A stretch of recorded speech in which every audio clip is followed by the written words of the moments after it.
the game. There's nothing you can do about it now, Baron. Which means you lost the game too. You're stuck with that fact forever! Alright, it's time to adventure into the Eternal City. I didn't change my model. That's fine. I'm okay with being round. And I forgot to set my respawn point to where I needed it else, not here. That's fine. To the new region! Actually, come to think of it, I don't even know how to get to the Eternal City. There might be a few hoops I need to jump through.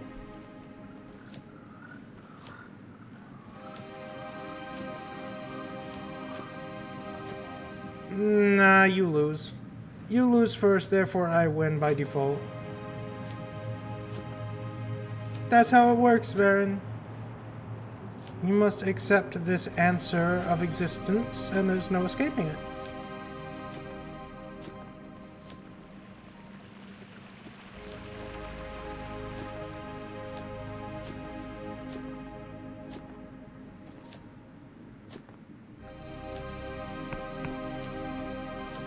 But I hope you guys are having a wonderful morning.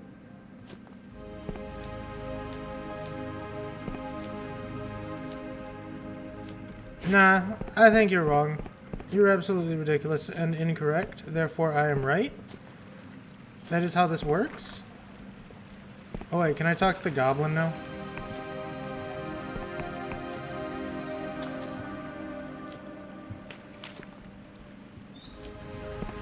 Hello, goblin.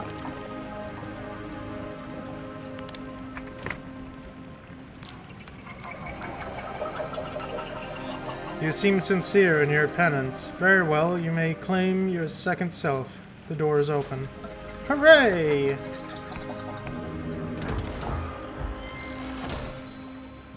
Goblin mask. A chunk of wood shoddily carved to resemble a face that allows one to entice more powerful foes. The goblins of Hollowshire can be seen wearing these crude things. When placed on one's face, a strange feeling comes over you, as if you were someone else. Ooh. So do I... No, it's... Oh, it's a trinket. I don't care about that. Bye, goblin.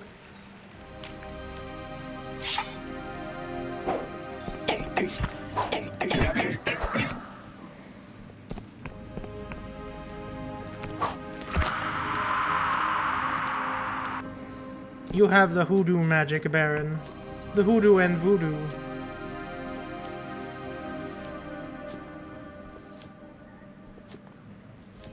Okay, so...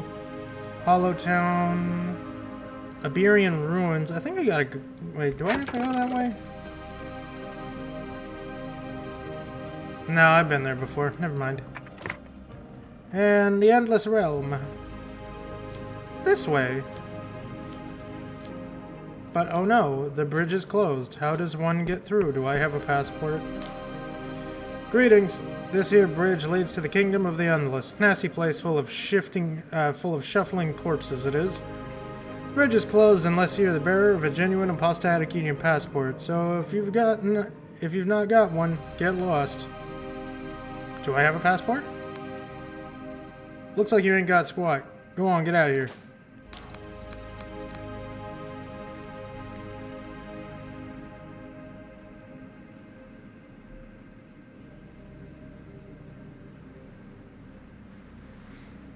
Amazing, Baron. Amazing. Where can I get one? Mostly they're granted by higher-ups in the Union Inquisitors and counselors, and the like. But I heard there's a shop in Hollowtown that sells them for a hefty price. Remember that passports are single-use. One passport grants you lifetime travel over the bridge, but no others.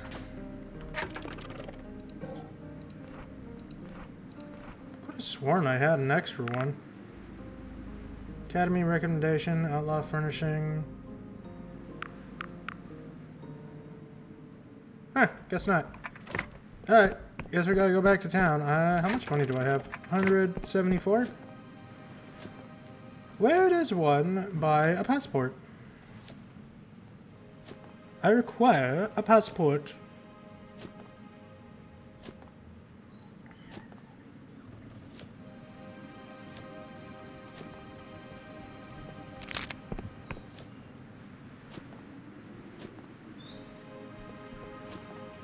No passport, no entry.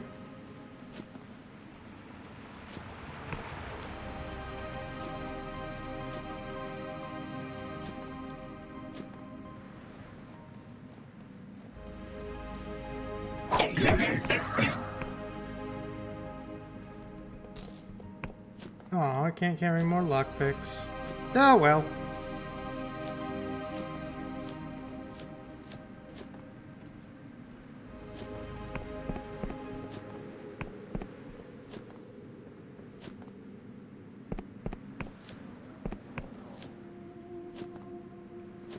Where would they be selling a passport? Oh, right, maybe the underground area. That would make sense.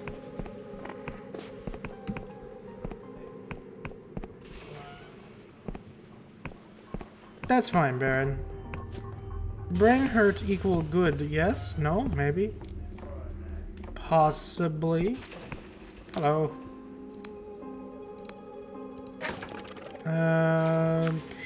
Okay, never mind.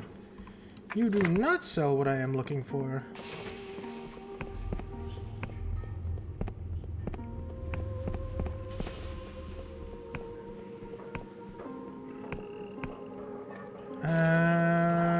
No, this is the place of the dead guy. Bookshop? Emporium of Oddities. Bone key. Key made of chiseled down bone. When placed to the ear, a very quiet voice can be heard. Seek the swamp. It seems to say, seek the shell that points to the sky. Oh! Okay. False monstrance. This preserves the tangle of cheap silver wire.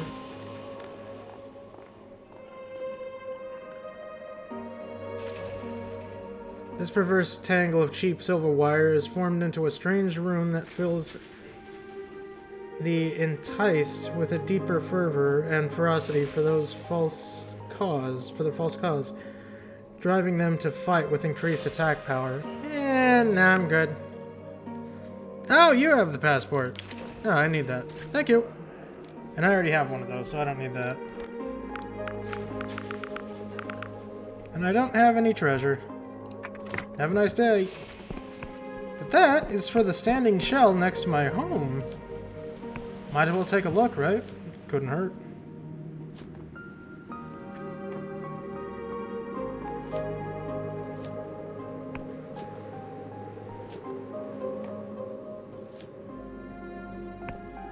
I don't know how I didn't take fall damage there.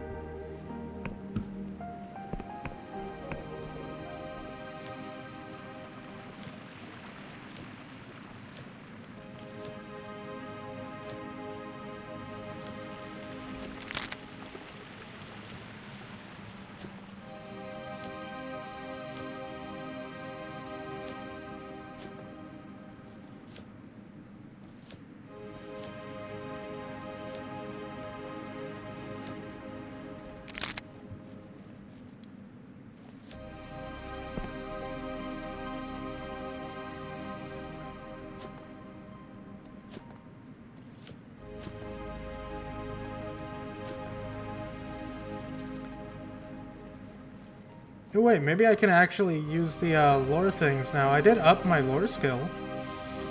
Maybe I can get into the Iberian ruins. Maybe? No, I'm still too stupid. Darn.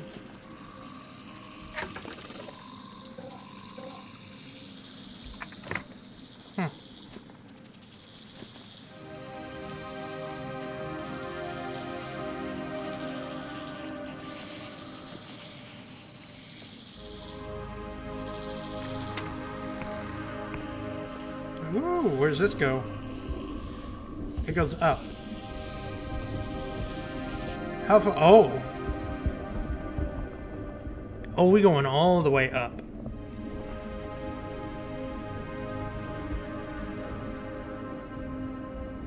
Okay. Didn't expect that. Hey, there's my house.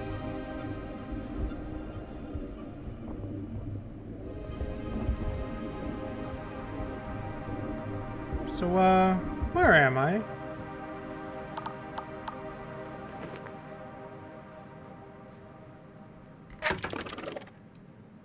We are the Wiccan Island. Oh boy. The Union's gonna have a field day with this place.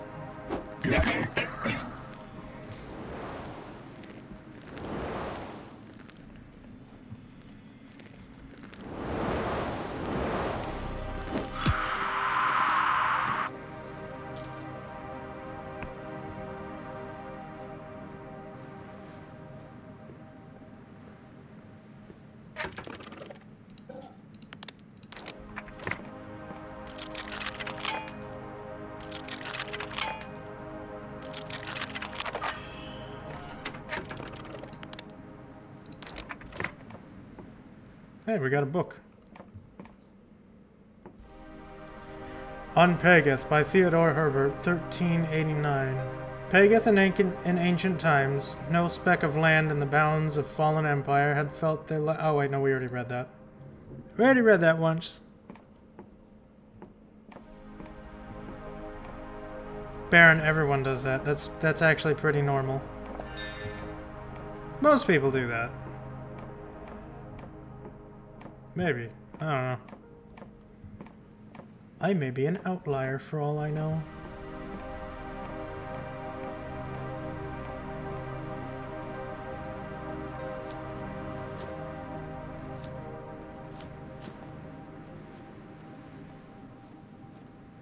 What's with the amoebas?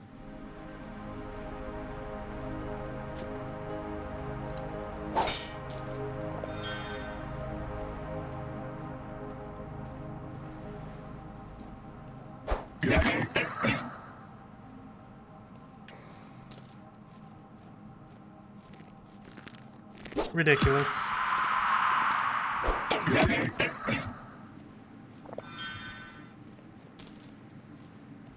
Ridiculous, Baron.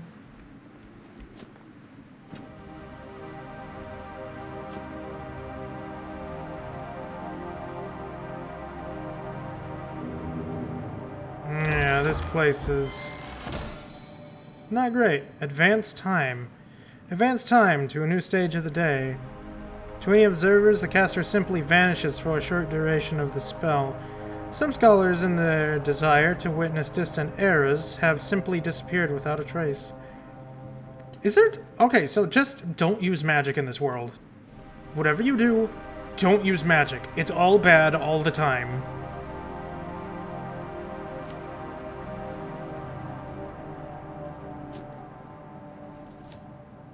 And alcohol is a depressant, so, you know, that makes it even worse.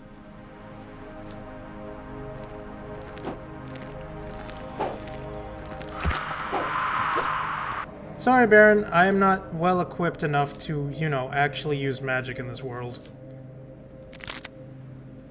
I don't have the skills or the talents to use magic. I'm sorry to... Silk Slug! I am not well skilled enough. Sorry to say, Baron.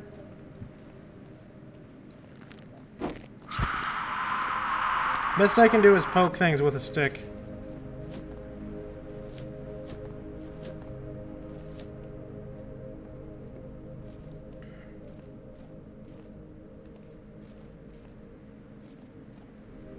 Yes, it can. Greetings, traveler. Have you seen this spiked god shells around here? I'm a collector of the precious godlets that dwell within. Goodbye. I'm not giving you shit, man. These are my godlets. They go to the Union, not you.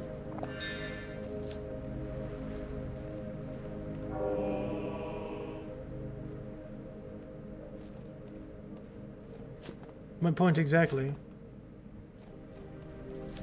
If you're not fast, then you are sad. That is how it works.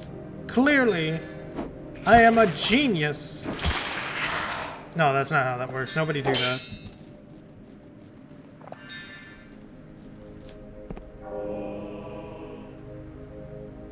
Couple more godlets. We got some brain mushroom.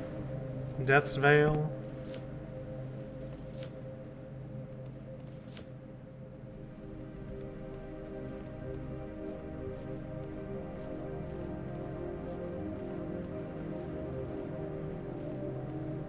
I don't know where that goes. I don't want to go in there yet.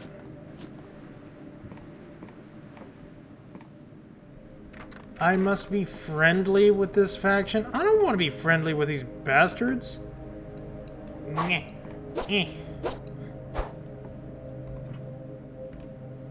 Deny, be gone. They're god worshippers. I mustn't be friend. Where am I exactly? Oh. Oh, I'm back in town. Oh, alright. Well, time to turn in the godlets that I have. I'm not giving them to those wicked bastards. Hello, I bring godlets. Take all the godlets that I have, please. 12 coins, yay! Alright, time to go to the Eternal Kingdom. The Eternal Realm? No.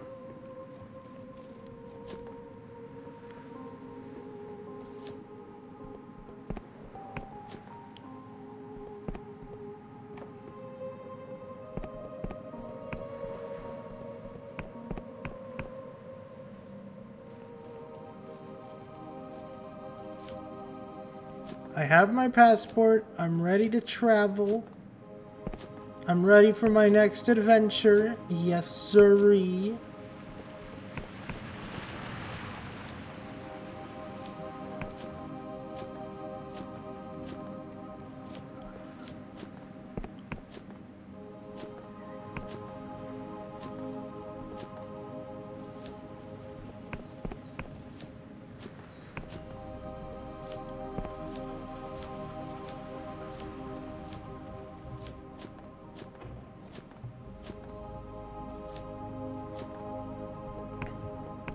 I have my passport. This seal looks good. I'm not seeing any signs of magical forgery. Yep, looks like you can pass. Thanks, pal.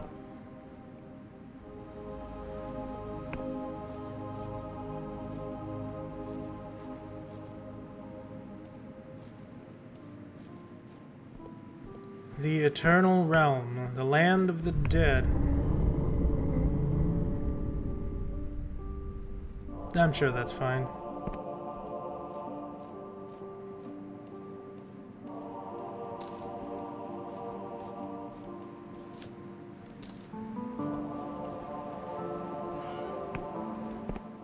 Hello. The woman who approaches you is half rotted. One eye is milk white and the other is missing. The pearly white of her jawbone is visible through ragged skin. Careful there, breather. This was a big one. You hurt? What was that? A little tremor, that's all. They've been getting more common recently. You should watch your step, though. That quake will rile up the catacomb worms. Something fierce. Catacomb worms? Nasty buggers. They burrow, they fly, they eat people. Just stay away from them. That's my advice. Anyways, you're clearly new here, and I've got some time to kill, so is there anything you want to know? Who are you? My name's Chiasma? Chiasma? I'm just out here waiting to be granted admission to the mausoleums. What are the mausoleums? See those big imposing tombs in the distance? Most of the Endless live in those mausoleums these days. They're waiting for the ferryman to come and take them away. Why aren't you in a mausoleum?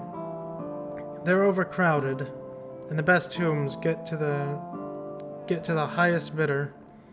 So poor broke saps like me have to wait till a place becomes available, usually after a worm attack. You appear to be a bit worse for wear. I'm sure you heard the stories about the Endless Realm Breather. Immortality comes at a price. Fair. Sure, Breather. You want to ask anything else? What can you tell me about this place? Well, you're entering the lands of the Endless. Our island of tombs has been drifting around the sky realms since before the world reckoned. Even before those damned Ebrians. Ferrymen rest their souls. You'll find the town of Sepulchre up ahead. But careful on your feet, Breather. There's been a whole bunch of tremors lately. Do you know what's causing the tremors? Folk around here say it's the Entombed One, who imprisoned below the Castle of Ribs.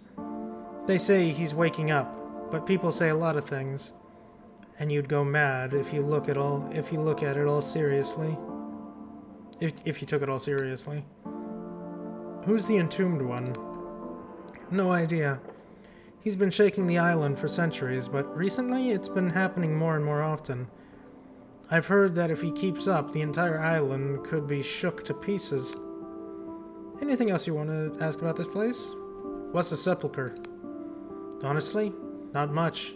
Most of the Endless live in the mausoleums. But you can rent a room in the Rotten Coffin, and there's places to trade. Looming over the Sepulchre is the Castle of Ribs, where the Queen resides, and just past town is the Flesh Farms. Wait, did she say Flesh Farms? That's right, Breather.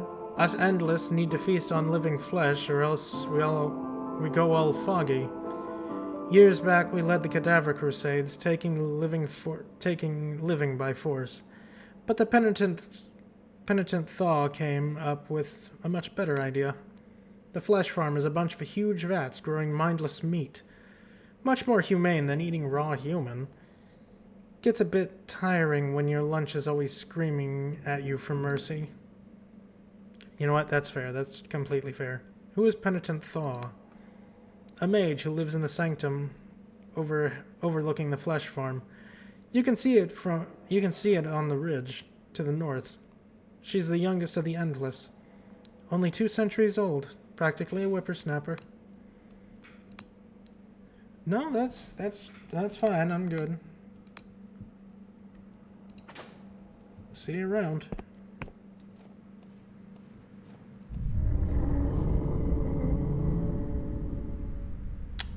Well, I'm sure that's fine. Hello again, ghost. Can you smell it, stranger? The rancid stench on the wind? The endless realm is trapped in a perpetual decay. For everything here rots, but nothing ever dies. Its people huddle in underground tomb cities, sealing their frail bodies from the outside, while they indulge in nostalgic reverie. They have achieved what many mortals lust for, a life unending. But is such a wretched existence preferable to death?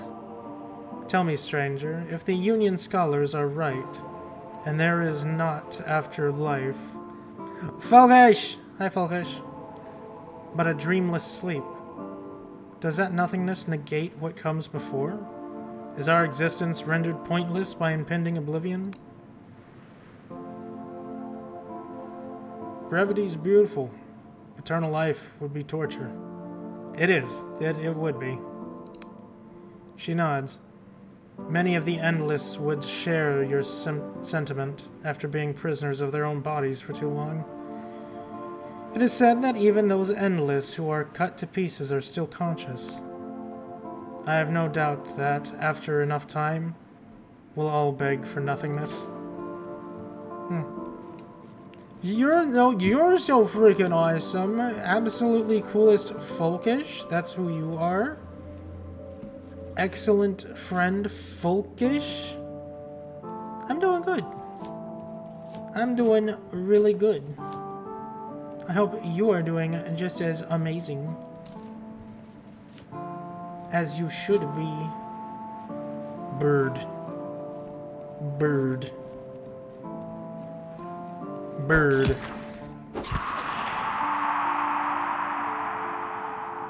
Dead bird. Folkish, no, don't suffer. I need you to not suffer. Do the opposite of that.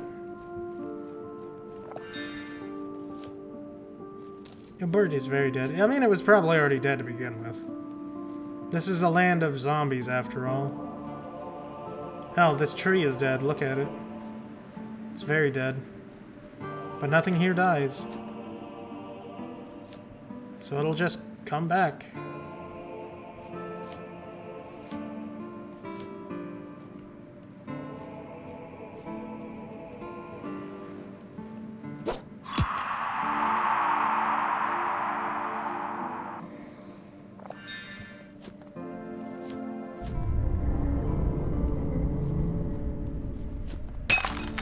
Water from you, Folkish? Of course, I will have some. Thank you very much. Thank you very, very much.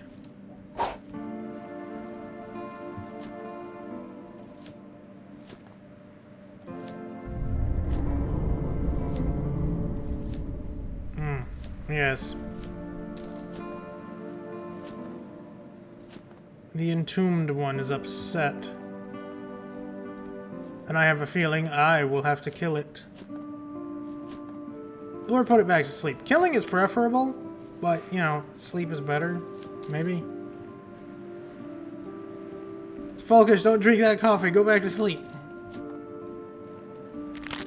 Don't drink the coffee. It's a trick. It's a trap, Folkish.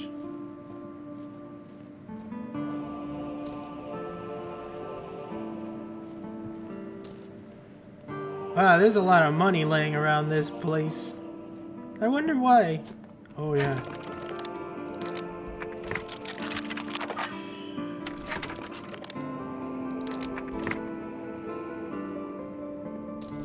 It's a graveyard. That's why.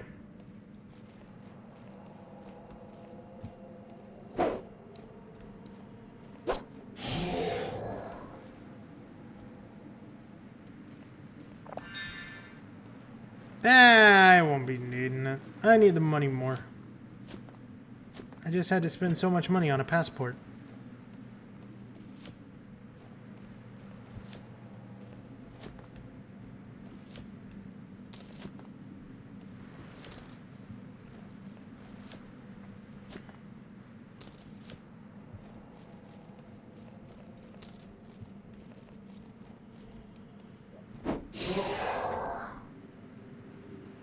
No, Folkish. Not the ad jail. I didn't even notice. I'm sorry. You're fine now.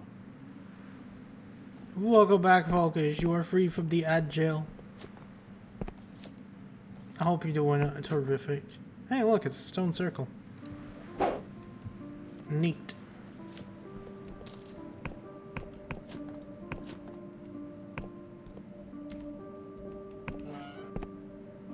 Oh, hello.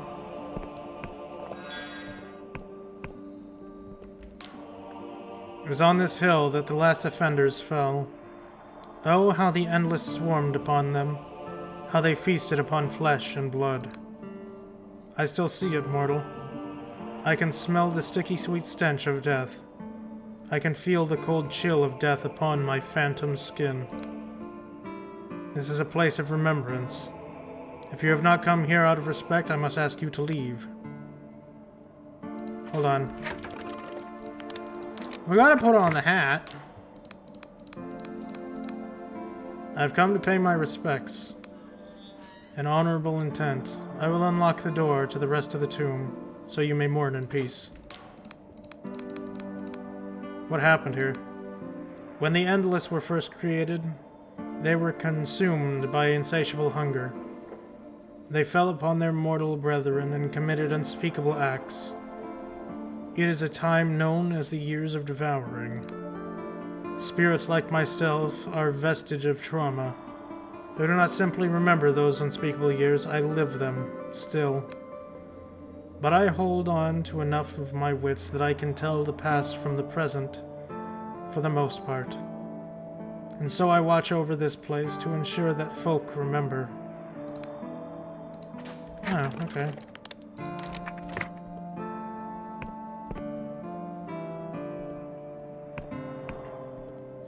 Might as well take a look. You are free.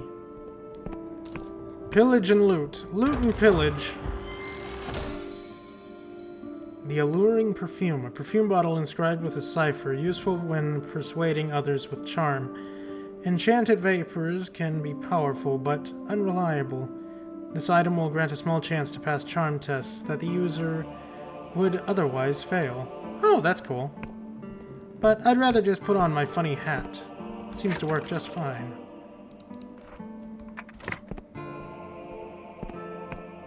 Oh, right, book. Buried Guilt by Vleklum, 1156. Ether spurred the gelatinous flank of his steed, but to no avail. The creature still floated at the same sluggish pace, its tentacles trailing through the grass. He had no idea where Lord Adred had found such a creature, but it was little better than a silk slug. It swayed with erratic pace that made Ether's armor shift and chafe against his ancient skin. His body was always racked with an assortment of pains and aches. Such was the fate of being endless. But this constant irritation caused chunks of his flesh to come away when itched. Flesh that would never grow back. As Ether crossed the weighbridge, he glanced below. Miles down, past the floating islands and drifting clouds, he saw clusters of artificial lights throbbing and pulsing in the gloom of the world's surface. For this story, dear reader, takes place in the First Cadaver Crusade, when Iberian cities still thrived. Ether's steed had stopped. He looked up to see a humble dwelling, not a few decades old. Smoke rose from its chimney, betraying its mortal inhabitants. Lord Adred would be pleased. He dismounted and drew his sword. Though his stomach growled, he would not feed today. Fresh meat was to be procured and returned to the war party. Rations were then distributed fairly. That said, Ether had long suspected that his lord liked to keep his troops hungry, to cloud their judgment and foster their rage. The door buckled behind his weight, easy enough. A boy stood before him, bewildered. Ether's sword slid gently between the boy's ribs, and he crumpled to the floor. Somewhere a woman screamed, a familiar sound of late. An old man burst forth and impaled Ether with a spear.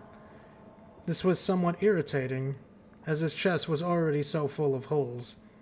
And while list in strong winds, Ether grabbed the man by the throat and raised his sword to strike. But something stopped Ether. As he looked at the man, he felt a stirring inside him. Something about those eyes. It was like looking into a cloudy mirror. Could it be? The old man had stopped struggling against Ether's grip, for the same distant recollection had dawned upon him as well. The old man swallowed, stuttered, and then croaked, "Father." Ether's grip relaxed. He dropped the man. He dropped his sword. A horror engulfed him, the first glimmer of true emotion he had felt in a long time. Before he knew what was happening, a woman had picked up his sword and chopped off his head. The world rushed to meet him with a thud.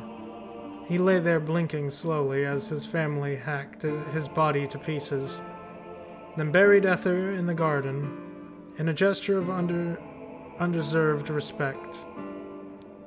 He kept his face motionless, as though so they thought him truly dead. He was too cowardly to do otherwise.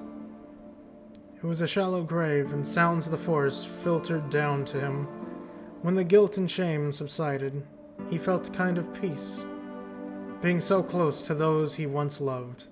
Family, son. He mouthed the words in the dirt to an audience of worms and insects. But one day, or night, he not knew, he awoke from his mindless stupor to the sound of flames and screams.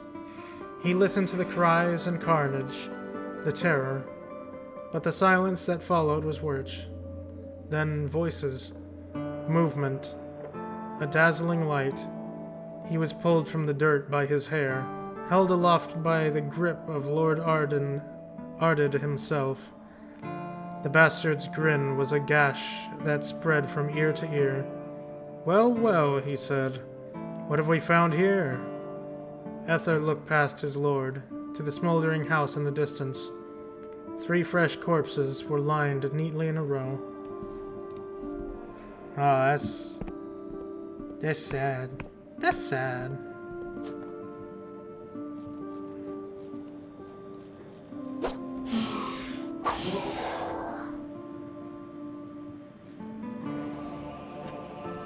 But everything in this area is probably going to be super sad. That's just the way it is. The ghost writhes around in the air, recoiling from some unseen terror. Jaws, nails, teeth, tearing, bursting, clawing at your flesh. Can you feel it? The agony. You're okay. You're okay now. You're safe. Nothing is attacking you. You're mistaken. 6 endless feasts on my flesh. They have done for hundreds of years. I am aware they exist only in my mind, but does anything exist outside our mind? For me, they are real. The ghost is silent for a moment, wincing in pain. Say, mortal, do you want to know a secret? Sure. See those cliffs over there? They hide a graveyard buried deep underground. One of many. A spell of illusion conceals the entrance. During the Great Devouring, the Endless gave into their hunger, but they held on to their remorse, their shame. So they buried their victims far out of sight. My body lies behind those cliffs somewhere. Which one? That one? Or that one? I don't know which one you're talking about. A potion of truth can, you know, break that illusion pretty well.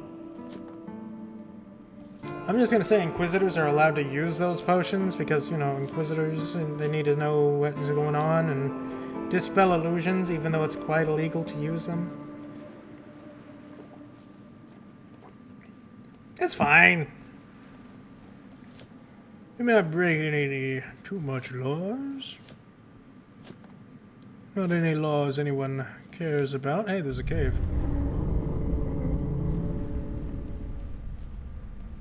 You friendly, or... You're not friendly.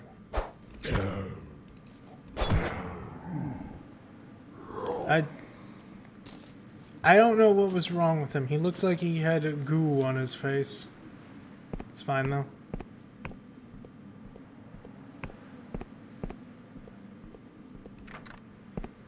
Oh, it's a shortcut. Okay.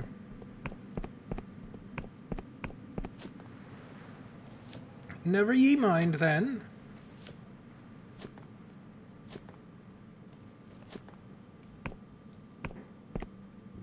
I am going to be honest, I kind of want to know more about whatever the fuck that thing is.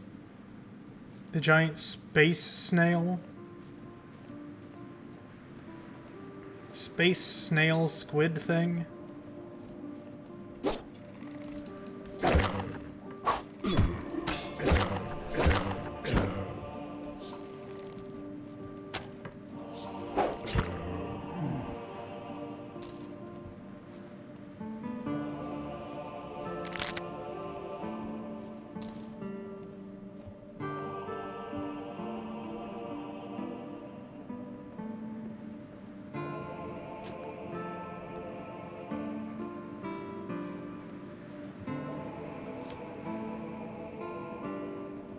What does we have down here?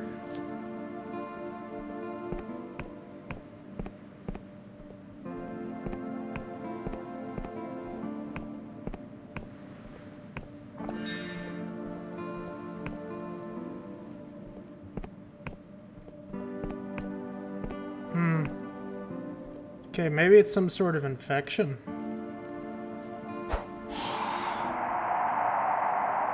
Some type.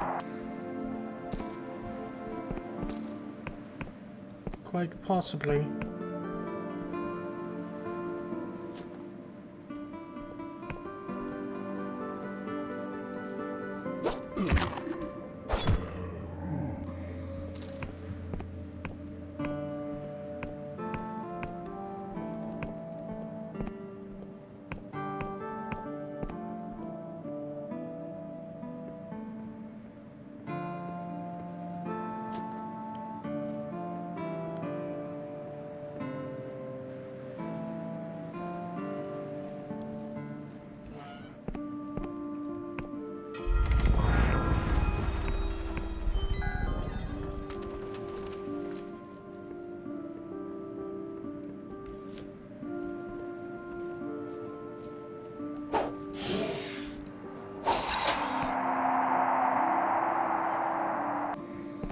Man, I wish I had more Iberian ore so I could upgrade the sword.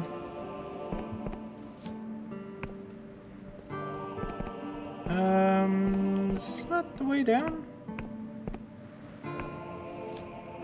Oh. Here we go.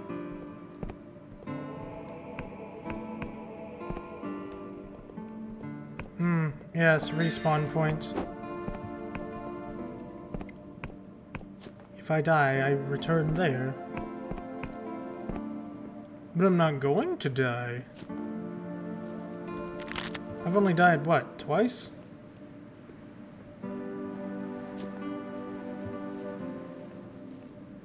This shortcut, I'm just gonna activate and go back down.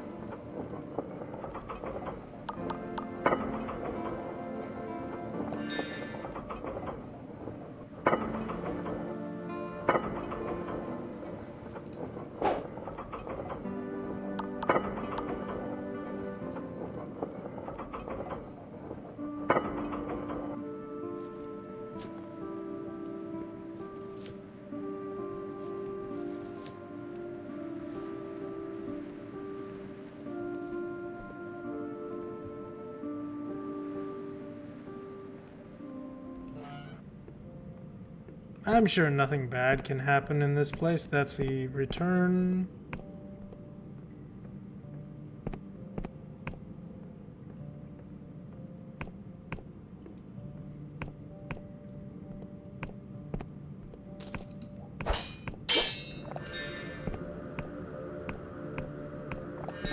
Hello. This is a sacred place. You shouldn't be here. My siblings will kill you. You better leave. She knows what you are, and what you intend to do here. What do you suspect I'll do? We do not suspect. We simply know. Our mistress reveals truth with absolute perfection. You better leave. She knows who you're... What happened to these mines? Mines? Have you been blinded by a dark curse? These are not mines. These are more akin to the inside of a fertile egg. You better leave. She knows what you... Okay. Who is your mistress? My mistress is the one who will save this accursed region. She will heal us the weight we've carried so long. Who are you? Who am I? I'm afraid I don't understand your line of reasoning. Well, that just gives me more inclined to, you know, ransack the place, lady.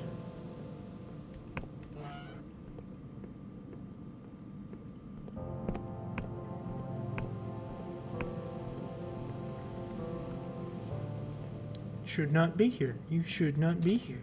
Well, I'm just gonna break everything then. What are you gonna do?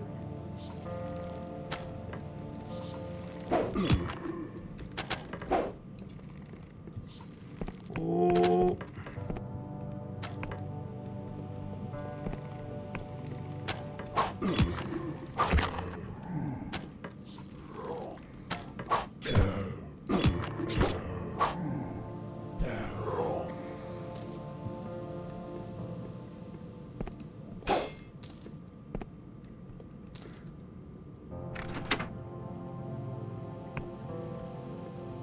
Thank goodness I know lore objects.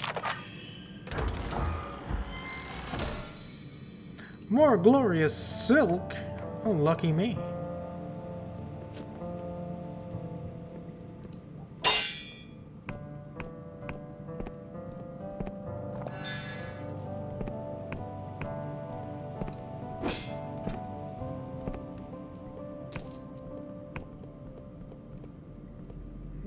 I'll go down here.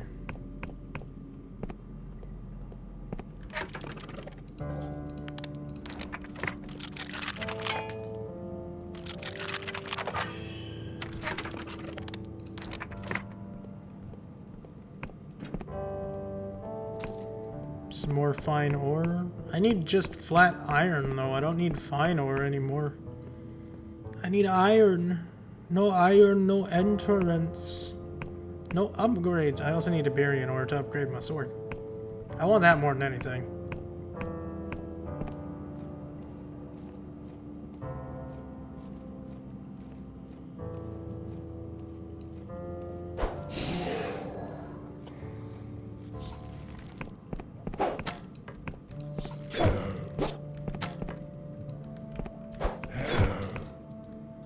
Those are children. Okay. Well, now I gotta break everything here. Kill everything and murder everything, because these are just straight up kids. Undead kids, but kids. Wait, if they're undead in this realm, are they actually dead, or... Dunno. Confusing. Confusing. That looks like the way I need to go, but it's locked.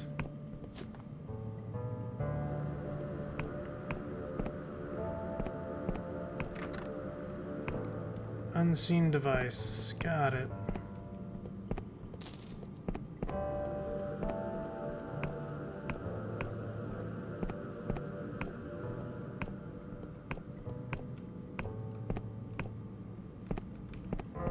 Skeleton.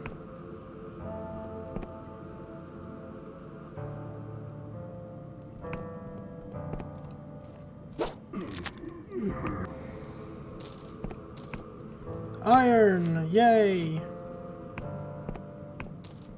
I want to just point out that these aren't support beams, these are coffins. I'm just pointing that out.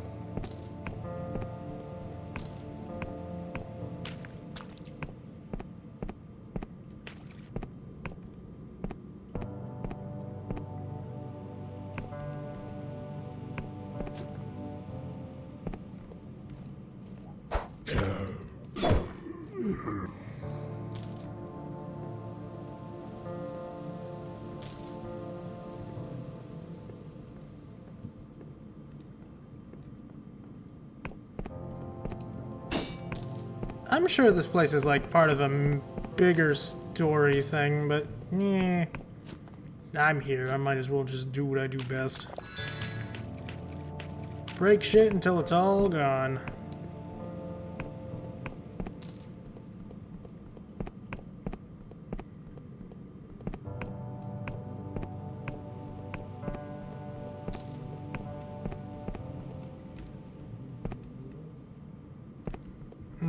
The vein was depleted long ago. Then why let me interact with it?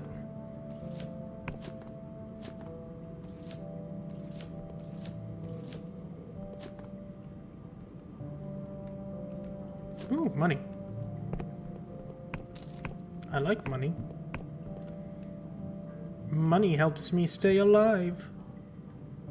More or less.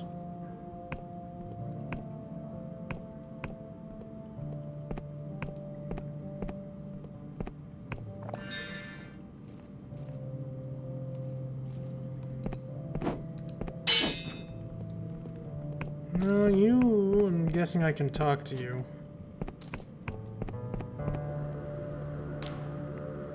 astounding. Everything is being made clear now. How marvelous. I can see it. She stands in awe of a vision before her. What do you see? A body amalgamate, abstract geometry and structure, perfect in this form, steeped in sorrow beyond compare.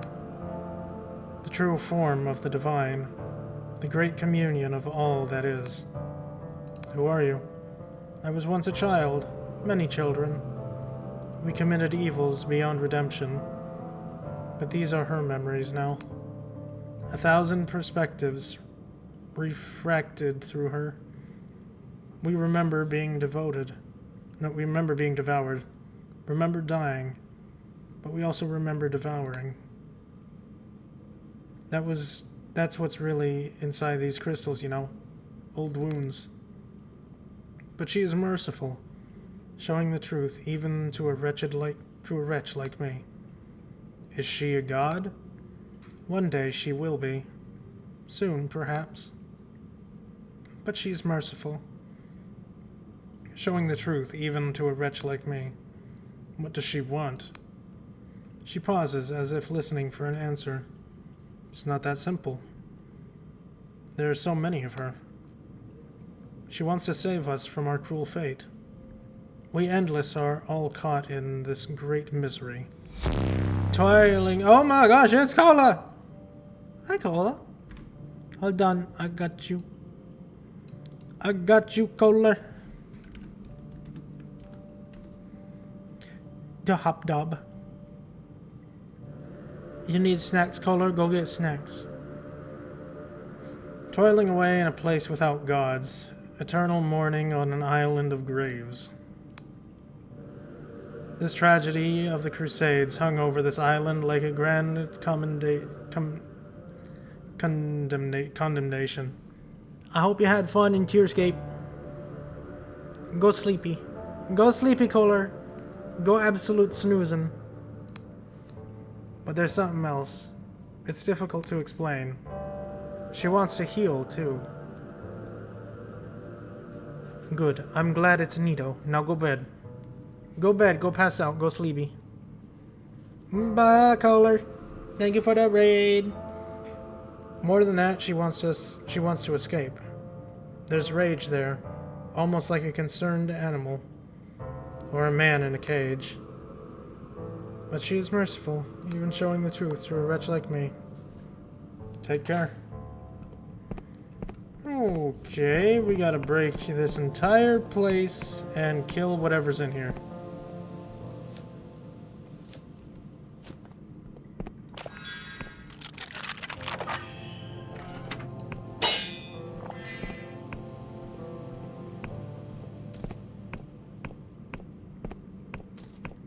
Okay, I'm getting tons of iron now. Now I'm happy. Now I can upgrade stuff. I might upgrade the greatsword. I actually want to see if it does more damage.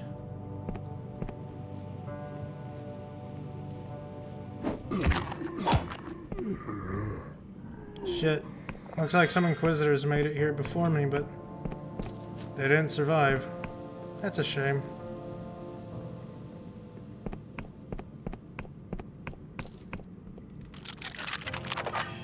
It's their own fault, I suppose. Delusion. Well, that opened that door. I guess I don't really need to go up there. But I suppose I can, just to make sure there's nothing too important up there. Couldn't hurt.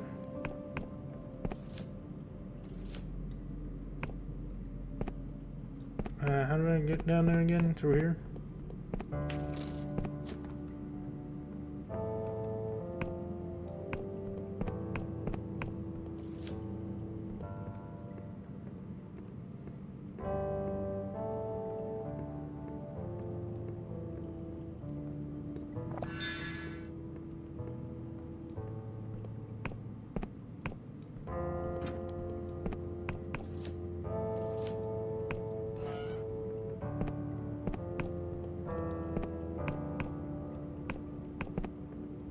Alright, where's this go?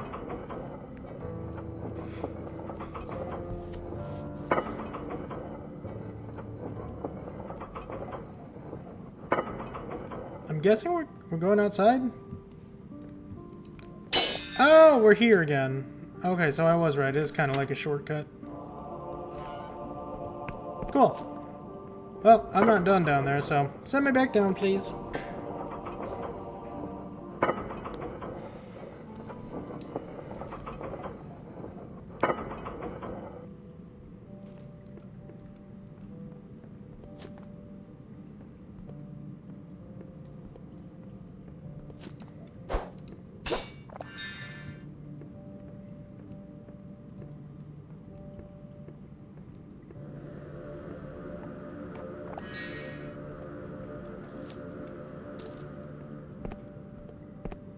Hello.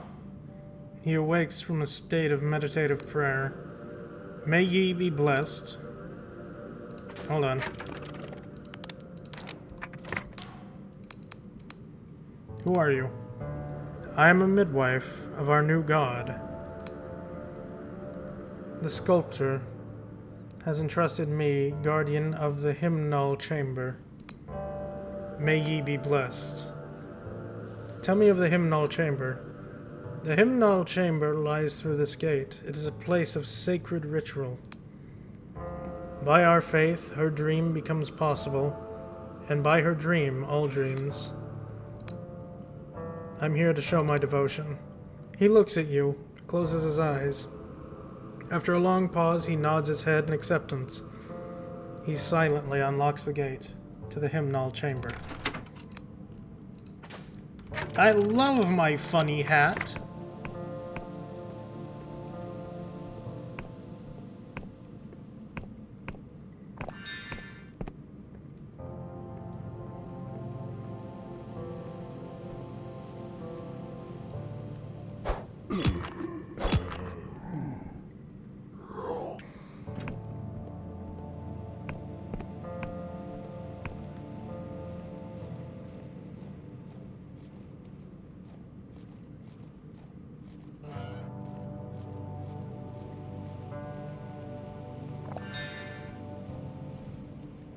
Gonna pay my respects by dropping any enemy I see in here. Ooh, a rusty helmet. Rusty helmet, likely to be found on many battlefields. Since the God War, the Sky Realm had seen a sharp rise in dogs of war, who sell their swords to the highest bidder. They are often ill-equipped with armor like this. Yeah.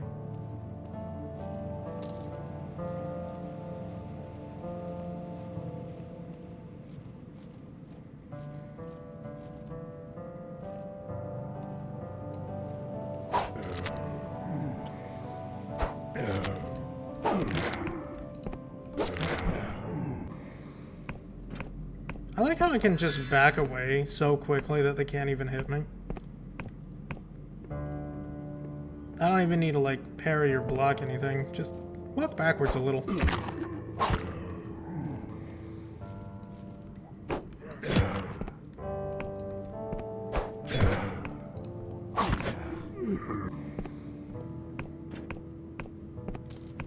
Tons of ore.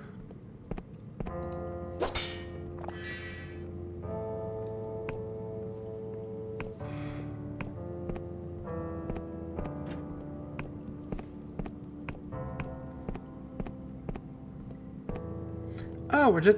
wait. Oh, okay.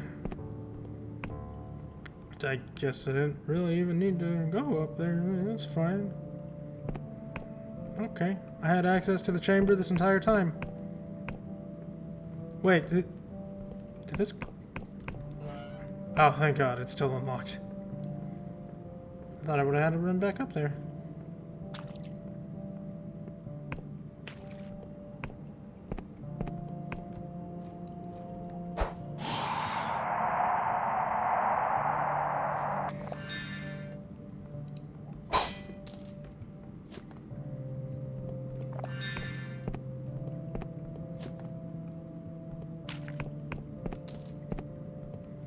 Surprised there's not more ground erupting in this crystal like the wall is. Would be cool, but maybe it would make it difficult to tell what's ground and what's not.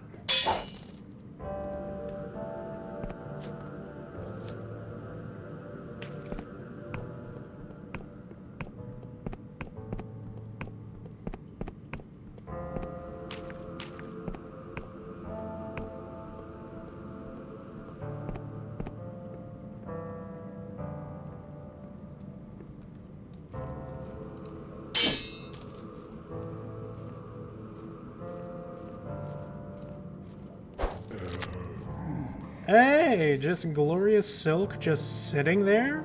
For me? You shouldn't have.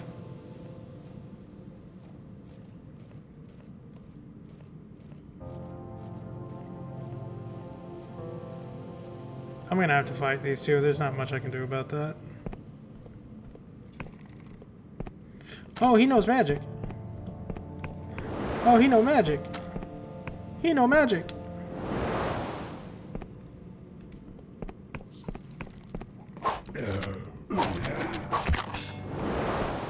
Ow.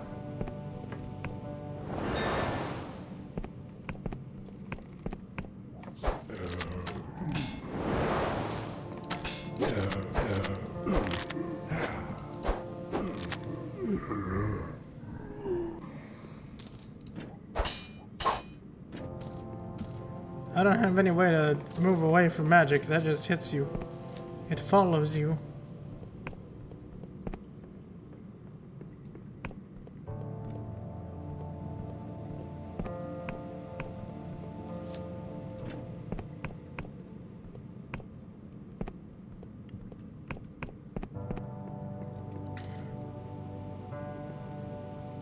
Still stuff down there, but... Alright, that goes to the top of the mine, so this is, I guess, the end of this place? Whatever's down here? Whatever god is awaiting me?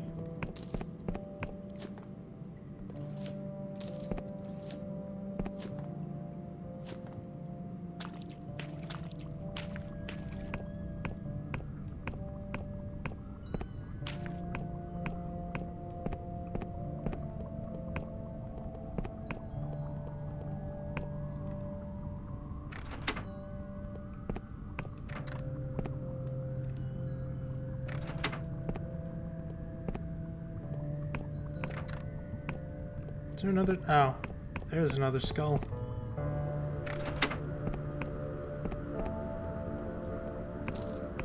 Free ore!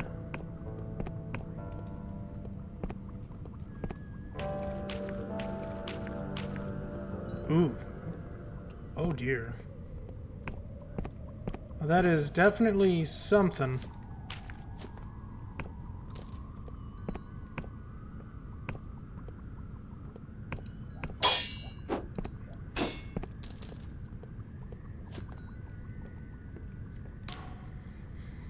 I am the sculptor, Lucia. The crystal goddess told me you come. You sculpted this? Aye. I was the first to hear it. Through the rock walls. Biggest pocket of pure crystal any of us ever seen. I knew the shape she needed to take. It felt like I was born with it in me. So I started carving in secret. I hear... Nope. You have to end this madness. Hell are you talking about, Breather? Madness? You must be joking. Centuries in this godless land, toiling in the mines, with no way out, eating fake flesh, like some kind of livestock? That's madness. The bloody crusades, that's what's madness. As a young girl, I was terrified. I was trained to be a sculptor. Before the crusades, I became a miner to survive. The dreams that died back then never disappeared. I've carried that rotten weight. Every endless knows the experience. That's why she came to us. You'd wither to call it madness if you knew.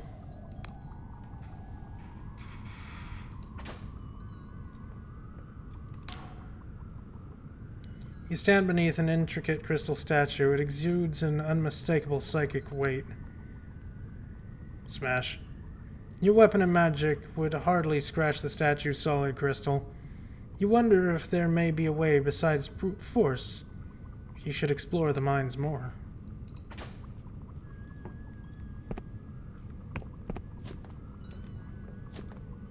Let me guess. Is the way to break it right here? Nope, that's just a treasure.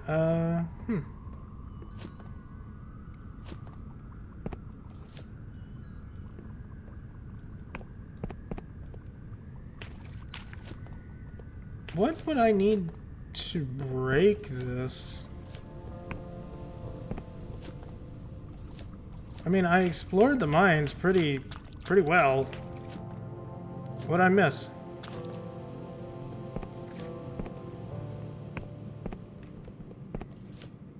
Because if that's a god trying to be recreated down here, it's gotta go.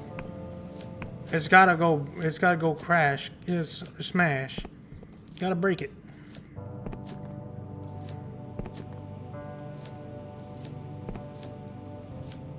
Not letting that happen.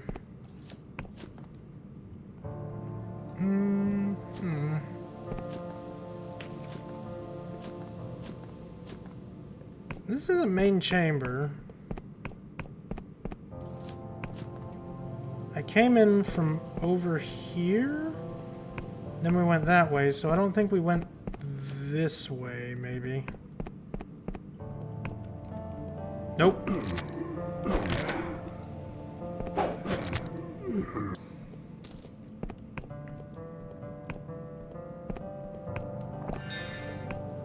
Poison!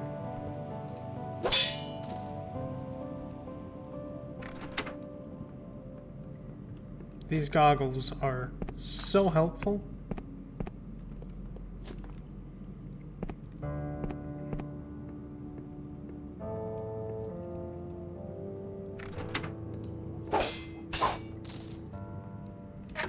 Hey, forge. Greatsword. 14 damage. But if I upgrade it again... Great swords are slow, brutal weapons that can cleave and smash through anything they connect with. This one is finely balanced with the ornate handle, providing counterweight to the blade that makes it easier to swing in a wide lethal arcs.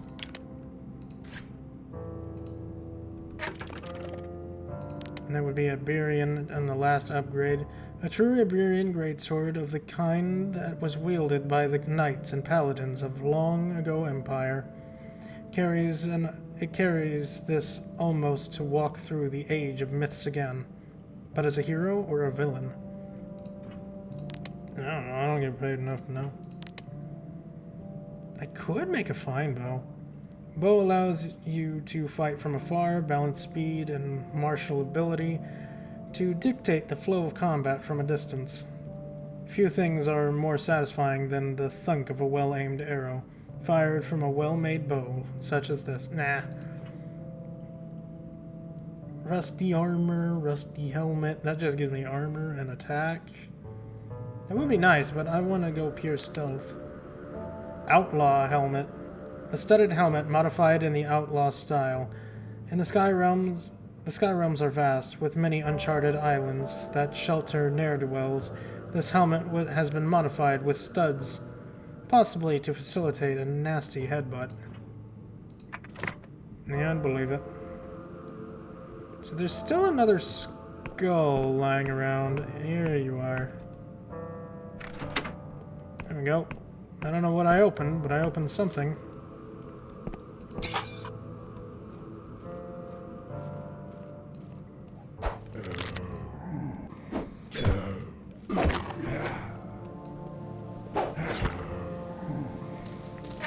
How much does this sword do? 15, this one is 18. I don't know if this lowers my stealth at all, but might as well use it, right?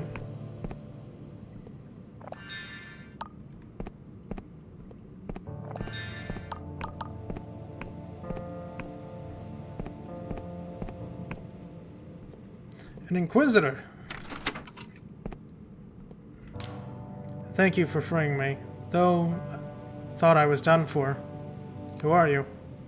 I'm Inquisitor MCCXVII of the Apostatic Union.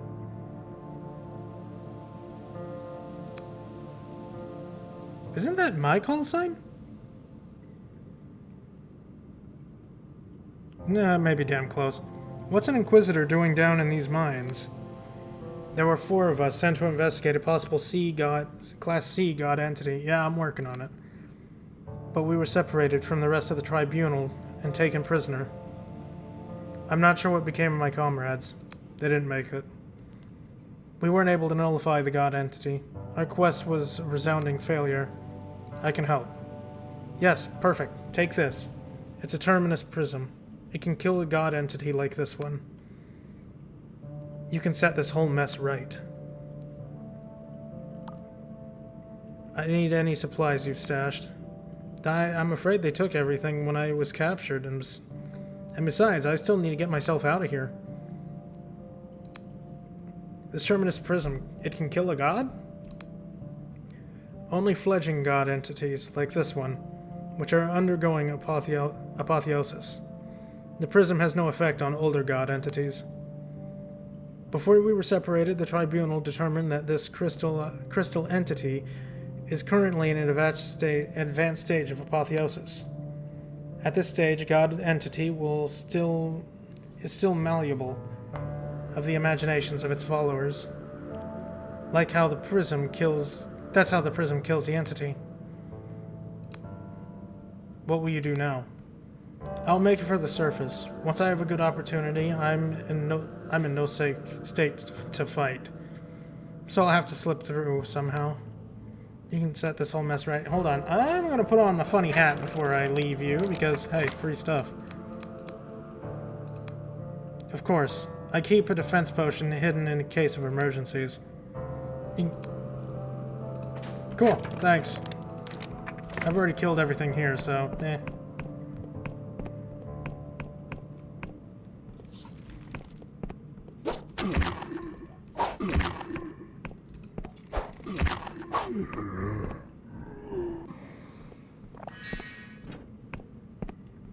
More fine ore.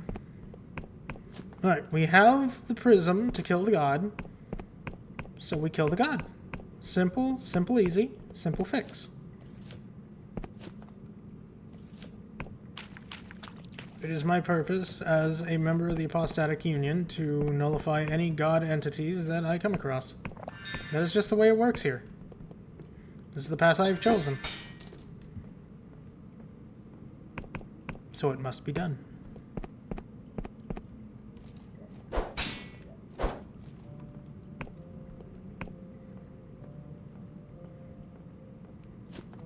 What's this? Ring of Mana, 20 mana. Boost the mana of its wearer. Such rings of vitality are widely used in the Apostatic Union. Trapped within the gem is an endless spell, which bonds with the wearer neural system. Huh. I don't really need that, but thank you.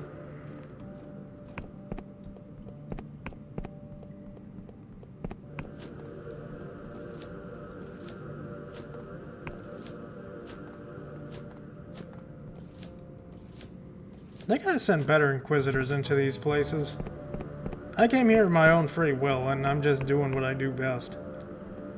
But seriously, the small group of Inquisitors can't handle this? It's a crying shame. They need better training.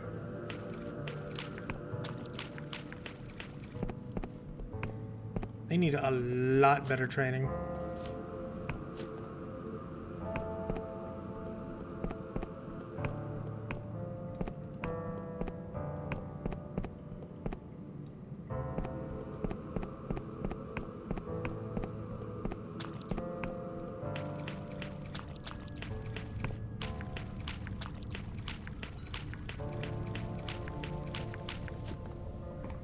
Hello again. I'm gonna kill your god real quick.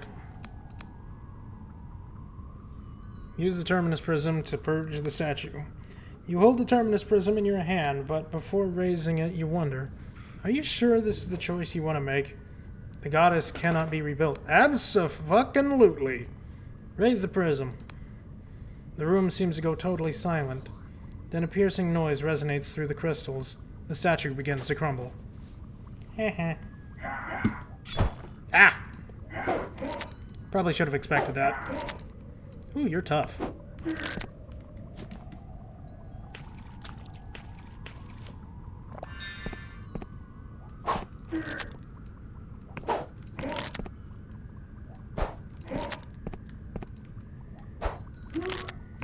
You're tough, but not tough enough.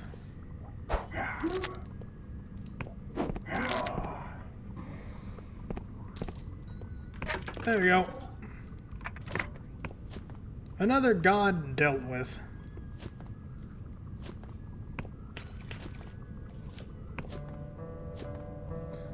Oh right, the exit's up here.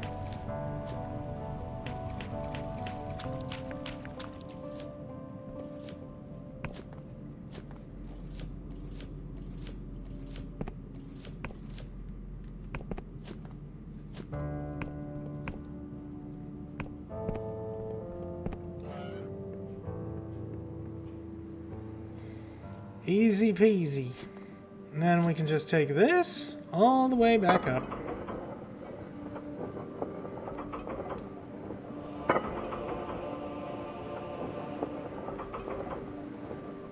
I did not mean to drink that.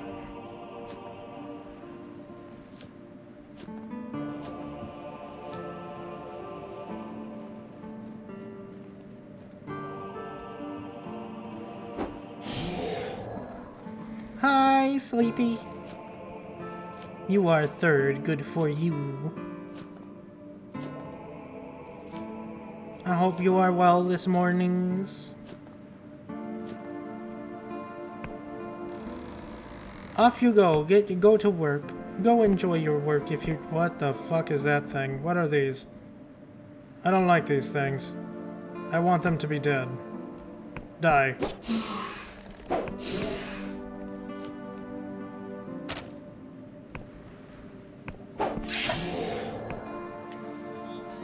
Yep, that's how doors work.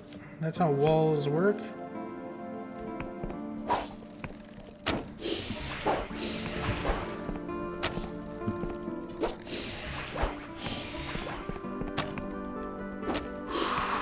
Ow.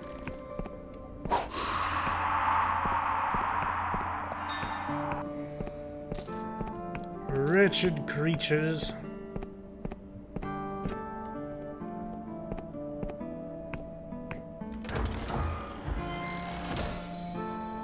Urn of Anguish.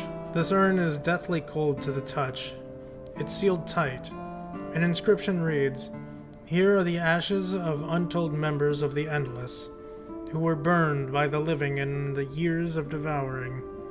May the gods have mercy on us all."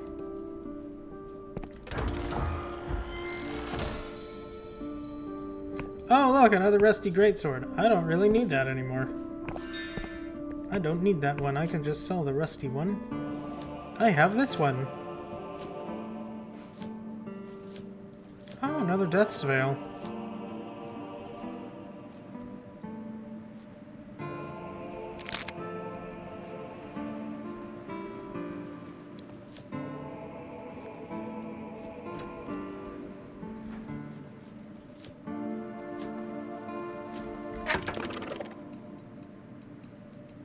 I have not marked any of these locations because I haven't been prompted to.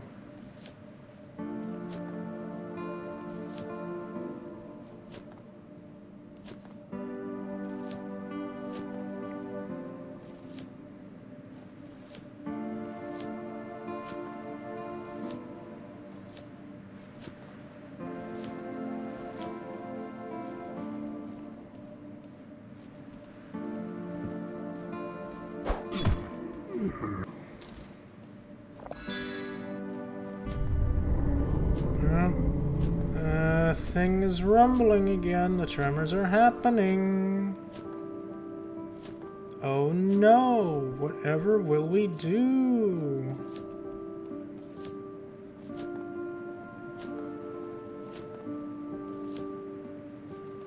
Who knows? High chances that I'm gonna have to kill whatever's causing that issue. Which I'm okay with.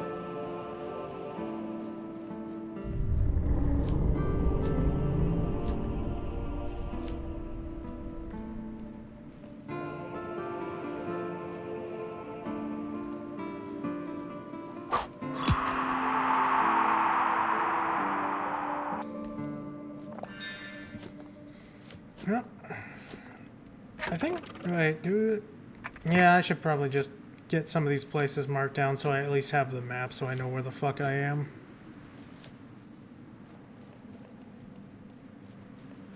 Gasp.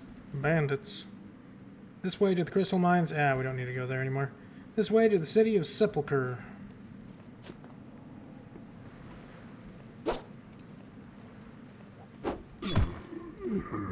Wait, can I talk to them?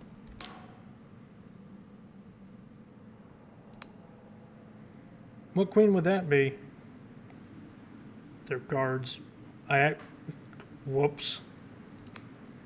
The guard tuts. You bleeding breathers really don't know the first thing about us endless, do you? The Queen of Silver is our undisputed monarch. She rules from her throne in the Castle of Ribs in Sepulchre. Now, if you don't mind, we have patrolling to do. We? Can you give me some directions? See that huge city looming overhead? That's Sepulchre. And it's probably the only place a breather like you would be welcome.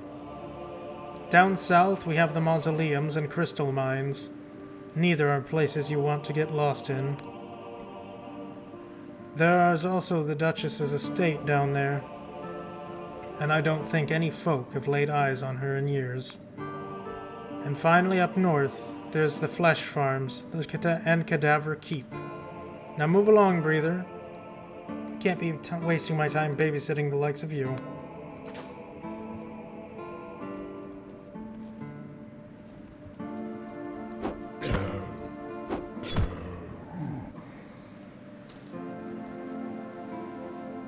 Just gonna do that so I don't get in trouble later.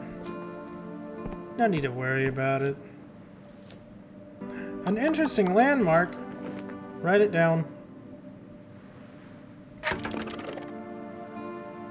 Lord Ryder's estate. Riders?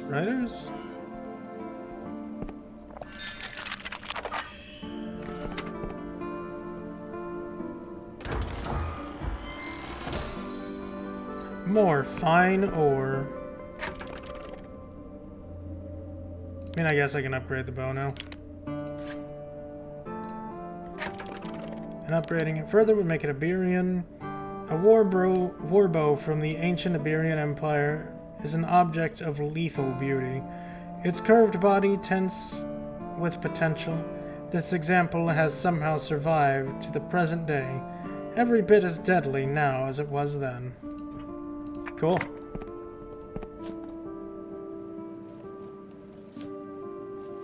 How does one actually get into the city of Sepulchre exactly?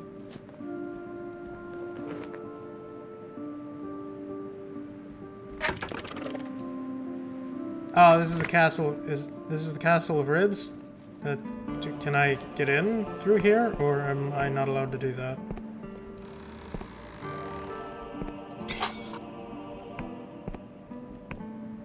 Well, if I do, I have to fight my way through, which I'm going to.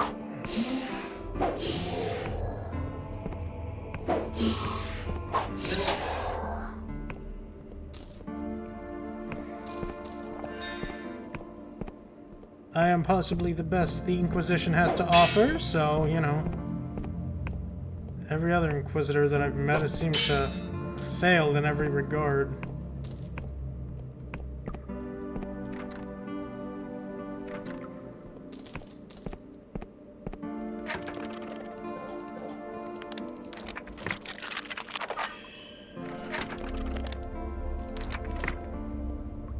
No, you know, okay. I thought I'd get a lot more out of that. Guess not.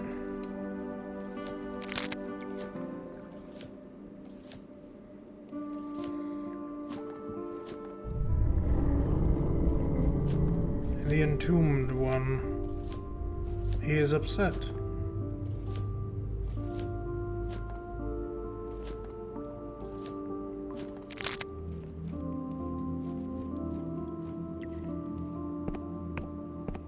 City of Sepulchre. We've made it!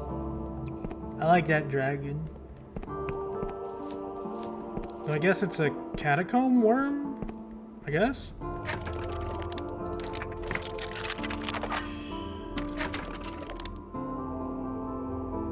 Why do I have 2 mechanical lockpicks? Did I accidentally dupe an item?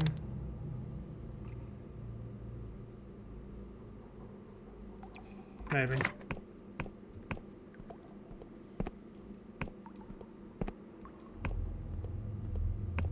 It's possible.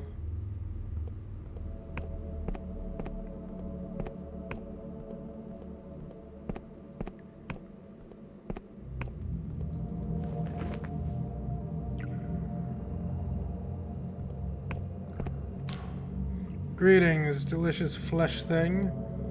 By enchantment, I am required to grant you assistance instead of peeling the meat from your bones. Can I ask you about this town? This town is Sepulchre. Few live here, as many endless have retreated to the comforting gloom of the mausoleums. At noon, when the neon star is bright, some of the endless bar their doors and retreat to their coffins. The light hurts their feeble eyes. What places can I visit? The Queen of Silver resides in the Castle of Ribs, atop the Sepulchre. Though she will not be interested in the weakness of your immortal flesh.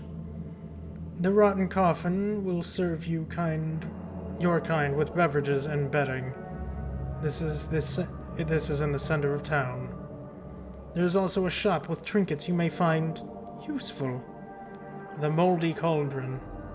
It's closed at noon. Are you some sort of guard? I am an ethereal soldier, a remnant of the Cadaver Crusades, when the Endless still hunted mortals for their flesh. Most of my kind wander these lands aimlessly, tormented by their insurmountable hunger. I, however, have been enchanted by a penitent Thaw to do menial and degrading tasks. I am not sure which is more pathetic. Okay. Bye then. Oh, yeah, he literally has a body, like, plastered onto his armor. That's actually kind of cool. House for sale, Sepulchre. Tired of living in a tomb? Sick to death of rats nibbling at your feet? Look no further than the bustling housing market of Sepulchre. Don't worry about the gaping void above. That's just the sky. A charming single-story house is available to purchase from the Moldy Cauldron shop on the Sepulchre High Street. Though in need of renovations, the property could be upgraded to rival even the best mausoleum tombs. Well, it does look quite nice. I suppose I could buy a third house. Though I will say I do prefer my mansion. Thornwood Manor is quite nice.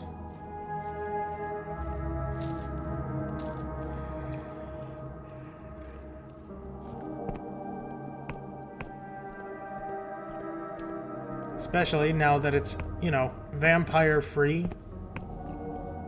It's especially nice after that.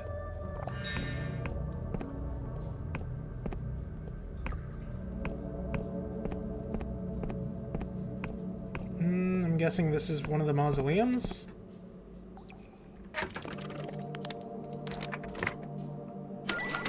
Thank you. Maybe one of the mausoleums? I don't know. I'm just very good at breaking into places. Faded Band of Rejuvenation. This ring allows health to regenerate slowly based on the wearer's regen stat. A rare trinket indeed. Damage from centuries of use has dulled this once potent enchantment. I mean, it's still nice. It's still a nice ring. I'm glad I have it. Wait, what is this one again? Oh, I have a bargain ring.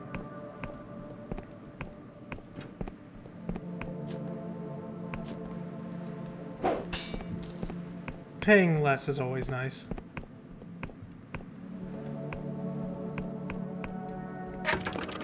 Oh, and we actually have this part of the map uncovered. Was it?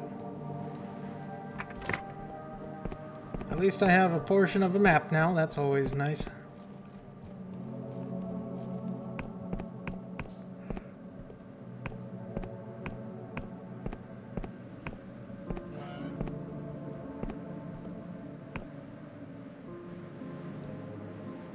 Cannot upgrade this property. You do not own it. What? Ah, a breather. Welcome to the Moldy Cauldron.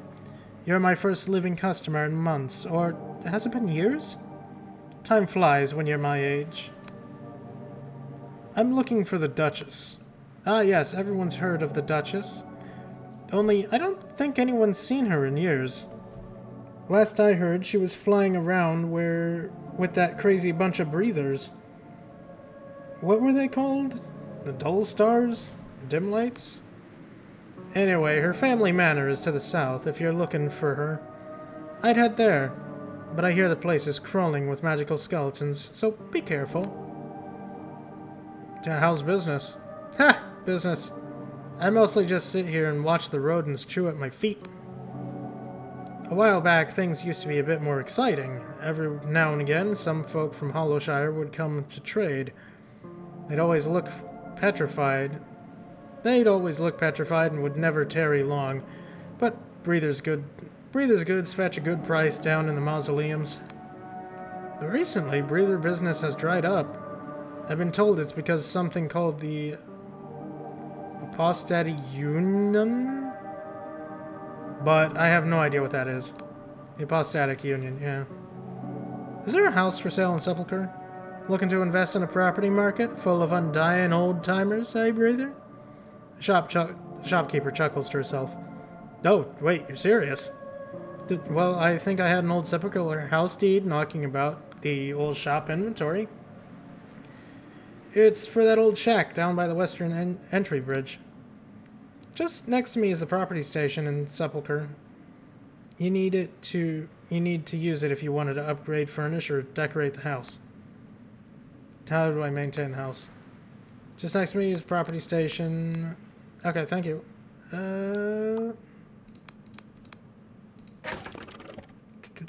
Shroom wine, thinking cap.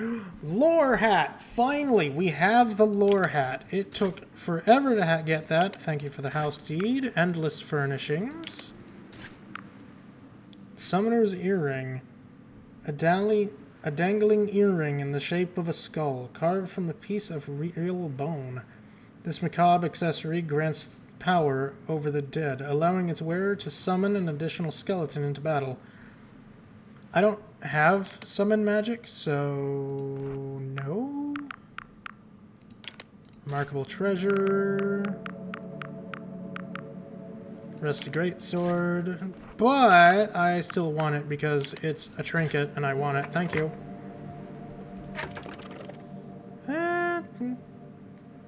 House not built. Furnish it.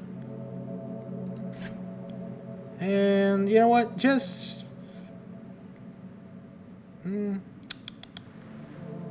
let's give it the... I don't know what that does. Is that agility? I kind of want to keep personality.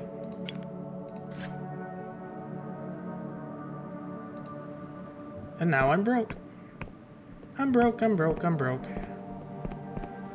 Yep, it'll take a couple days for that to be built. But I have a new home.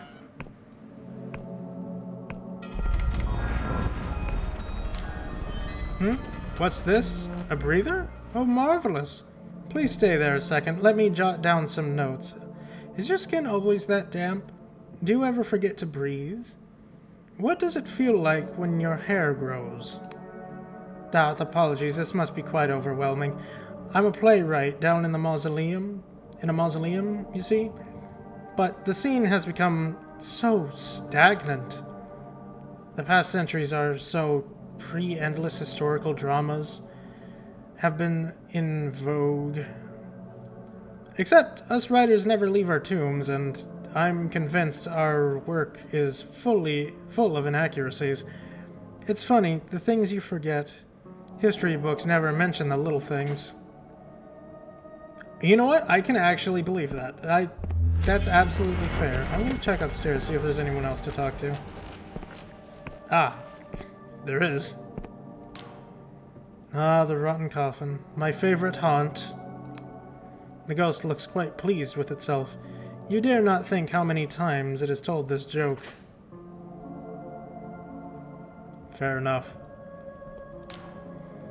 Never entered a mausoleum. Back when I was breathing, so long ago, I knew I could never leave these trees. The air smelled so... Well, I can't recall how the air smelled anymore, but it must have been good. So I dawdled, and the mausoleums filled up, and the thing about being endless, see, is the pain dulls everything. Anhedonia sets in. Pleasure seeps away, and those old trees only mock me now. Sorry.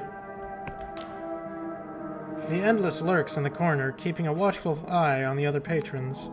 Get lost, breather. You're not interested in what I'm selling. Well, if you say it like that, maybe I am interested, man. Maybe I am interested in what you're selling. He studies you for a moment. Well, a mortal with a deviant appetite. Alright, listen up, because I'm only going to say this once. And if you breathe a word of this to any of the Queen's lackeys, I'll see to it that you're next on the menu. I'm a broker for sentient flesh, the thinking stuff. You see, most endless feed on penitent thaws mindless meat. It's seen as more ethical than eating your kind. But I'll be damned if that doesn't taste like slop. So of course, there's a black market for the stuff. So how about it, breather? Fancy a taste of your own? That's disgusting, you're a monster. He chuckles, thought as much. But remember, breather, you say anything about this and you'll be the last thing you say. I'm sure it will be. Oh, that's the room. On Remembrance by Chirius, 1278. When I was just 10 and 2 years of age. 10 and 2 years? 12? While exploring the forests of Verdant, my brother and I stumbled upon a clearing full of fleeting starlights, that long extinct flower that bloomed just once a year. My brother stood smiling amid those flowers. In one smooth motion, they rippled around him, each unfurling their petals in some ancient rhythm. Tiny droplets emitted a pale white light, drifting upwards like frozen tears. For a moment, the whole forest seemed to be full of them, glittering in union, reflected in my brother's eyes. But this memory, like so many others, is little more than a dream. I can recount colorful purpose, but further details escape me. What was the color of my brother's hair? What did his face really look like? What was his name? For all of us endless, Verdant exists in this dream state. We fill our memories with elegant prose? Elegant prowess? Prose? But we argue over the details. It has been hundreds of years since our lungs could swell with the sweet air, and between then and now, between Verdant and the realm of the endless, There is trauma that stains our minds like spilled ink. I can recall other memories of my brother. I see his face covered in blood. I see his mouth locked in a silent scream. I see raging fires reflected in his eyes. For that was the day I devoured his still living body. If verdant is our dream, the years of devouring are our nightmare. Though we stage plays and write novels of what happened then, few speak of our personal guilt. That hunger, that rage, that blood mist, the remembrance comes to us in pages of sorrow. But there are yet others who deny its tragedy, who justify their hunger and their deeds with flimsy arguments. Those who would revive the cadaver crusades, and see us feast upon flesh once more. Those who have allowed themselves to forget. So, reader, I beseech you, do not languish in sweetness of your dreams, if you are not willing to recall the horrors of your nightmares. We all carry a burden of guilt. To deny it is to relinquish the last shred of our humanity, and then we are truly lost. Wow. Interesting.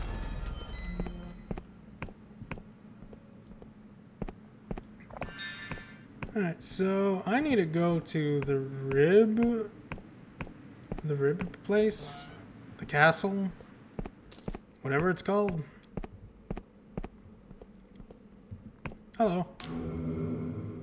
So you're the one who liberated my minds. An honor to meet you. I'm prepared to reward you. Oh, this amount is hardly adequate. A negotiator, are you, breather? Very well. I admire the enterprising youngster. Take this. It's an excellent year. Ore is fetching an exorbitant rate in the Clockwork Kingdoms. I'll make my fortune back in no time. Tell me about yourself. Forgive me, I am Romulus Charion VII the 7th. Lord and heir to the southwestern tract. The lands I own are rich in resources, the finest in the world. I employ merchants who sell them for me. Even the crown buys my ores. What will become of the crystal cultists? The mutineers, you mean? Any stragglers will be quartered. I'm preparing a troop of mercenaries to that very end. They should be ready within a week. Well, hey, I did a job without even knowing I was doing a job. Go me!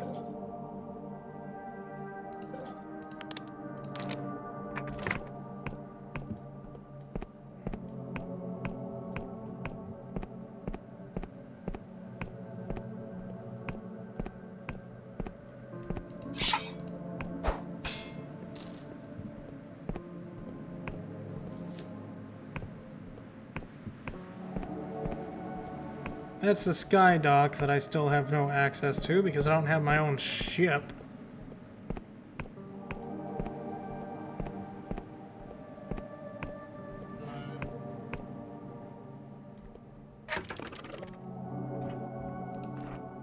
I need to upgrade this. A modest arcanist hat. A more advanced thinking cap for the fairlier hums this hat fairly hums with ciphers. But if it's bursting with ideas, all it needs is a brain to supply them. It's more fashionable, too. Why, yes, I do need more nice hat.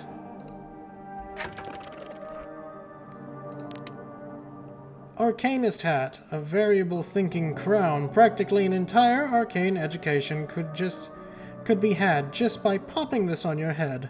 It's also devastatingly stylish. Indeed it is. 30 lore? Okay, who are you? In past days, I fought with Lord Ryder in the Cadaver Crusades. We would feast on the flesh of mortals, such as yourself. He smirks. Nothing personal, you understand. But such days of glory were over. Now I must eat mindless slop penitent thaw brews up in those flesh farms of hers.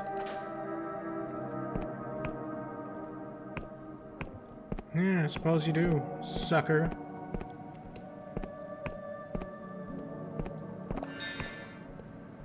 So this is the Rib Palace, I think? If I remember its name right? Probably not. Ah, mortal traveler. Unusual to see one of your kind within the realm of the Endless. It is my pleasure to welcome you to the Castle of Ribs. Pray tell, my friend, what brings you to our kingdom? Insatiable curiosity. Ha! I'm familiar with that drive to discover. That raw, unbidden need to know what lies beyond the horizon. I traveled a little in my youth. You know, some many hundreds of years ago, when I had a beating heart. The Sky Realms were very different then, let me tell you. How were they different? Well, this was only a century after the world rend. Everything was in a state of flux. Every day new kingdoms were blossoming and dying like winter roses. Tell me about the wonders. Why, of course. Have you ever seen a god? Multiple. Killed multiple. I saw one once, drifting through the fog, as vast as a mountain, dozens of eyes, each as bright and round as the moon. When I saw it, I opened my mouth, and the most beautiful hymn spilled out. I can't sing under normal circumstances, but my voice was like honey and thunder that day. Tell me about the horrors. I would rather not recall such things, but I saw an entire town consumed in silver flames, while laughing priests circled above like vultures. I saw conscriptor harvesters pulling screaming men into its maw and turning them into mindless engines of war. I saw a library whale pulled slowly apart by iron hooks. What the hell is a library whale? And butcher archivists scrambling through its guts for forgotten tomes. Do you remember what caused the world rend? I never knew what caused it, but I remember the searing flash that stained the sky. I remember the impact which shook our tombs and shattered the island. Back then, the Endless were one of the few people in the Sky Realms. It got a lot more crowded after that, with all the refugees. Fascinating, but I wanted to ask something else. I'll answer your questions to the best of my ability. I seek an audience with the Queen of Silver. Oh wait, do you have any theories about the Entombed One? Ah yes, you've experienced one of the recent earthquakes. Terrible business. I have reason to believe the Entombed One is a lingering specter of the Hooded King, getting his revenge on the kingdom that left him for dead. Someone needs to find him and persuade him to abandon his vendetta by force if necessary. I can try. Would you do that? I would be in your debt. Here, take this. It's the key to the crypt beneath the castle. The Entombed One is somewhere down there. Oh, so we're just gonna go down there right now and just kill him. Good enough for me.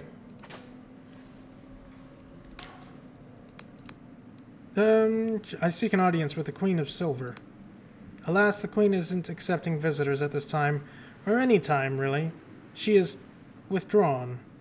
Most days she will speak to me, and me alone. Perhaps I can put her in a better mood? I doubt it. But I suppose I have nothing to lose by letting you try. Go ahead. If you can raise her out of her depression, I will be, without exaggeration, eternally grateful. The Seneschal stands aside, allowing you passage deeper into the Castle of Ribs. Oh, well, thank you. I'm going to put on my talkie hat before I do that. Hello. As the Queen casts her gaze upon you, you are overcome with a wave of melancholy so profound it almost drives you to your knees. Oh, hello. I'm afraid I am not receiving visitors at the moment. Please talk to my Seneschal. He will attend to you faithfully. What seems to be the matter, Your Majesty? Ragged lips peel back from long yellowed teeth. She seems to be attempting a smile. You are a curious one, aren't you? But I can assure you there is nothing out of the ordinary. Put quite simply, I feel the same as I did yesterday, and the same I will tomorrow. 200 years ago, you would have found me in this same castle, in the same seat, feeling the same as I do now. That's awful. I have adjusted to it. I exist now in tranquility, and have no desire for your pity.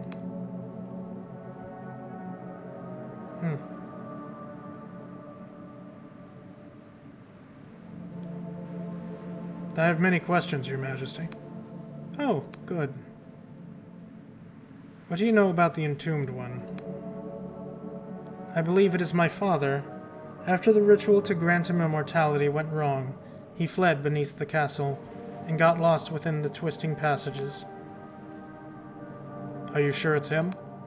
I wouldn't know. I know it in my bones. Shouldn't you do something? Do what? Send guards down there? I've done so. They have not returned. Go down there myself? Never. I cannot bear to see him again. What if I went down there and tried to stop him from shaking the island apart? You're welcome to try, but I believe my Senchal has the key. But I don't expect you to succeed. Some of my questions are more... I think I really got all I need to know from these guys. Because I don't want to find a way for immortality. That's kind of dumb.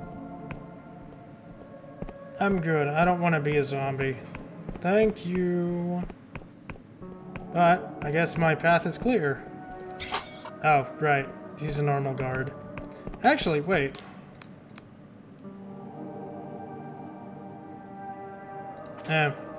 Guess not.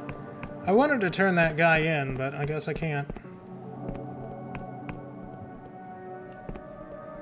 Well, let's get under the castle and kill whoever this Entombed One is. No reason for him to be shaking the island apart.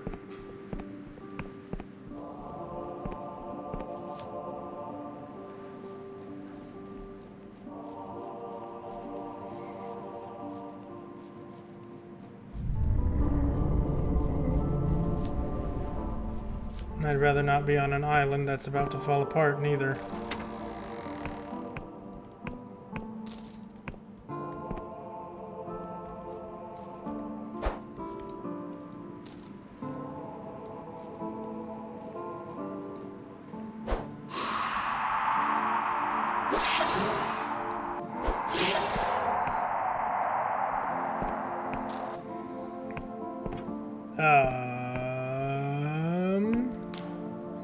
The door smiles and extends its fangs. Only those loyal to the king may pass. The door sinks its fang into your wrist. It drinks and drinks and drinks, till your legs feel weak and your arms numb. Finally, it releases you. Your blood is tainted by treachery. You may not pass.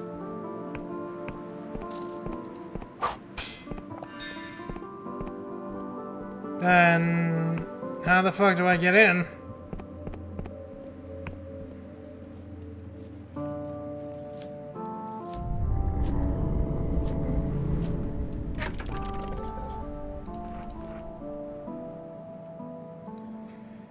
I'm beset with earthquakes. The crypts are guarded by a fanged door which only permits entry to those loyal to the hooded king. You should ask Senchal about this. Okay. Wanted to make sure.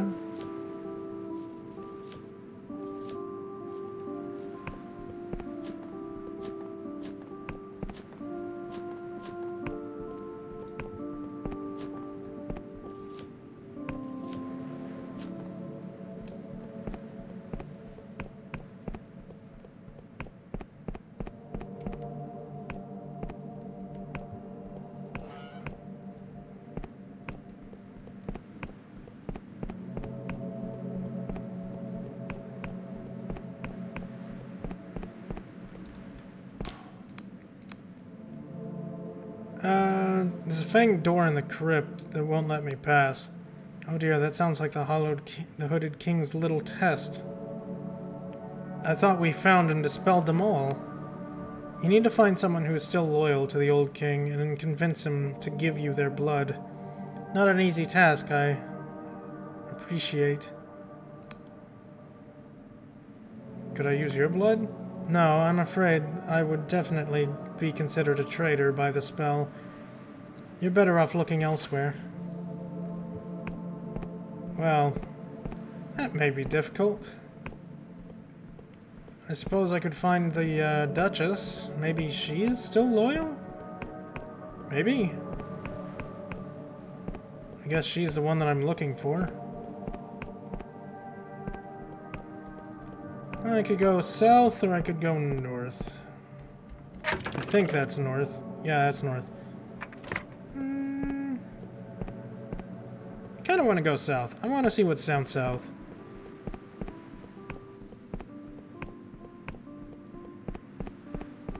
We'll come back around eventually.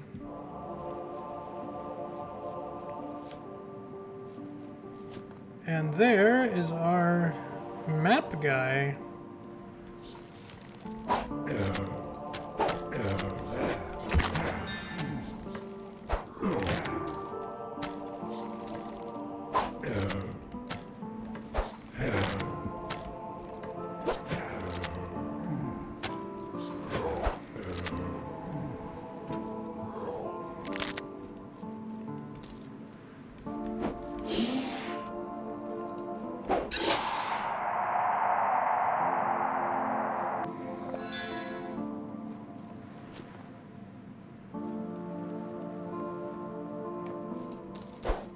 I'm gonna mark down as much shit as I can. Can I not mark this?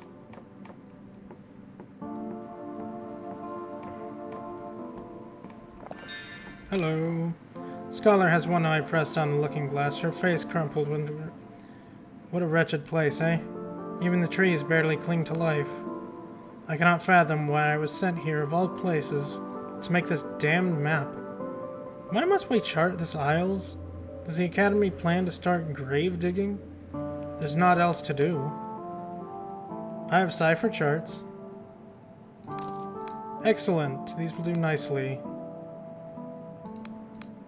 Okay. 4 scholars. Hollowshire and his realm, Clockwork City, Quill. Done, done, done. What landmarks do you need for this region? I spied a few points of interest through the looking glass, but I loathe to leave my post. The local wildlife appears unseemly. Can you see that heap of stone building over yonder? That's Sepulchre, the only settlement in the Endless Realm that is above ground. We need to scout that for start. Done. There's a mausoleum to the far south of the island that should do nicely. And finally, to the north, I've spotted the flesh farms. Alright, that's easy enough. Got it. Only 3 major points of interest. Easy peasy.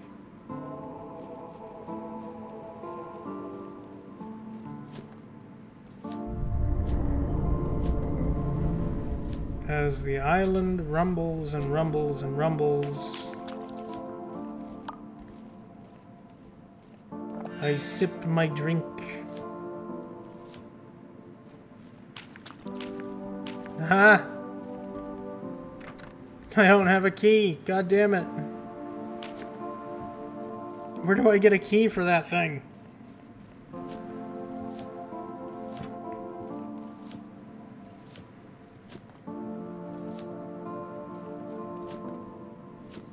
I have found so many, but I want access. Because I have a feeling that's where the Iberian ore is.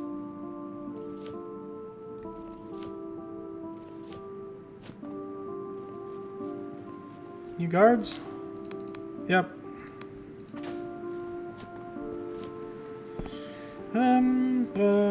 Let's go this way.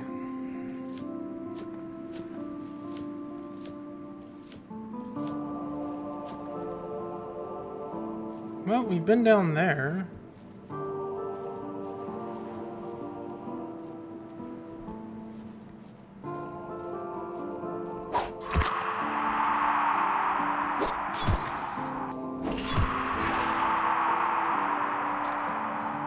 They got some ugly-ass birds in this place.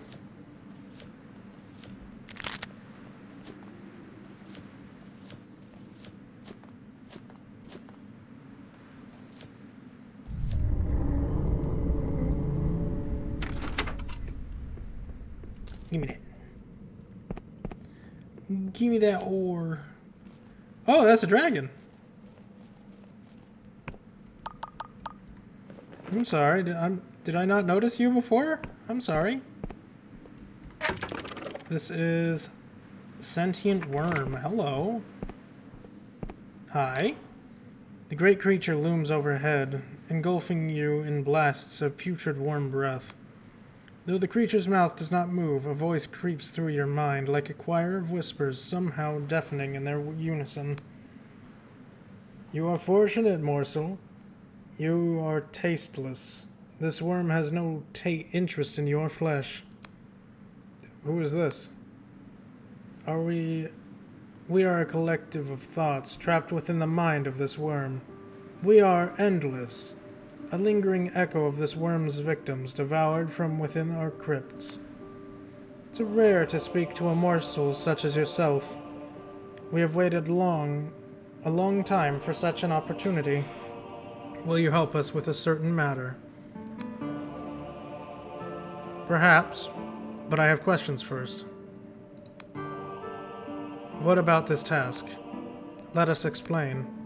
We share a body with this worm, but we do not share its hunger. We are, after all, a remnant of its victims, and its feasts do not bring us pleasure.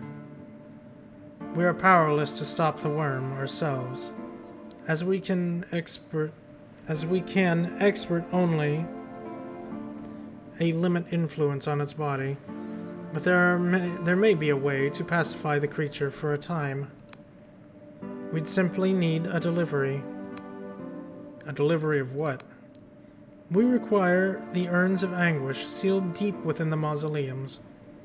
You mean this urn of anguish? The one that I found like 20 minutes ago? They contain a cremated remains of many endless who were long ago burned by the living. A cruel fate as their consciousness lingers. But with no body to provide sensation, the endless trapped in those urns exist in a perpetual darkness. So if they were to join us, it would perhaps be a better fate.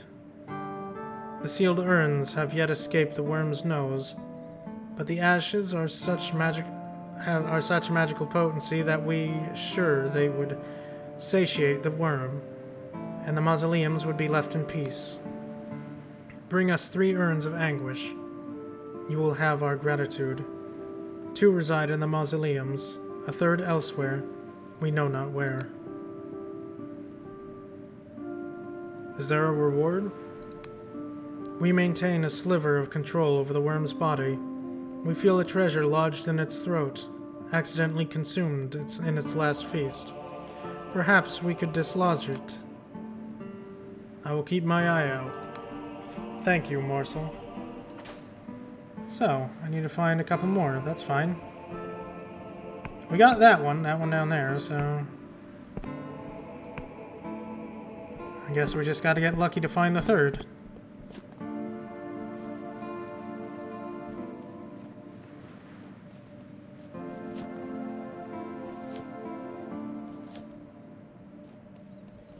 That's cool. I always wanted to see that dragon up close, and there we go.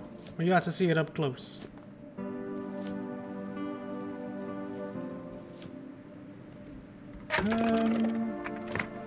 I'm thinking we go down that way. See what's on them islands down there. I think that's the Duchess's Keep, maybe?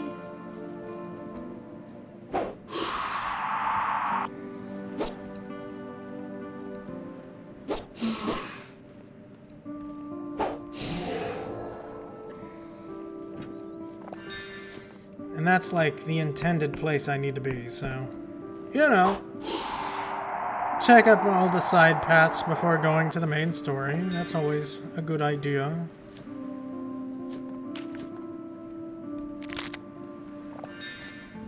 Plus, free stuff, so... I'm not complaining.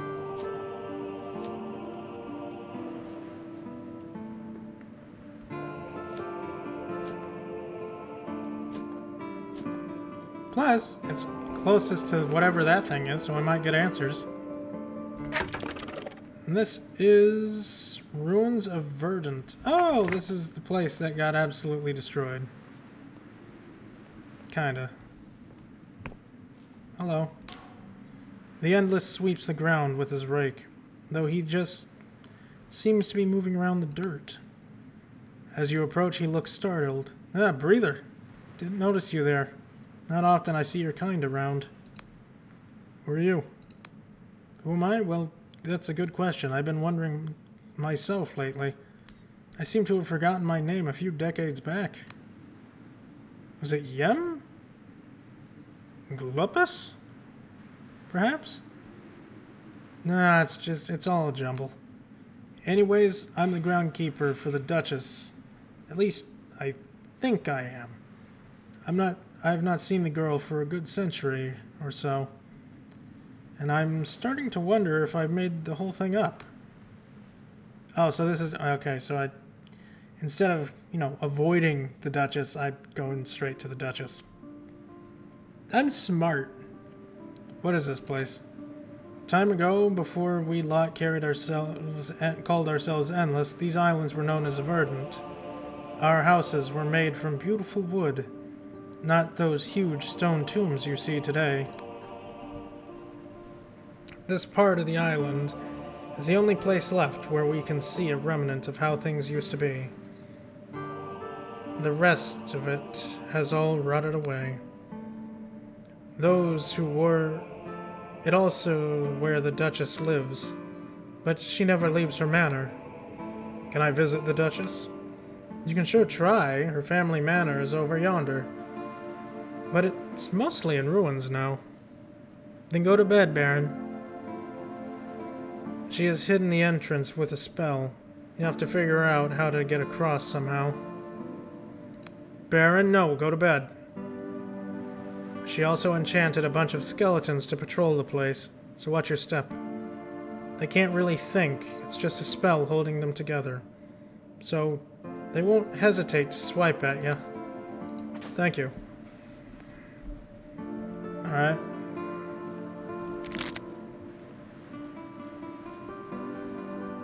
Then just close the stream, close your eyes, go bed. Go bed. Go sleep.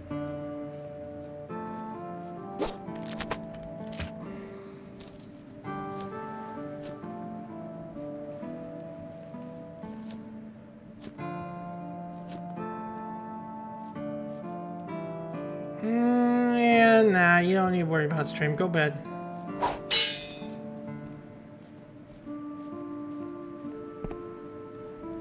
Another death's veil. They're becoming increasingly common, which is worrying.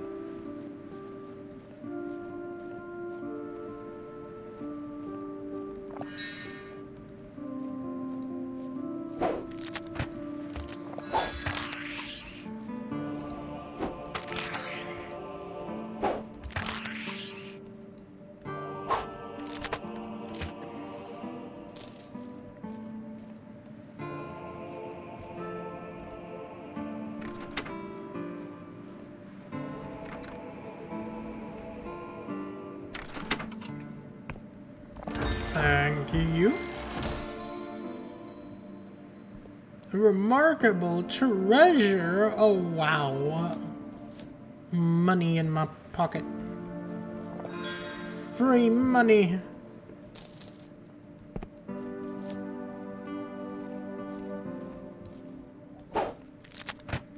So, the Duchess is just perpetually watching me. Good to know.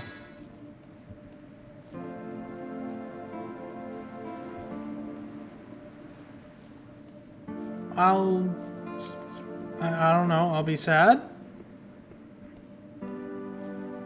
Does that help?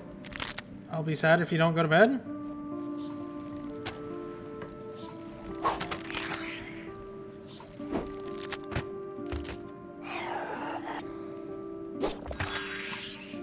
Yeah, probably. I'll be extra sad.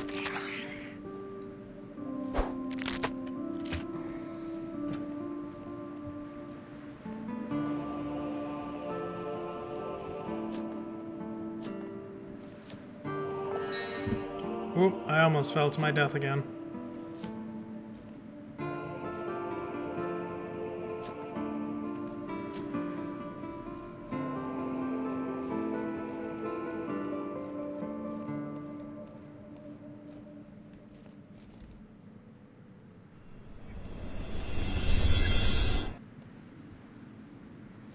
I have absolutely no idea what I just activated.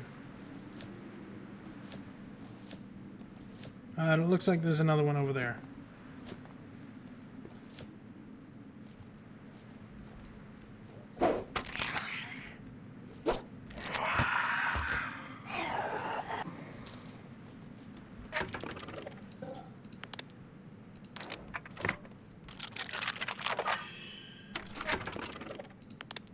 I'm gonna put that back on.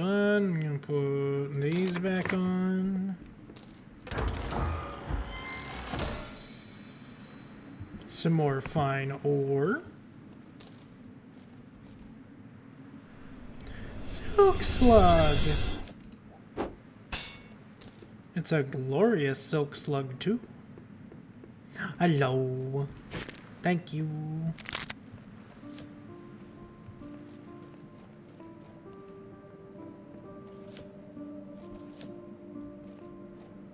So, theoretically, I just opened the pathway to the place? Oh, no, there's one up there too.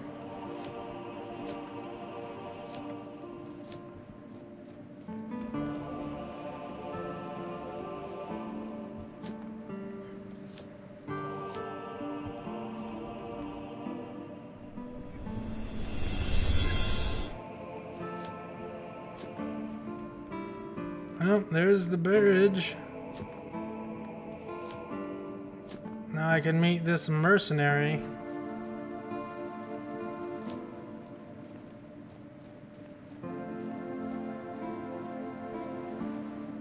Look at that thing, just existing.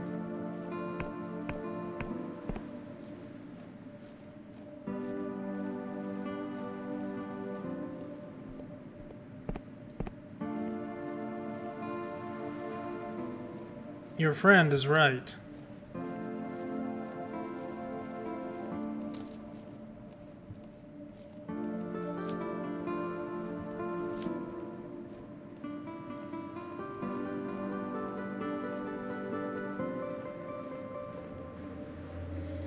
Alright, let's have a chat with the Duchess. You step through the mirror and appear to be somewhere else. Oh, yeah, that's how the mirrors work. Oh.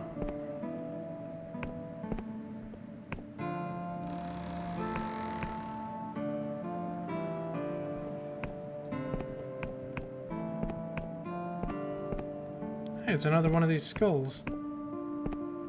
Hello. I've been looking for you. Hanging in the gloom, the endless woman is engrossed in ritual. She hisses violent, unfamiliar words through her hand. Unfamiliar words while her hands trace sparks of light through the air, illuminating the books and dust around her. Hello? The woman seems oblivious to your presence. Oh, it's Allie! Hi, Allie! Hold on, I got you, Allie. And it's Bernie. Hi, Bernie. There we go. There you go. Oh, he was doing Hollow Knight. I hope you didn't suffer too much in Hollow Knight, Allie. I hope you are super well. Hi, puppy. I hope you are wonderful. Thank you for the raid. I hope Hollow Knight wasn't too bad. I hope it wasn't too bad at all. The puppy says hello to everybody. She's very happy. The woman seems oblivious to your presence, her face inscrutable behind her mask. She continues to mutter esoteric phrases while sculpting glyphs of light.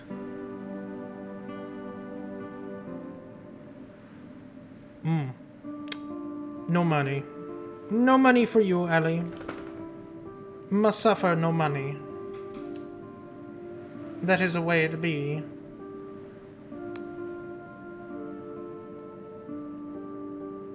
What are you doing? She screams, her voice seething in a wave of magical energy that sends the books crashing to the floor. Do you know how difficult it is to weave parallel cipher syntax while an idiot is talking in your ear? No. She groans in frustration. Off you go, Allie. Go do your jobs. May your job not be suffering. Hopefully. Possibly. Hopefully. Maybe. I'm sorry. I'm in the middle of a family crisis, and you caught me trying to conjugate a pair of superlatives. Sometimes I just hate ciphers. Semantics? Semiotics?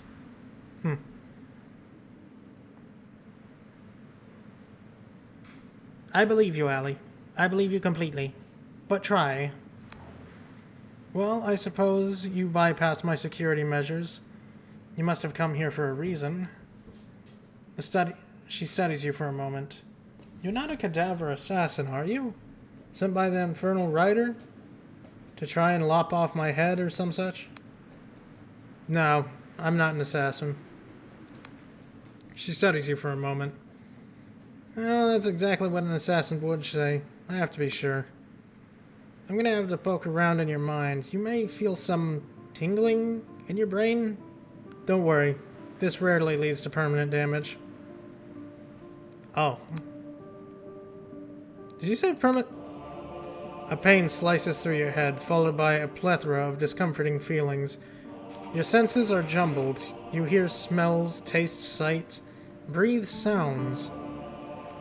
Everything wraps and you feel nauseous. It's fine. Brain damage comes and goes. But then you find yourself cowering in a filth of an alleyway. Small and frightened, a man leers over you, raising his sword. You have but a moment to clasp the shard of broken glass and lunge at his belly. Yes, you remember. You were 6 years young. Just another worthless urchin in the city sprawl. The things you did to survive. Her voice cuts through your dreams. You've had a tough life, mortal. I'm sorry.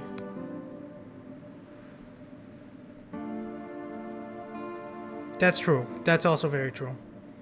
But this isn't enough. I need more. Another wave of nausea. Reality churns around you until you wake in an Inquisition prison cell. The smell of rust and shit filling your nostrils. So, that's it, eh? You're with those Inquisition bastards? But you're not a player. Just some pawn in their scheming. Blackmailed with the threat of oblivion. How pitiful. Once more, you submerged in a memory. You see Vela's ship drifting away from you, and with it your only hope of salvation. Ah, so it's Vela you're after. I sailed with her for 10 years, even called myself a Dark Star. But I assume you knew that. Yeah, I had a hunch. Well, this only deepens my suspicions, so tell me, do you kill for your masters? Do you take the lives of others to preserve your own? Only in self-defense, no. Only in self-defense do I draw my sword. Oh, how noble, how valiant. I'm humbled by your chivalry, etc. But let's see the truth, shall we? Your mind reels once more. You see the men and monsters who stood in your way, and how you've clashed swords to evade their blows, buried your steel in their flesh. You remember the chaos, the thrill, the bloodlust. The truth is, you enjoy it. Okay, that's true. She seems taken aback. Mortal, you're a monster. The blood that you've spilled, nobody could ever atone for such wanton violence. Though, I suppose I have no right to judge you.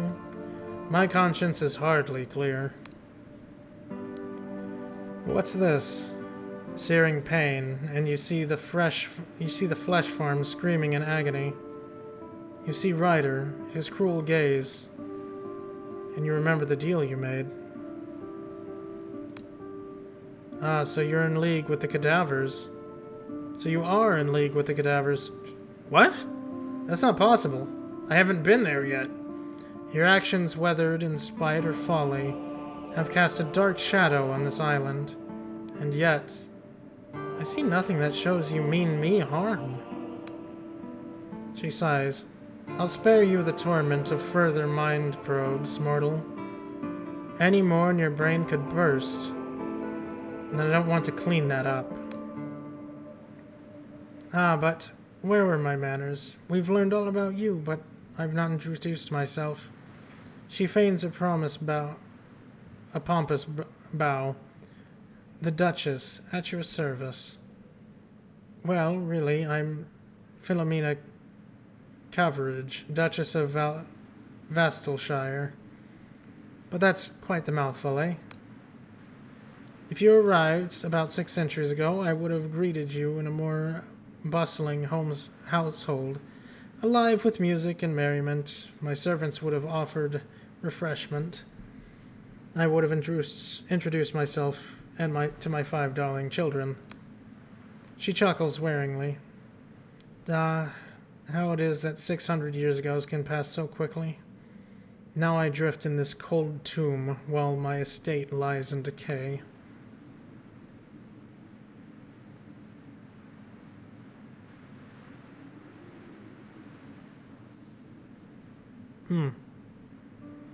Yes, that makes sense, Baron. Sounds like you miss your former life. There's nothing in Endless around who doesn't. But for most of us, it's hard to think of our mortal lives without opening our doors to our demons. You see, I became the Duchess the day my father died, in the Great Devouring. Do you know that was? Yes, I do. Then you will know the darkest stain on my people's history. The Endless were born with an insatiable hunger for decades. We feasted upon those we once called kin. And my family was no different. I was 5 and 30 years of age when it happened. I had a husband, 5 beautiful children. We know the cruelest thing. You know the cruelest thing? There was a part of us that knew what would happen. As I tore into my husband's flesh, I howled in anger, but in sorrow. As my daughter gorged upon the bowels of her brother, I saw the tears streaming down her face. As I picked up my infant son, not 3 months old, I wanted to hold him, to kiss him. I never meant to. Her voice croaks, and she's silent for a moment. I'm not gonna say nothing. Ridiculous. Shush, Desmo, no. To be endless is to live with terrible guilt. It is the same for all of us. But while most find comfort in the rituals and traditions of old, I find them suffocating. She chuckles. But there I go again, dredging up the past. I think it's why I stopped getting invited to all those mausoleum balls. Okay, fine, Desmo, but I hope you're having a good morning. So tell me, mortal, this hunt for Vela, what do you hope to accomplish? I have to stop her from destroying the world. The world is at stake. And you would save it? Admiral, but of course, that's not how she sees it. I wonder, do you understand what's truly at stake? There's a hidden language in the universe, mortal. A web of signs and ciphers which establish the very rule by which we live. And Vela, she wants to change it.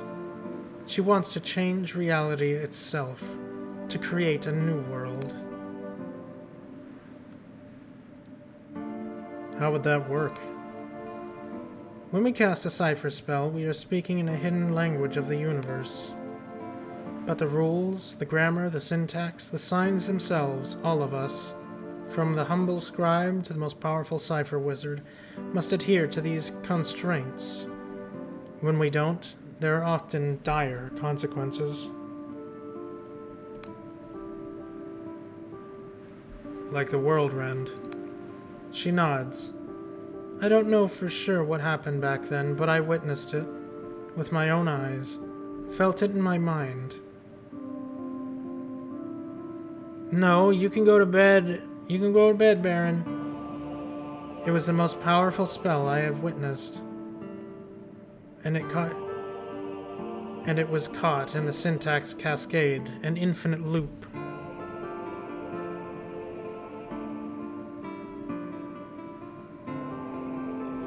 My day is going in directions and shapes, definitely, Desmo. It's definitely going places. But I'm glad you're having a good day. But if Vela's plan works, she makes the impossible possible. With a click of a finger, she would raise an empire, make anyone truly immortal, even raise someone from the dead. Sounds dangerous. Exactly.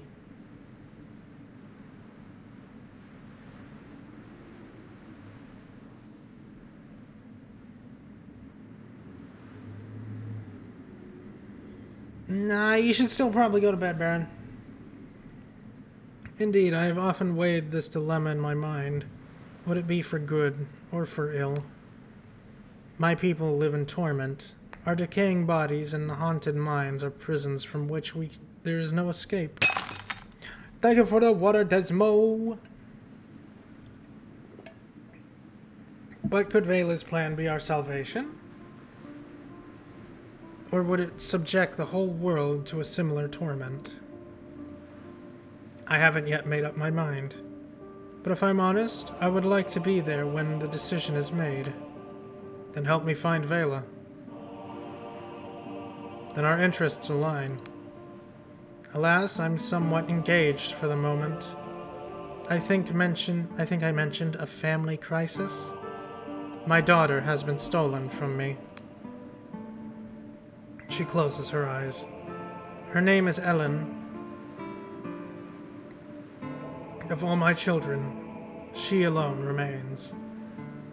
I can still see her, 9 years young, holding my hand with a lush grass of verdant. Everyone in the village knew that beaming smile.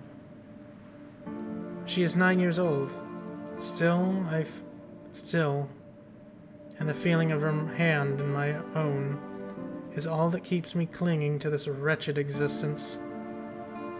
And now the damned cadavers have taken her. I can try to rescue your daughter. You would, mortal? If you were to save her, I would truly be in your debt. The cadavers are a secretive bunch, but I caught wind that one of them frequents the rotten coffin in the sepulchre. He wears a full suit of armor and holds a key that will grant access to the upper levels of the cadaver keep. He surely won't speak to me, nor my lackeys, but you. You're an outsider. More than that, you're mortal, and cadavers are very interested in mortals. I'll find her. Thank you, mortal. My daughter has a signet ring on her finger. Find her, and I'll teach you, and I'll help track down Vela. You have my word. Sounds good to me.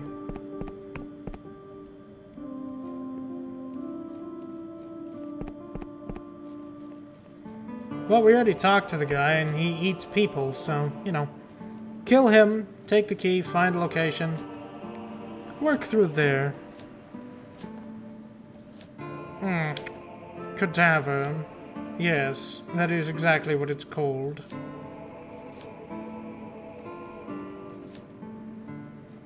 What is this called? A cadaver. A skeleton. I love that video. English Premium. I enjoy it much. Alright, what the fuck is this place?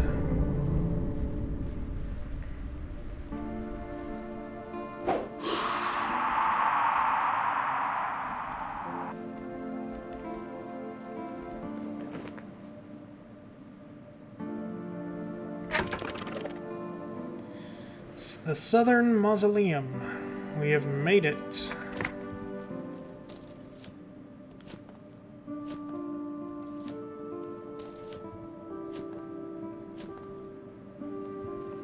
Where did you come from? How did I not see you? Die.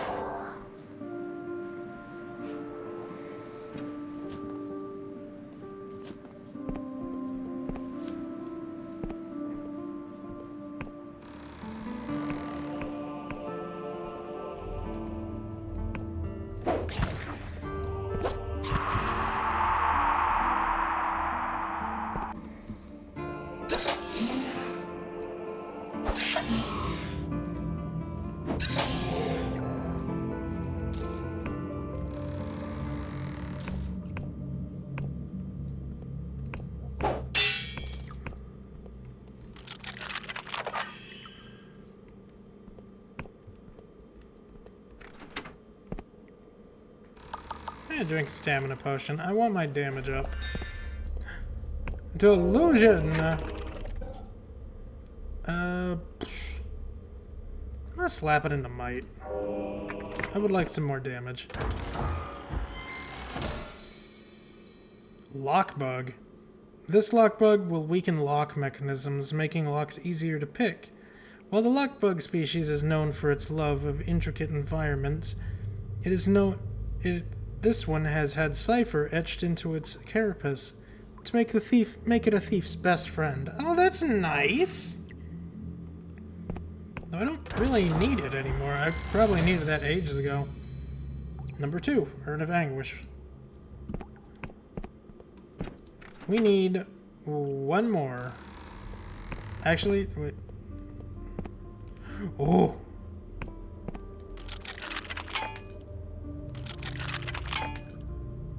You're fucking with me. Really? Twice in a row? I got 2 1s in a row?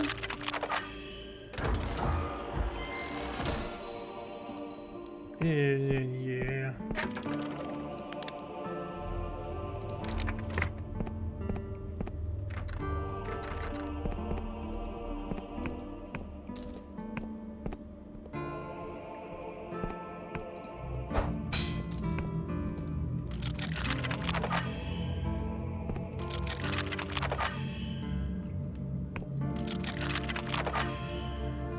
Might as well test the lockpick out.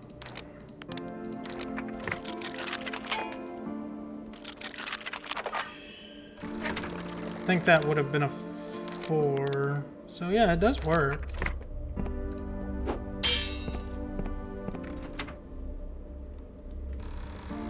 Oh, that's another urn for the dragon.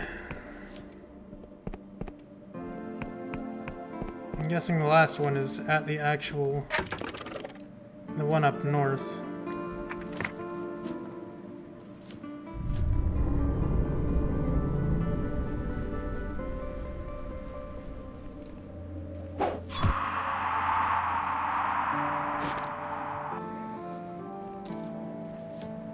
But I think there's a little more I can take a look at around here.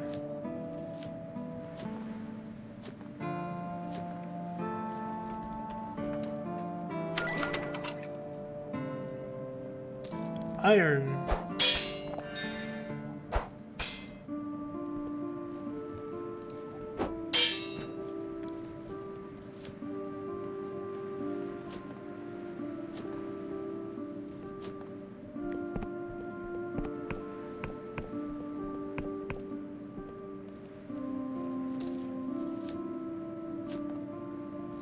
Hey, there's our teleporter beacon.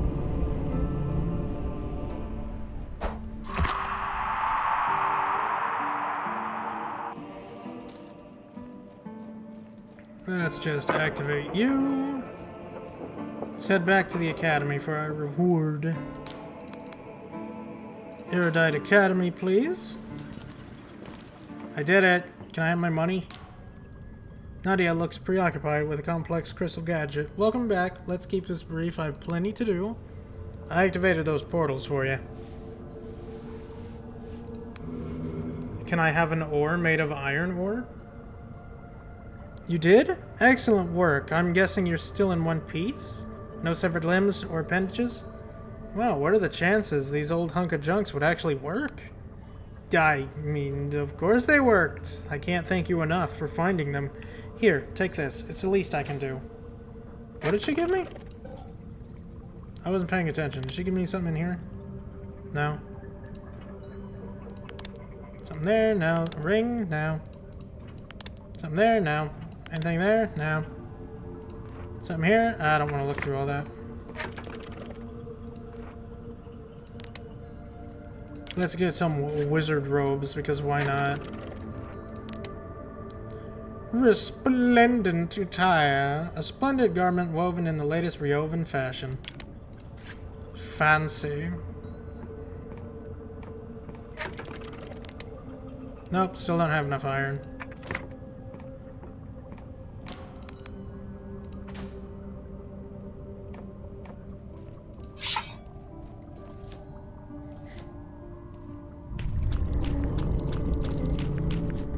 Okay, I really gotta kill whatever the fuck is down below this island. This place is gonna fall apart.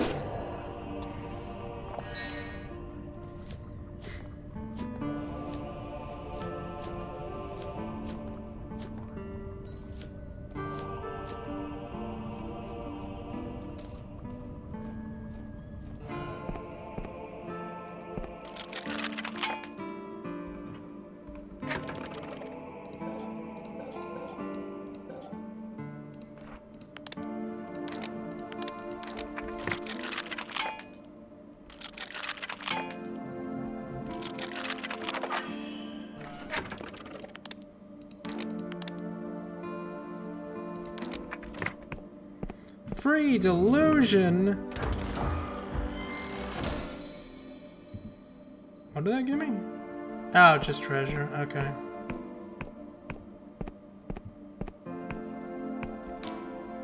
His voice rings from behind golden mask, like freshly struck bell. Abase thyself, mortal. You stand before Lord Ryder, champion of the Black Trenches, first over the abyss at Manscore's Fall, destroyer of the Triborian fleet. Triborian fleet. Give me a reason why I shouldn't render you unto the carrion. You have 5 words to argue your case. I don't think there's a need for that. Ah, damn, that's too many words. We have no cause for quarrel. Ah, I suppose we don't. But I remember a time when a living thing wouldn't dare come within 100 miles of our borders. Those were the days. Very well. What do you want from me? Are you still loyal to the Hooded King? Of course I am. Before his untimely end, I was his right-hand man. And if he were to reappear tomorrow, I would kneel at his feet and offer my sword without question. Good to know. You're an odd little mortal. Did you know that? Turn on hat. Give me the perfume. Are you still loyal to the Hooded King? Then it's gonna sound strange, but I need a sample of your blood. Lord Ryder considers you for a moment, then pulls a dagger from his belt and slices his palm open. This is for one of the king's tests of loyalty, I assume. Here you go. Take as much as you need. If one of the king's loyal gates still lingers, I am interested to see what lies beyond it. You collected as much from Lord Ryder's treachery... Treacly black blood as you can. What do you expect the king to return to after all these years?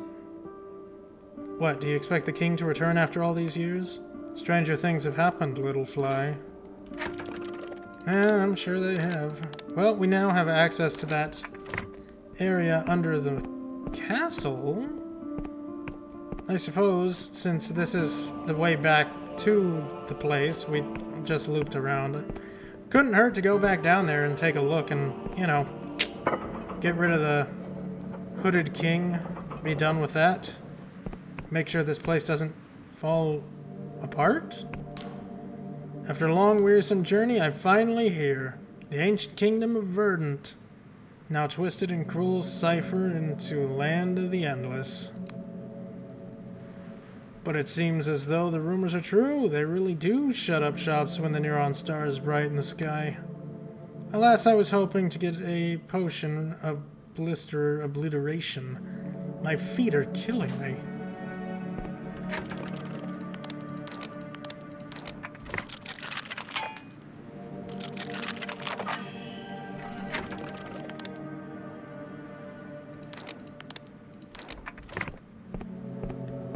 I'm sure they are killing you.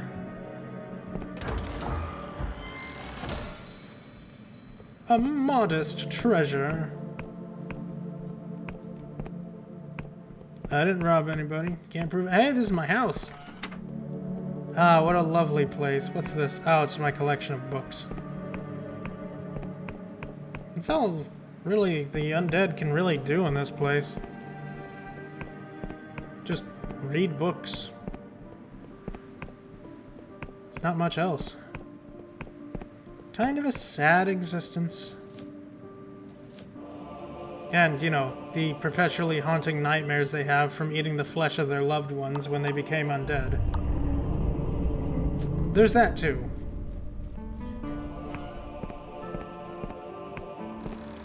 Knock, knock, coming through. The door lunges for your arm, but you manage to position the blood bottle beneath the fang instead.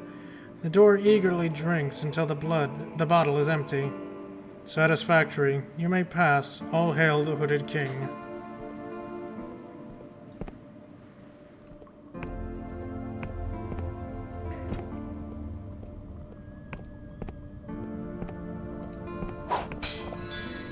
Greetings, Hooded King. Do me a favor and stop trying to tear this place apart. Hey, can I borrow that? Thank you. She floats above you, imperious, furious, bristling with disdain. She resembles the Queen of Silver, but aflame with inner light. Hello, mortal. I'm just gonna stay standing. I don't bow to anybody. She extends a hand and her eyes flash and sparkle like fireworks. The chamber around you begins to shake so violently that you are forced to drop to your knees. Better. Now tell me, who is it who dares to trespass within my domain? So you're the entombed one? I am the queen, the true queen, not the sad old relic like the queen above. My kingdom rots. Soon I will destroy the entire island along with all of my subjects. I will end this wretched curse, and finally gain my subjects' eternal peace they crave. I have questions.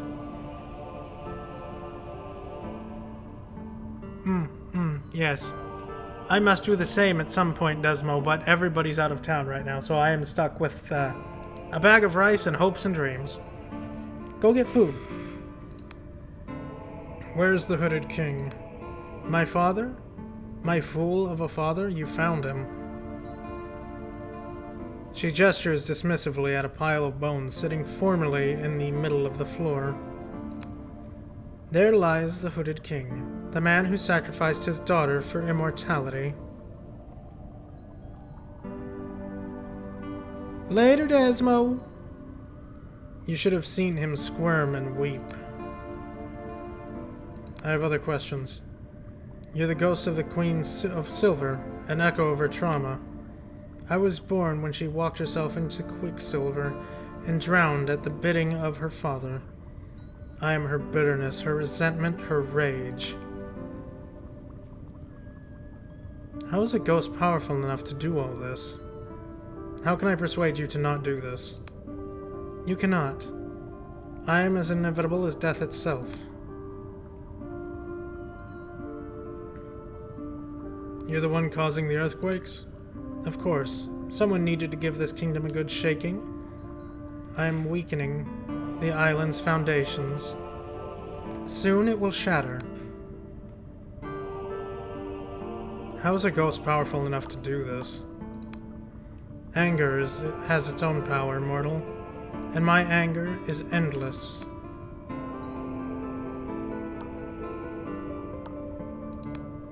I was born when she walked herself into the Quicksilver. That's all I needed to know. And I'm glad of it.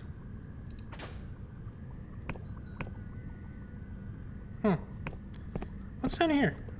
Anything interesting? Nothing? Ah, there's a potion. Alright, so the king is dead, and we have to deal with...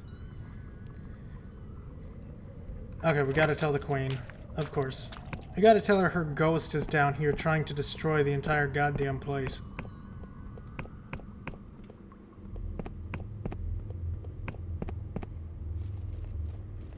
And that's no bueno for nobody. God damn it. Stop shaking the island! At least wait till I'm off the island. Then shake it.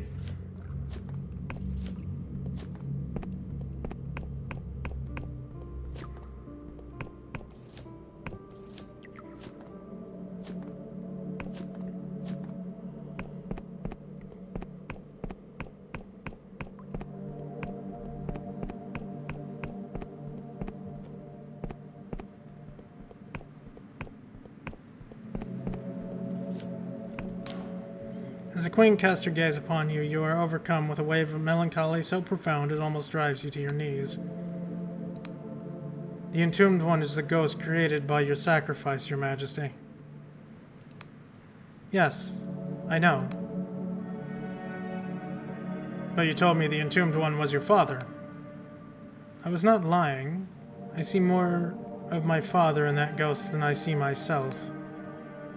Last I saw her 2 centuries ago, when I took pertinent thaw down there to become one of the Endless. Penitent knew about this too? I haven't met Penitent. She is the only other who knows. It was unavoidable. The only way I could grant her request to become Endless. What exactly is she? She is both spell and sacrifice. Partly a ghost and partly the lingering remnant of a spell that turned the whole kingdom into Endless.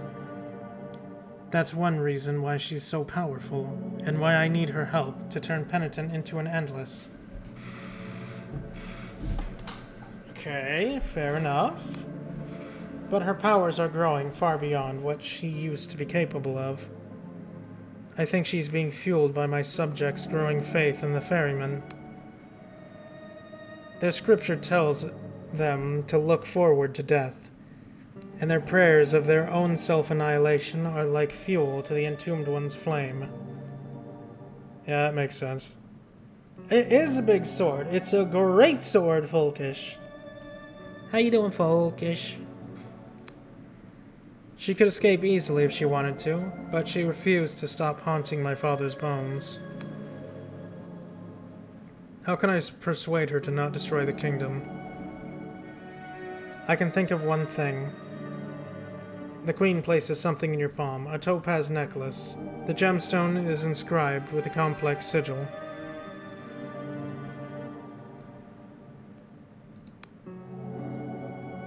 This was the necklace I wore during the ritual. Perhaps it will remind her that a queen's purpose, above all, is to serve the needs of the kingdom. Hopefully, but she doesn't seem too interested in listening to anybody. Oh, hey, this is locked. Breaking and entering, taking the treasure. Thank you.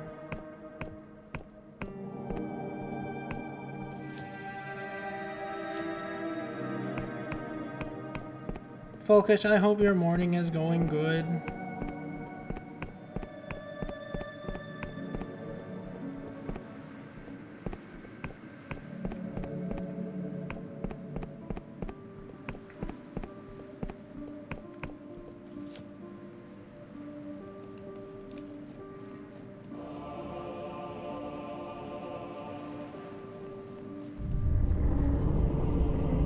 Stop shaking the fucking island!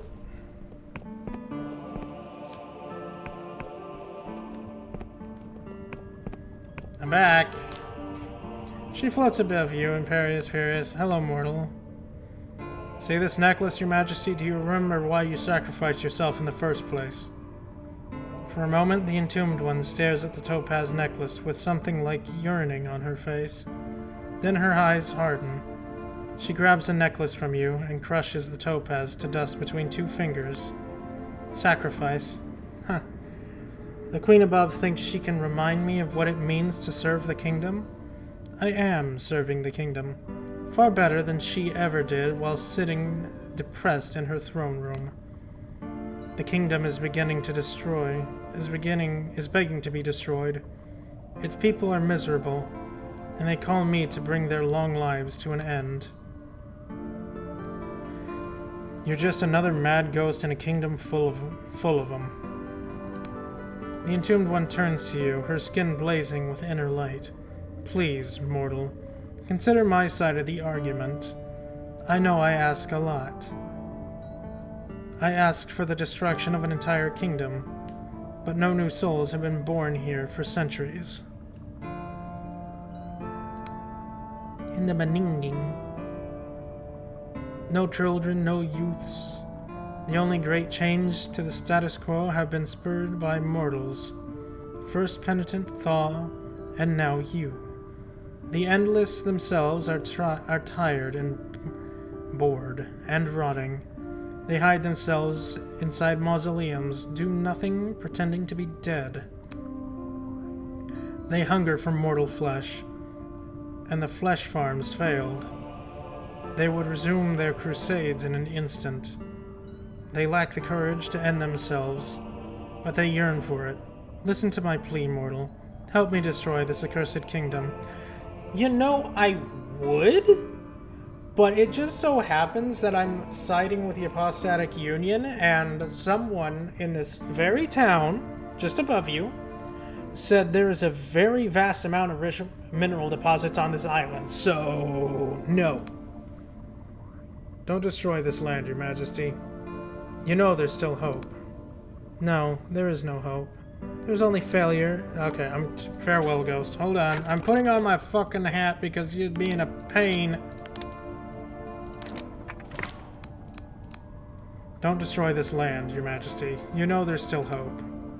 Oh, really? And how do you know that? Is your desire to destroy this kingdom not born of love? You still care for your subjects. Of course. That would undo their suffering. But not all of them want this. You're condemning innocents to death.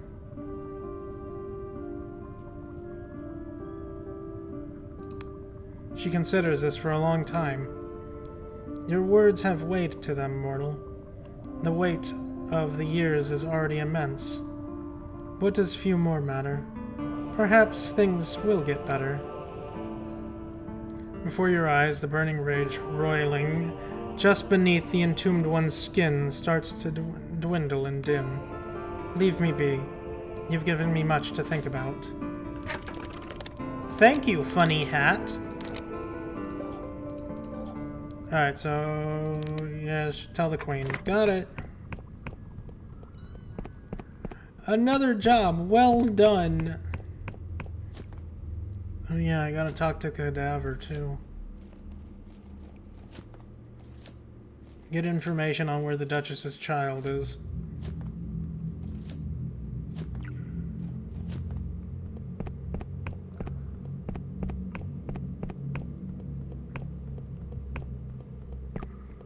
Go sleep, Baron. Go sleep.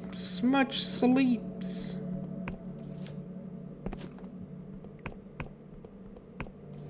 May you have all the dreams. All the dreams of dreams and such. The Endless lurks in the corner. I'm looking to enter Cadaver Keep. I heard I should speak to you. He stifles a laugh. A mortal asking to enter Cadaver Keep? Of their own free will? Well, now, I've seen it all. Wait, people sleep, Birdie. It just happens. It will happen. Have you have heard the rumors, Breather? About what goes on in there? What goes on with your kind? Of course. Even so, I can't just let you waltz into Cadaver Keep. Us cadavers are a private bunch. You have to understand. There must be something I can do to change your mind. He looks you up and down. Well, I suppose there might be one thing. A chunk of your flesh, still warm, fresh from the bone. That would prove your loyalty. What part? Only a morsel. Shall we say, a finger? I don't really need finger. I have 9 more. Make it quick. He unsheathes a very large knife. Oh, don't worry, it'll be over before you know it. Now hold out your hand. With one quick motion, he slices off your finger. Your hand sears with pain, but he quickly douses the stub of a foul-smelling potion and wraps your hand in a rag. This'll fetch a good price for the right buyer. You've proven your worth, and then some, Breather. Take this key. It'll unlock the lift to the top of the Cadaver Keep. That'll take you to the island above. It's where you'll find the Duchess's daughter. Never told you I was looking for her daughter. We have eyes and ears in many places, Breather. Of course, the key does not grant safe passage through the keep. That's not part of the deal. The second you step into the stronghold, you're on your own. Good luck, Breather. Well, 9 fingers. I'll do fine with 9 fingers. I don't need all my fingers. That's fine.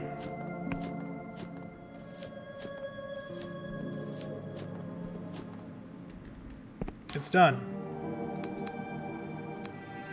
The Entombed One has stopped her efforts to destroy the kingdom. Excellent work, mortal. I never thought I'd see the day. What persuaded her in the end? Hopes for the future. Not your necklace, that's for sure. Sacrifice. That's what we must do, again and again and again, to keep this rotten place from falling apart. The Queen of Silver sighs, setting back into her throne. And so we buy another few years of our endless existence. Joy. You don't gotta be such pain about that. You don't have to act that way. I did my part. You told me to stop it. I was told to stop it, therefore I stopped it. Can't be mad about that. I did my job.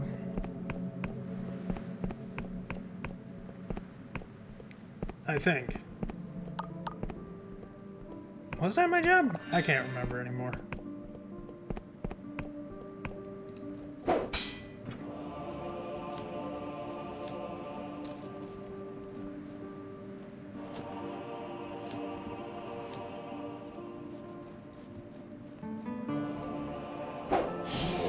I see the ghost in the distance. I think I gotta be over there somehow. Somehow, as I see the bridge to her. Okay.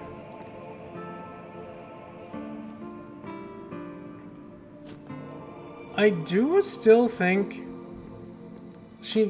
I mean, the Duchess mentioned that the magic that Vela is going to use is like could resurrect somebody. I still think Vela is going to try and resurrect her sister. And this ghost is that sister. I have no proof, but I completely believe it.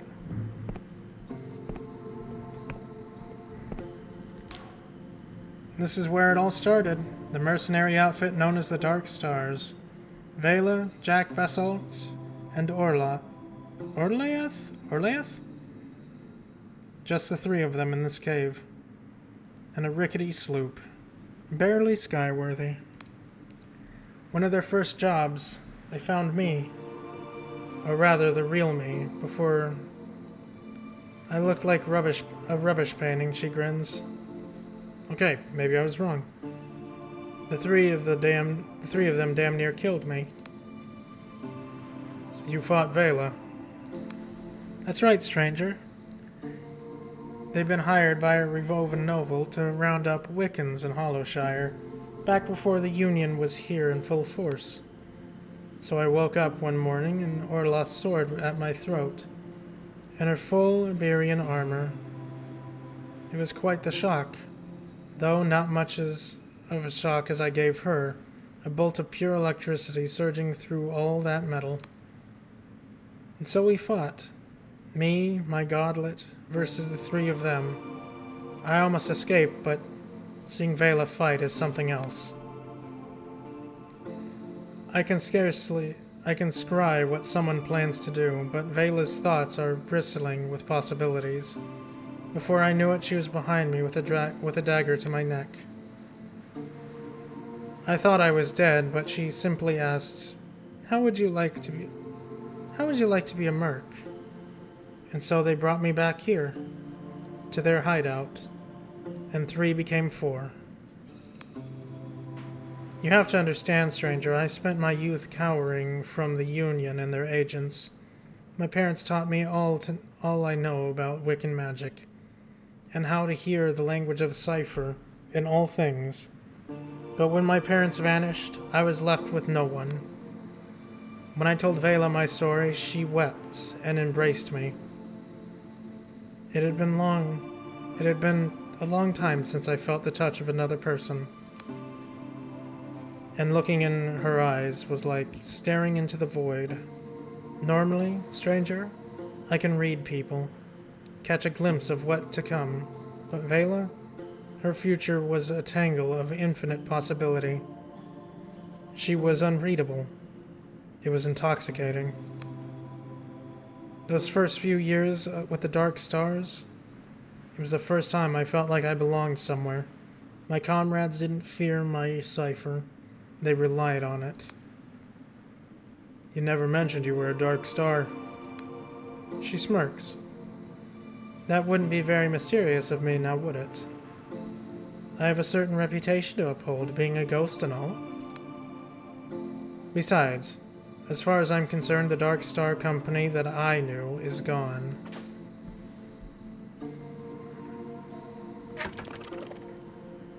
You followed her to the airship cove to the Western Realm. Now you should enter and hear what more she has to say.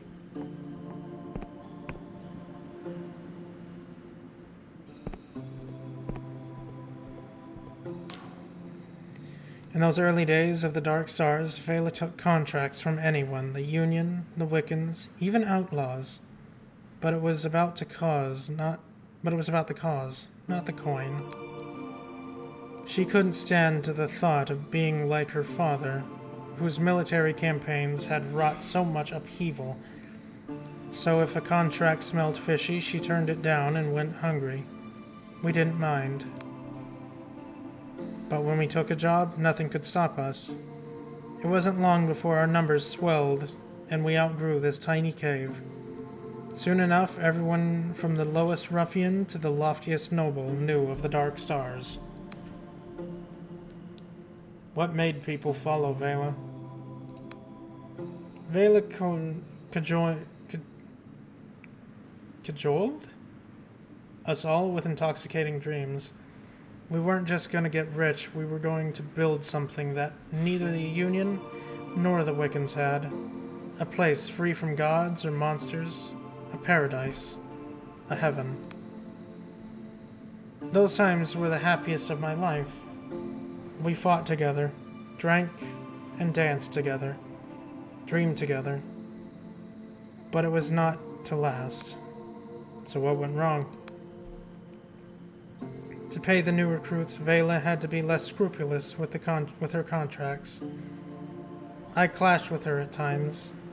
When she slew the minor god Serenon, I flew into a rage. I never wanted the blood of a god on my hands. But it was when she found that damned Iberian key that things really got out of hand. There is an island drifting to the northwest of the Clockwork Kingdom that contains the record of the Black Goblin airship. Meet me there, and I will finish my story. Northwest of the Clockwork Kingdom? I am so far from that lady, you have no idea.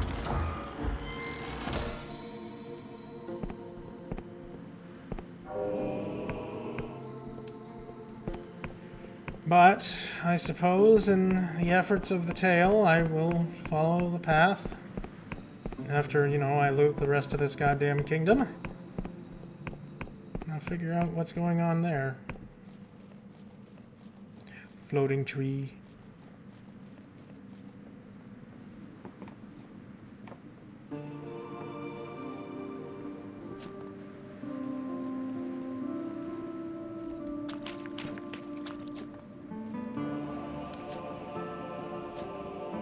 Yes, I think the last ashes of Dread are in there.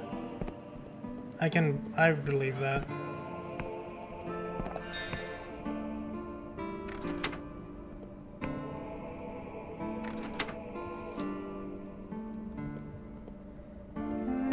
Oh, it's outside.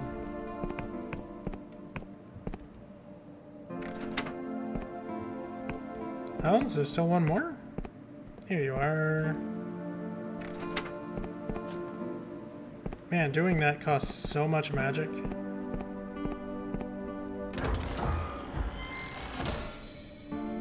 Ethereal Flechette. Shoots a tightly coiled bolt of magic energy to damage a single foe. This spell makes a particularly versatile weapon because of its unusually quick incantation. I learned how to do shotgun. Hooray! Shotgun! Except I'm not going to use shotgun because I don't use magic.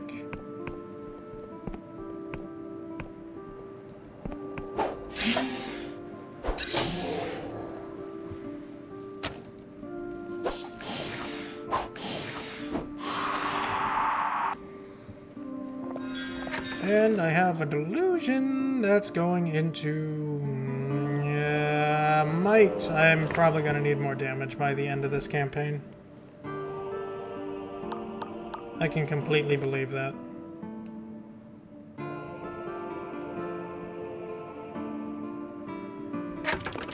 This is the Northern Mausoleum. Theoretically, the ashes for the dragon should be up here. Maybe.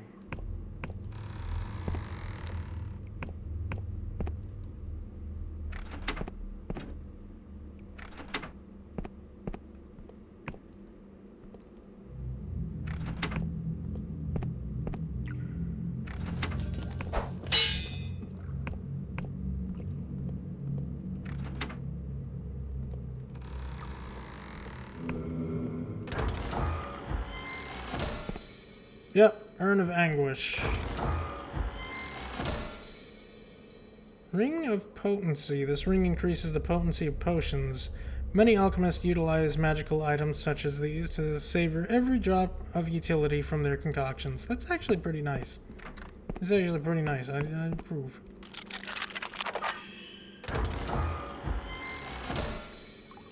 Extra treasure. Honest question, is it grave robbing? What? Is it grave robbing if the people that are in the grave are still technically alive? Is it or is it not? No, you can't come in. Go away. Who are you? My name's Magar, and I don't care who you are. Get your own crypt. I paid for this one fair and square. Please, let me in, Magar. Please? No.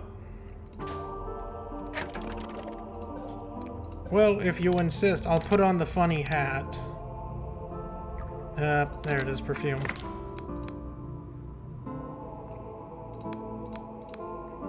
Let me in, Magar, please. There's a long pause from the other side of the door, then a sigh. Fine. You hear the sound of a bolt being drawn. The door swings open. The door swings open.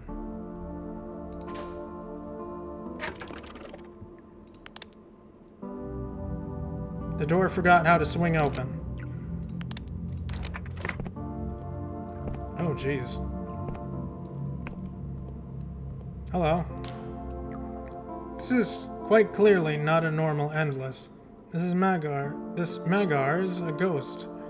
And the original Magar, who is locked up here, is nowhere to be seen. What are you looking at, mortal? You're a ghost. What? Poppycock, I'm flesh and blood, just like you. To demonstrate this point, he waves his arm at you, and passes it right through you. He smirks at you, apparently believing he's proved his point. I think you were eaten by a catacomb worm. When you say this, the ghost's eyes go blank. He stares into the distance for a long moment, then jumps back with a shriek. He backs away, staring up at a memory only he can see. No, please, ferryman, save me. Save me, no. He crawls up into a ball, sobbing, and won't say anything else. Hello? The ghost's eyes are blank. He stares into the distance for a moment, jumps back. Okay.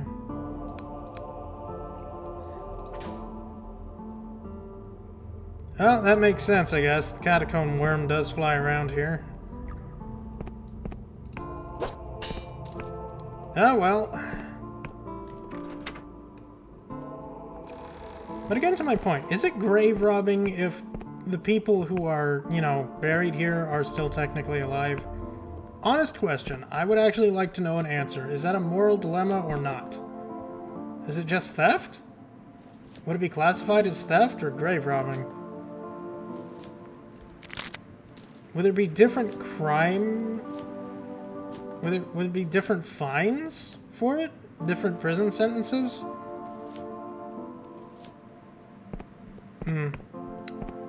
I don't know. I'm not smart enough.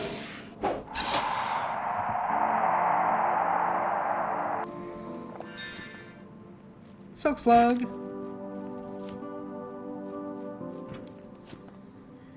Okay, so I think that's Cadaver Keep, maybe?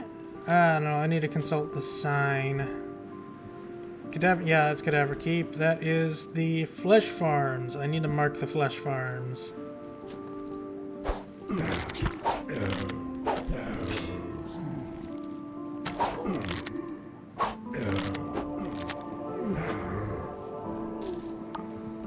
Ow.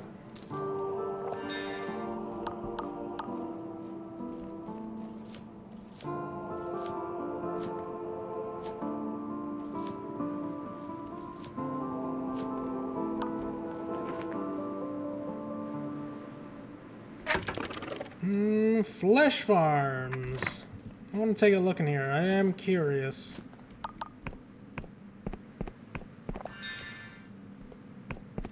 Let's open the shortcut.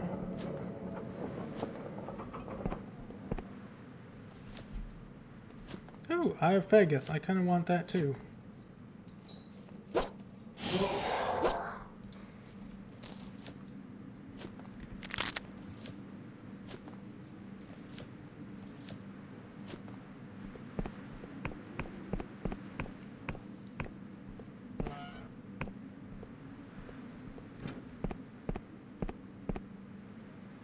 Wow. Impressive operation.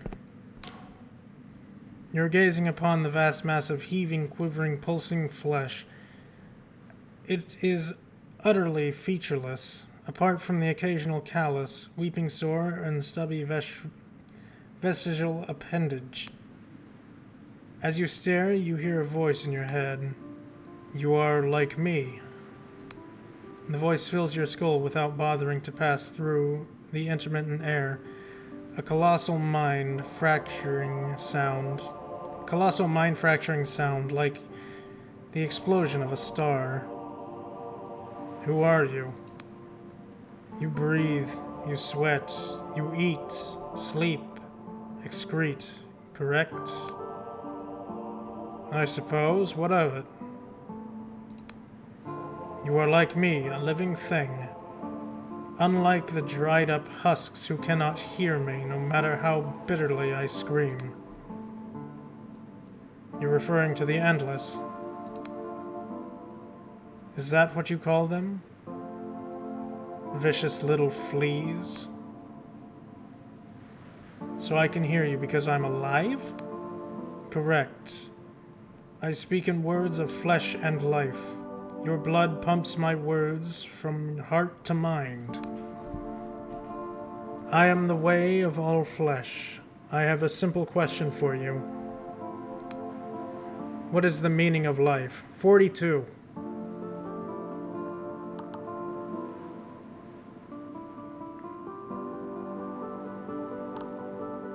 You were created by the Endless to serve as a source of life energy. I am their food? Yep. You must stop them. I am living, thinking entity. I cannot resign myself to serving as food. I'll talk to Maggotson, see if we can find a solution here. How long have you been self-aware? Over 100 years. Although in the early years, my thoughts were very simple and often illogical. I knew I didn't like pain, and that was about it. I've been getting smarter every year. I imagine that soon my cerebral capabilities will be quite frightening. In short, you are turning into a god, and I cannot have that. Hi, Edmund. Thank you for participating and for water. Thank you very much. Can't have you turning into a god, big man. How are you speaking inside my head? Somewhere within the expanse of the useless tissue floats a brain, or perhaps a network of brains spread throughout my body. I have no doubt that my brain formed by mistake against the wishes of my creators, but it is formed nevertheless, and it is a powerful organ. I have been observed in my ability to frighten small animals away by shouting my thoughts at them, but until now I have never had the chance to communicate with a living being who could actually understand my words. Yeah, you're becoming a god. I can't have that. Sorry, pal. Come back soon. Without you, the silence is deafening. I'm sure. When he turns to you, you can see his eyes are obscured by 2 large gold coins. He lifts one of them to appraise you swiftly before dropping it back to place.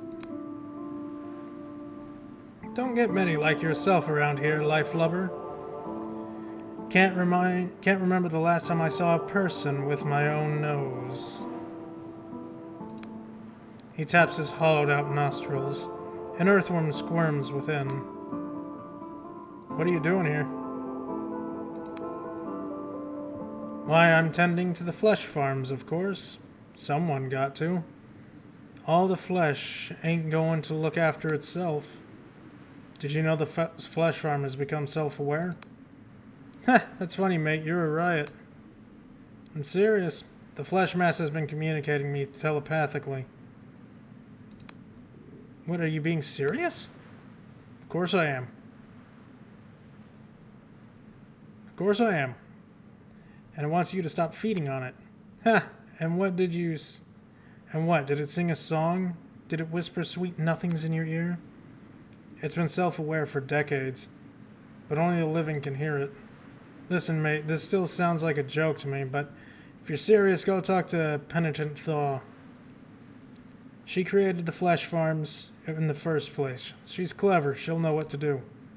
Penitent Thaw is in her sanctum above us. Up there. Thanks, Maggotson. Go talk to Thaw. Yeah, no, I'm not letting... That thing cannot become too self-aware. Someone needs to lobotomize it immediately. I do not have those tools, but maybe you do. The rotted woman advances towards you, her robes trailing along the ground. Nearby is a floating cage inhabited by a twitching, gibbering corpse. The cage drifts closer to you, gaining momentum. Hang on, stand right there, don't move a muscle. What? The cage corpse opens its mouth and begins to sing a giddy melody. Your shadow lifts from the ground and wraps itself around your knees, bearing you down to the floor. Why have you come here? Are you an assassin? A thief? A rival mage seeking to steal my secrets? What did you do to me? Who are you? My name is Penitent Thaw. Some call me the greatest living mage in the Sky Realms. Personally, I'm not sure I'm truly alive. But the rest is right. So, you better answer my question carefully. Are you an assassin, thief, or rival mage? I'm chasing someone from the Dark Star Company. Dark Star, eh? I take it you're after Vela Callis? You know her? Only by reputation. Unlike the rest of the Endless, I actually make an effort to keep up with affairs in the outside world. So, why are you chasing the most dangerous mercenary in all the Sky Realms exactly? Seemed like a good idea at the time. You intrigue me, mortal. She makes a dismissive motion with her hand, and suddenly, as they came, the shadows recede, leaving you free to stand up. Go on now, but make it quick. I'm growing bored. So all along you knew the identity of the Entombed One. I'm a mage, mortal. I hoard secrets like a miser hoards gold. And you know what the fastest way to run out of secrets? To tell everybody about them. I heard it was the Entombed One who made you an Endless. Nope, I'm not asking these questions. I don't want to become Endless. Thank you very much. About the flesh rats down there. The flesh farms are a fine invention, if I do say so myself. Did you know the flesh farm is becoming self-aware? Interesting. Elaborate. I conducted a lengthy conversation within its mind. With it inside my head. What level intelligence are we talking about here? Did it exhibit any unusual traits or particularly alien preferences? Only that it doesn't want to be used as a food source. I suppose that makes sense. I wouldn't either. Listen, mortal. What you have been saying should be impossible. But if you're telling the truth, we have a problem. If the flesh farms are becoming sentient, don't want to be eaten, well then, the Endless will no longer have a mortal way to sustain themselves. It could mean the return of a bad old ways. Oh yes. Before I came along and created the flesh farms, the Endless sustained themselves by waging bloody war on other islands and eating their enemies. It was called the Cadaver Crusades. I am well aware of that. Ever since they stopped, a few mad old bastards like Lord Ryder have been pushing for them to return.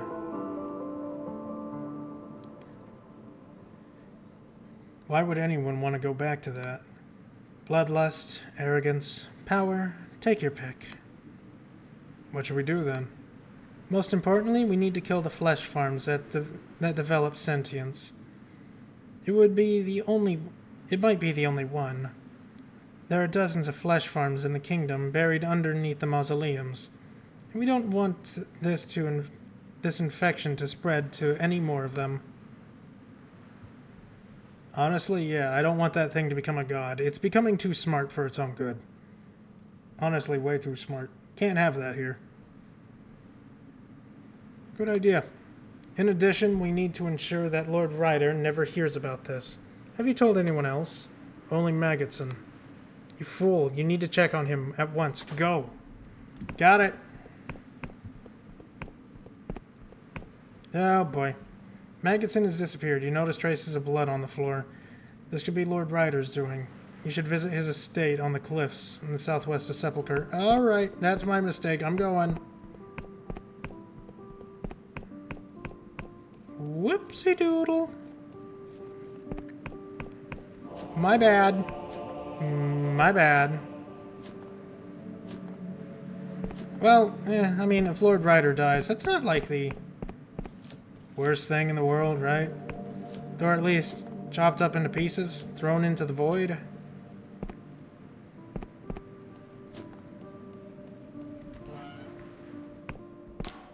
Magotson has clearly been tortured. Broken ribs poke through desiccated flesh. His teeth are in splinters.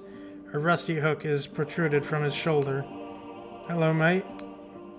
What happened? Lord Ryder did this. He spits a yellowed tooth onto the ground at your feet. After you told me about the flesh farms being sentient, I thought it was pretty funny. Told some of my mates about it, and they told theirs. Before you know it, Lord Ryder is visiting my farm. Smacks me around a bit. Says we have much to discuss. What is he doing now? Lord Ryder is going to investigate the rumors of the flesh farm. If he can prove them to be true, he'll try to start up the old crusades again. He's around here somewhere. You have to stop him.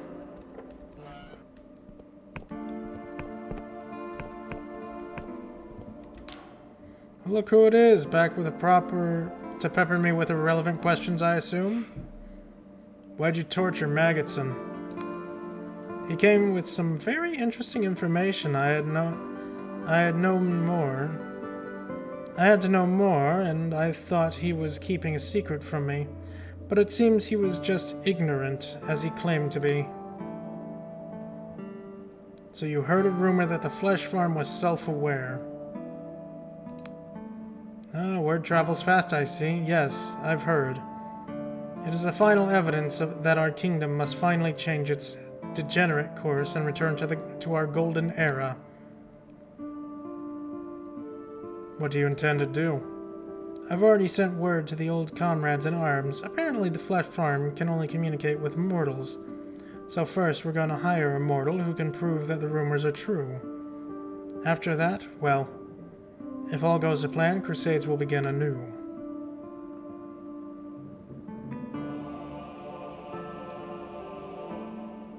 You're a monster. I've been called far worse by better mortals than you. Usually just before I tore their hearts out of their chest.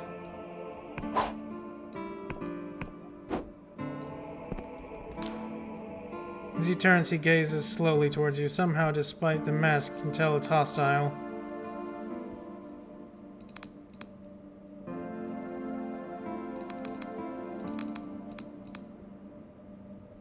I could talk to the flesh farm for you. I don't trust you, mortal, and I don't particularly care if the rumors are actually true. I intend to hire a mortal who will say exactly what we tell him to say. Got it! So that's... fuck you. Morbid appetites. I need to do that. Lord Ryder, you should speak with Penitent Thaw about this. Got it. I'm gonna go deliver these urns first, because I do have them, and, well, it's better if the worm is, you know, not killing the civilians of this entire goddamn place.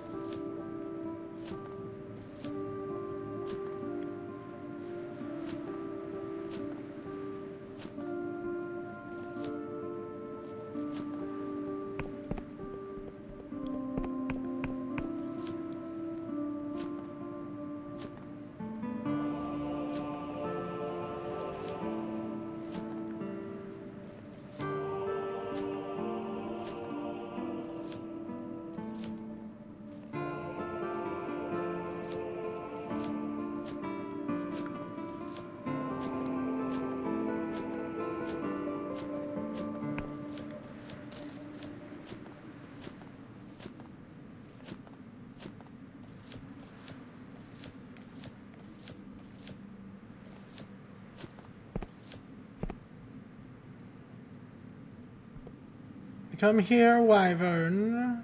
I wish to speak to you.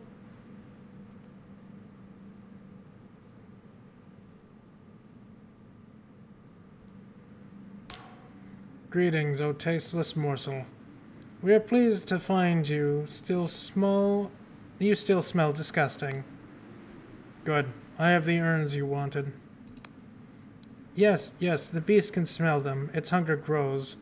For your own sake, morsel, drop them where you stand, lest to be devoured. You drop the urns just before the worm's massive jaws and close them in a single terrible motion. For a moment, the creature is deadly still. Then a great spasm moves through its body. Such potency, such dreadful flavor. The worm is overwhelmed, Morsel. We can already feel our ancient allies joining us. Please, take this. The worm convulses. Oh, it's just treasure? Ah. And with a horrible sound, it coughs up a treasure chest, encased in a huge amount of phlegm.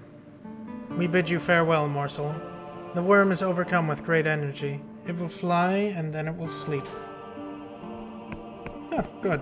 Problem solved.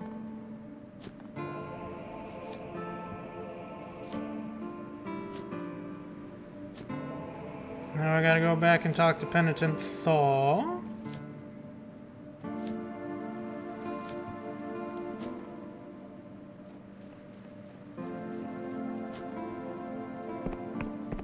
Honestly, this region is a lot less, like, full compared to the other ones. There was a lot in the Hollowshire and the Clockwork Kingdom, but maybe it's just the size of it. Maybe the Clockwork Kingdom was pretty long. This one's kind of condensed a little bit more. More of a T shape.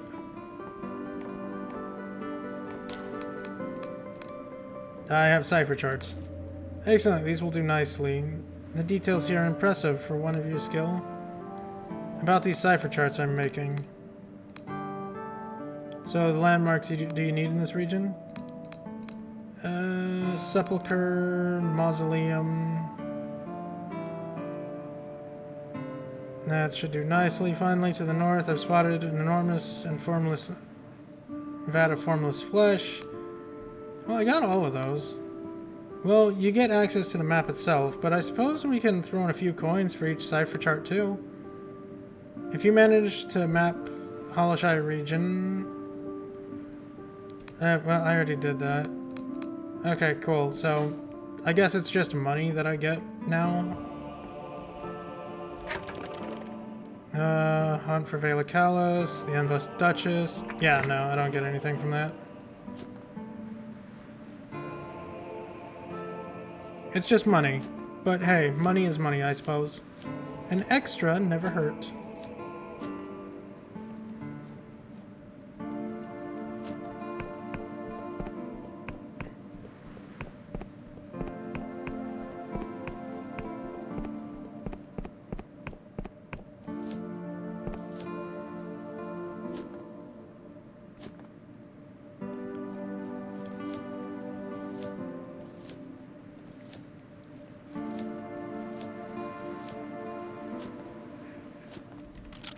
And we're just gonna open that because, hey, free resource.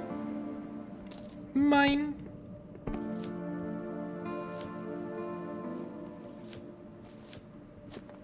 No.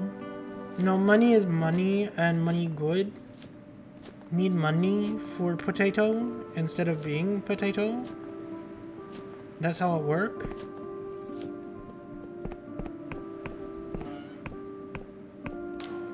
You again, mortal. I presume you have, she sighs, questions? So all, about the vats down there. Flesh farms, a fine invention. Lord Ryder knows that the flesh farms are sentient. Well, that's it then. I was hoping we wouldn't have to do this, but here you go. She hands you a bundle of strange orbs. These are phage spider eggs. Enough of these can skeletonize the entire village in a matter of hours. They'll destroy the flesh farms and leave no trace once they hatch. Just deposit the eggs onto the flesh mass and leave as quickly as you can. Once they hatch, the spiders will devour the flesh in about 35 minutes. Alright. You expect me to annihilate and totally... yeah, no, I expect you to. Is there another way? The only other way is to continue to feast on the flesh farms, keeping them in captivity, even though we know they feel pain. It's just a difference of flavor, of atrocity. Alright. I'm so glad that you understand the severity of this issue. Now off with you. Yeah, I'd rather not have another war spark up with the Union in this place. That wouldn't be good. And this thing's, you know, closely becoming a god. Deposit the eggs on top of the quivering mass to kill the way of all the flesh. The way of all flesh. What is this? What are you doing? No, please. As you walk away, you hear the eggs begin to hatch. One by one, you hear chittering noises, the sound of meat being gnawed by thousands of mandibles. Quickly, though, all that is drowned out by a terrified shrieking that reverberates inside your skull, making you fall to your knees in agony. After what feels like hours, the screaming dies down. All that is left is the skittering and clicking of the swarm. The way of flesh is dead. You hurry away before the spiders seek fresh prey. Problem solved. No more God. Hello, Breather. What brings you all the way to my farm? Ah, goodbye, Maggoton.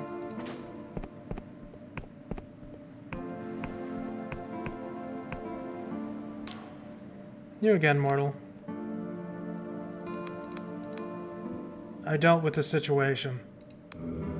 So the flesh forms have been destroyed. Good. It is easily replaced. You have done well, mortal. Ryder will need proof to start his new crusade of his, and he shall find none. I suppose I can spare a few coins for the trouble. Take these and be gone. Alright, nice doing business with you.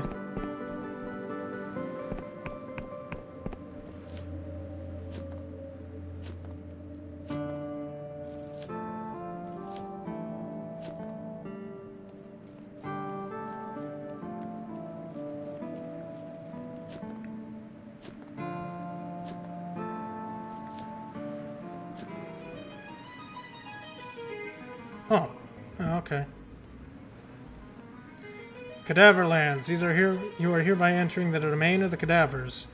Only those loyal to our cause will be granted entry to the Cadaver Keep. Well, I have a key, so go fuck yourself.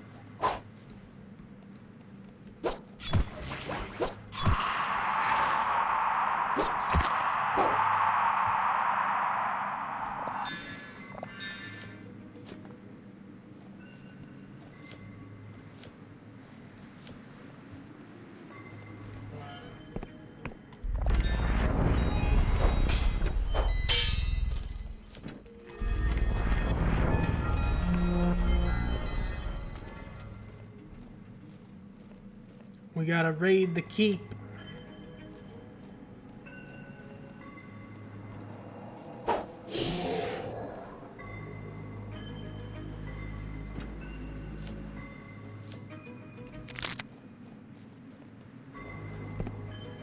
Cadaver Crusaders. This statue stands in memoriam to all the endless who lost their lives in the Cadaver Crusades. All creatures are permitted to follow their nature, be they predator or prey. None shall feel shame for their instincts. Okay, maybe feel a little shame. Just a bit, you know?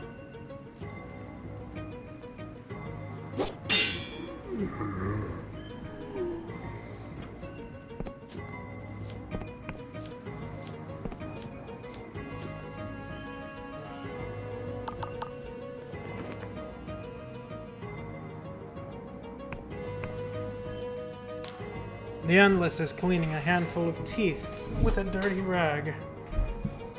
How's it going, Breather? Excuse me? The man picks up teeth one by one and slots them into his gums with a squelch. Sorry, Breather, I was cleaning my teeth. He smiles at you. Despite his efforts, his teeth don't look very clean. Not often do we get one of your kind snooping around Cadaver Keep. What can I do you for? What is this place? Why, this is the stronghold of the cadavers, Breather. Yes, sir, years ago when the Cadaver Crusades were in full swing, we used this fortress to launch our assaults on the living. Our nights would haul wagons of mortals squirming, writhing together in their own filth. In those days, we have banquets of flesh every night, our goblets running with the warm blood.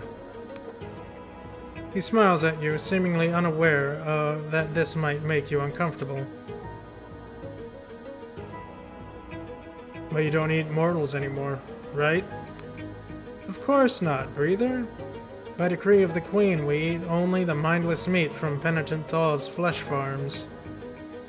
Now, if you hear endless boasting about how he's been eating or the thinking stuff, they don't get it from us, you hear? No siree. We've nothing to do with the black market shenanigans. Where does the black market meat come from? The thinking stuff? Now not that I'd know, Breather. But if I were to take a wild guess, I'd say it could get living flesh from all sorts of places these days. Smart Endless would broker deals with all sorts of unscrupulous mortal types, trade with smugglers and ruffians for corpses, or with morticians to have a surplus of clients.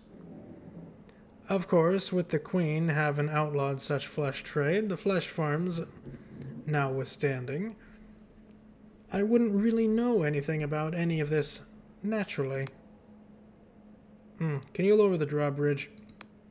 He shifts, suddenly nervous. Why would you be looking to go in there, Breather? Nothing for mortals behind that drawbridge, I assure you. You think just because I'm a mortal I can't share your interests? Fairly sorry, Breather, I just can't go letting mortals like yourself into the keep. Would go against all sorts of traditions. And on goes the funny hat.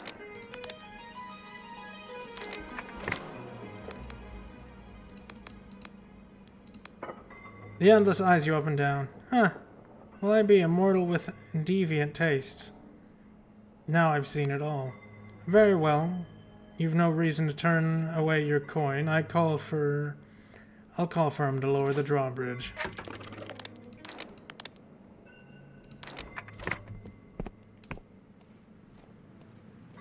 Right through the front door.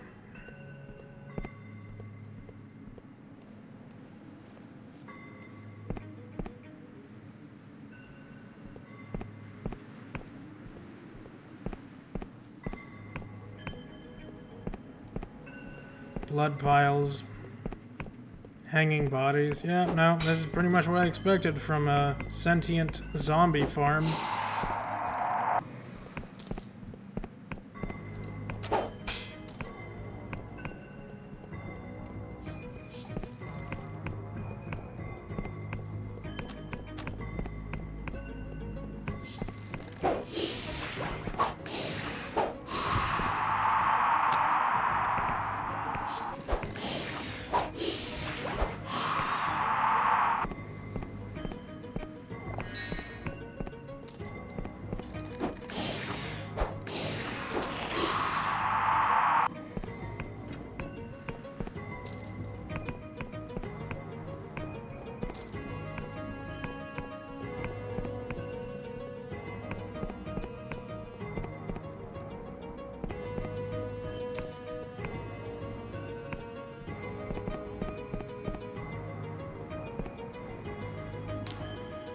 British Endless blinks at you. Stop right there. I'm not allowed to let anyone down into the meat processing. I'm not allowed to tell anyone it's called meat processing. I'd like to enter the door, please. The Brute shakes his head. Nah, only meat is allowed down here. I am the meat. Look at me. Nice and fleshy. Never met such friendly meat before, but okay then. Down you go. Thank goodness he's stupid. I don't want to go down there just yet. I want to come over here. I think this just loops back around. Yeah, it just loops back around. But there's stuff over here. And over here. And not over there.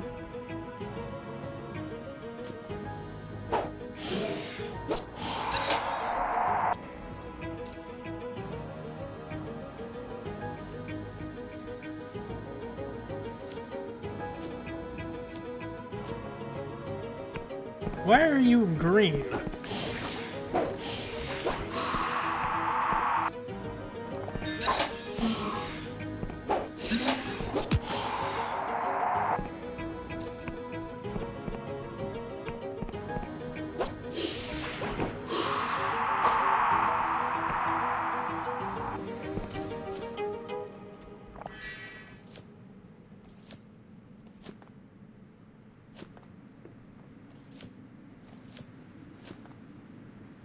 Alright, well, it was just another way in case I didn't make it through that speech check, but I'm very good at talking to people.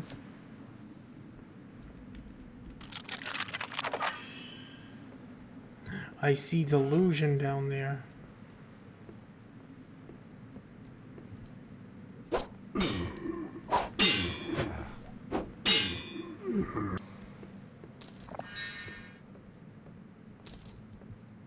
Thank goodness these undead aren't very good at fighting.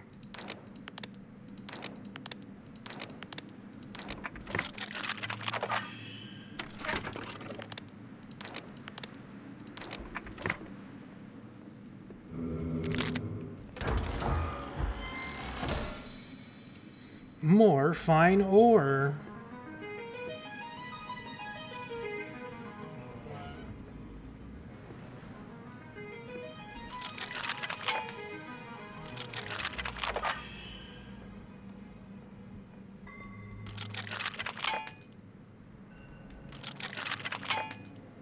Really?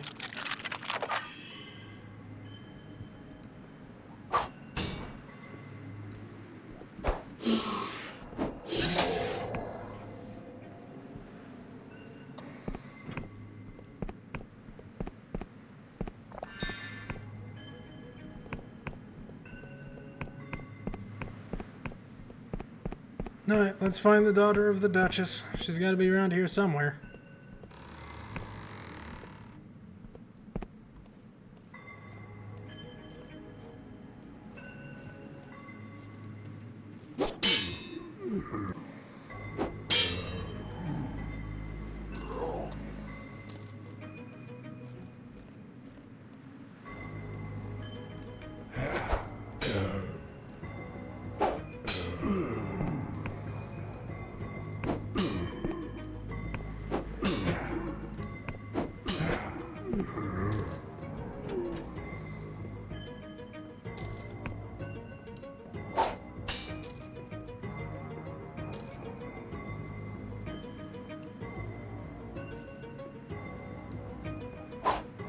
That is an armor stand. I attacked an armor stand.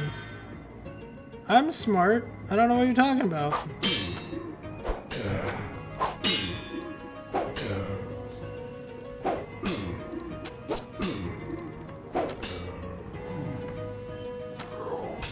Ow, I wanted the thing.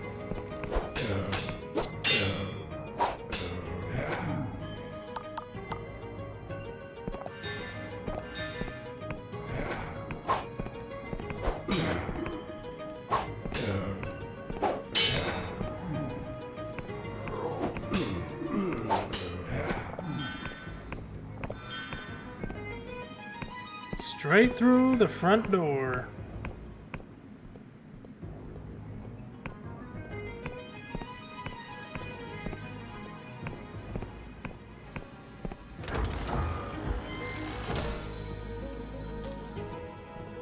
It still makes you wonder how the hell the Inquisition has trouble with some of these people. They're not very good at fighting.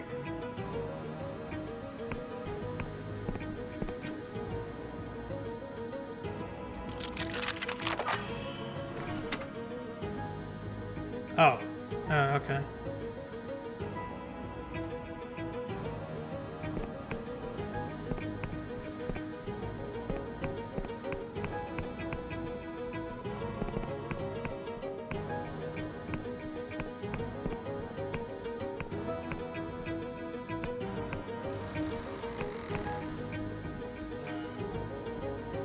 Delusion for me? I have no idea where that takes me.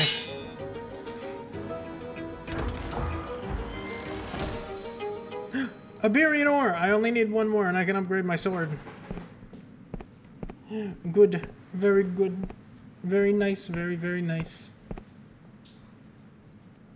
Wow.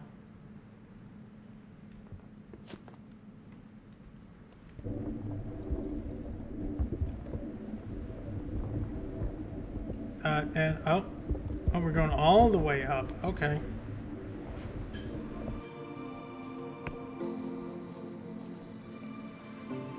Dark stars. Makes sense. Gentlemen.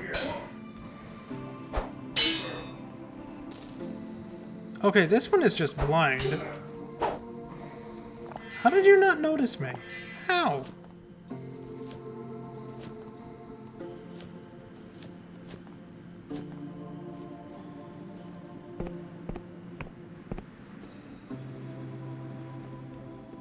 Oh.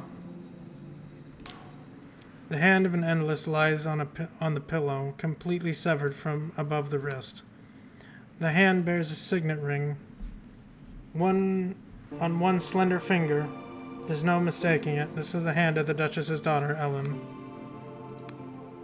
As you touch the hand, it suddenly recoils as if alive. For a moment you pause, and the hand shivers before you. When you finally plucked up the courage to pick up the hand, it writhes as you place it in your belongings.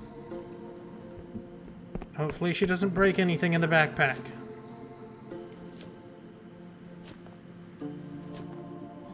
Just because the hand is disconnected from the body doesn't mean it's dead. Completely severed. That's not how the endless work. So, who's in that? What's in that tower? Wait, no. What's in here?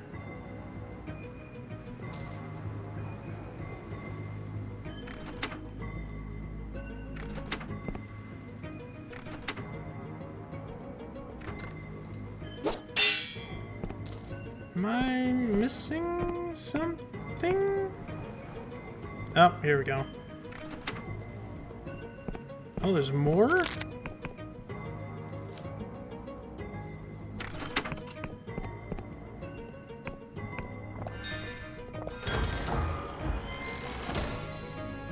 More fine ore. Lucky me. Alright, where the hell am I?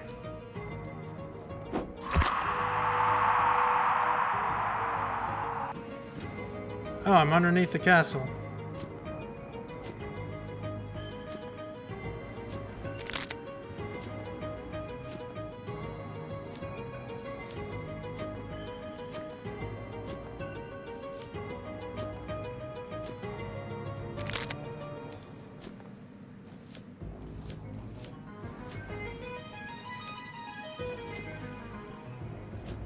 So what's... Oh, that's the shortcut back. Might as well open that. No reason not to.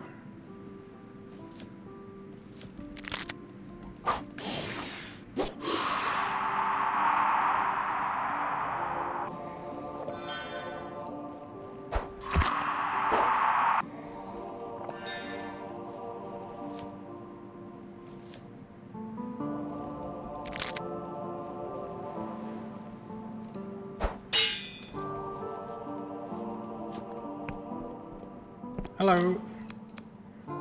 Passport. What? I don't got squat. What do you mean? Ah, man. That's dumb. I came through. That should be openable. I'm just saying.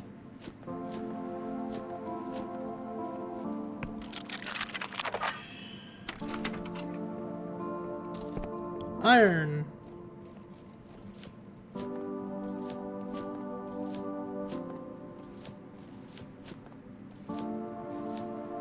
Alright, now we gotta go back to the Duchess.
I still kind of want to know what that giant crustacean in the sky is.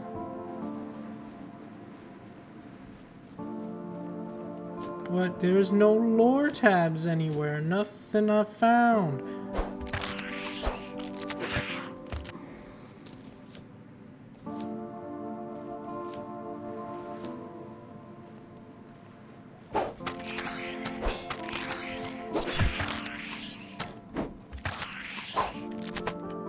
Ow.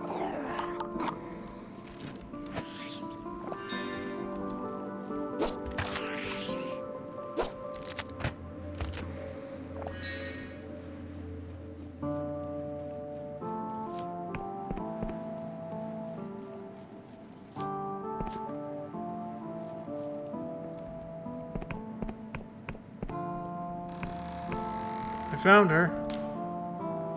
How do you fare? About your daughter. Did you find her mortal? I must admit, I have been watching your progress with interest. With a flick of her wrist, she creates a small shimmering mirror. It seems to show you entering Cadaver Keep. But my voyeurism spell couldn't penetrate the island above the keep.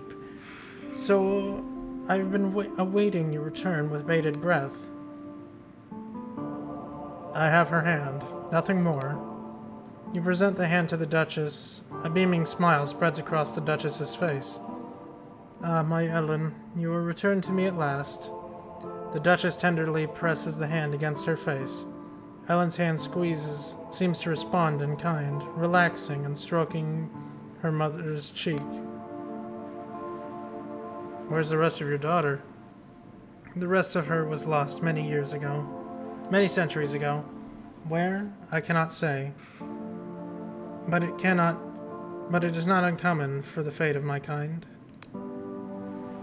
It's very hard to truly kill an endless, but that does not mean our bodies can't be broken, severed, separated.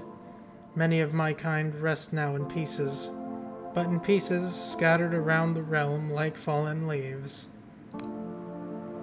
I lost Ellen in the abhorrent fate some 300 years ago. She touches the hand gently. I have long accepted that I can never see her face again. That's touching. She sighs. It is, of course, not a fate I would have chosen for my daughter. I often wonder if it would be kinder for her to be truly at peace. She is silent for a moment. Thank you, mortal, for returning my daughter to me. I hope the whole ordeal wasn't too troublesome. No trouble at all. She smiles. You're too modest, mortal. I don't think I had noticed your missing finger of yours. But nothing a little cipher can't fix. Hold out your hand. The Duchess utters some harsh-sounding consonants, and her voice seems to suck the warmth from the air. For a moment, your hand seems to burn with an unbearable heat. But when you look down at it, your missing digit has been replaced with a spectral finger. It glows and shimmers with unnatural color, but it seems firm to the touch. There you are, mortal. You may even find this to be an improvement. Few can match skill with cipher facsimiles. And now I will honor my side of the bargain. When I delved into your mind, I saw that you have captured the blinding light, correct? I will make my way there, so we can plan our next move. She strokes Ellen's hands. Though, if Vela's plan comes to fruition, I am still not decided on where my allegiances lie.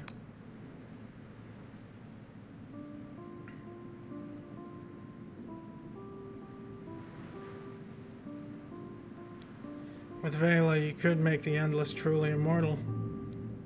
Vela meddles with powers beyond her control. We must learn to accept our fate.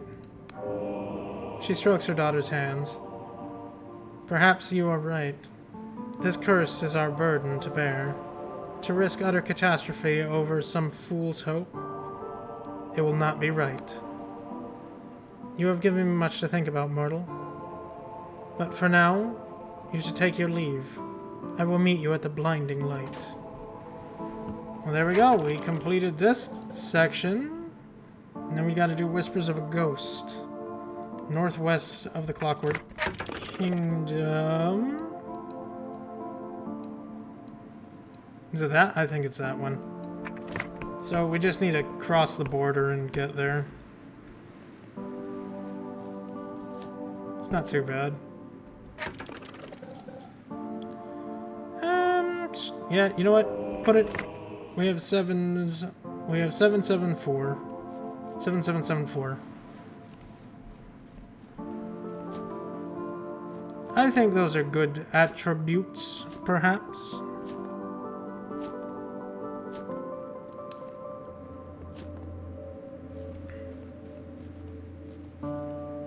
So we really did kind of blast through this zone. I'm actually surprised how quickly I was able to do it. Clockwork Kingdom took 8 hours. But honestly, that might have been just because the map was a bit larger than this area. But I did it! Now we just gotta go back to the Clockwork Kingdom, find the wreck of the goblin, and find out more about the ghost.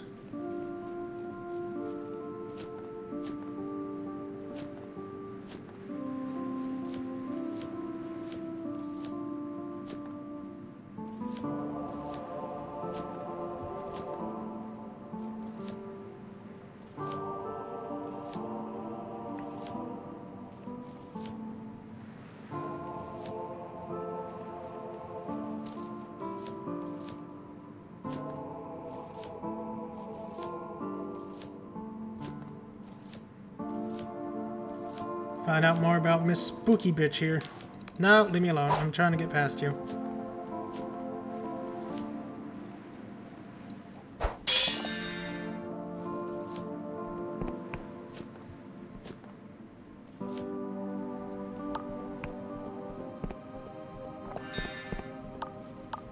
I have a lot of potions. Ooh, maybe with the lore hat I can actually mess with the Iberian stuff? I might as well check. I got nothing. It's on the way, technically, so I'm not too worried. Yeah, a little on the way. It curves into it. It's fine.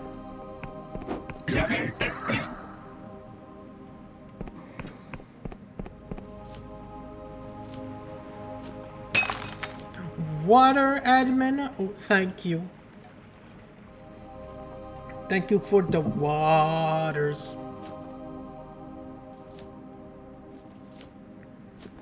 The streamer doesn't know how to hydrate properly normally.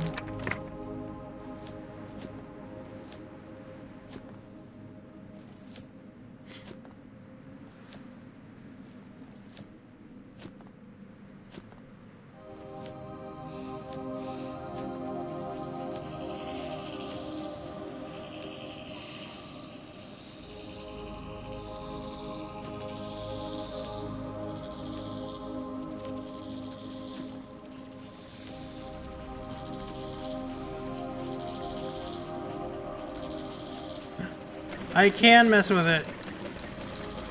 Yay! I can finally open whatever this is.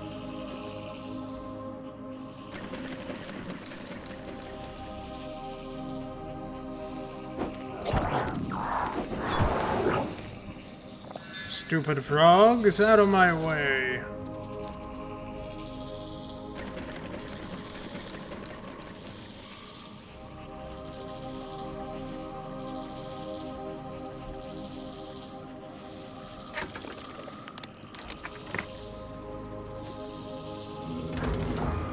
What do I win?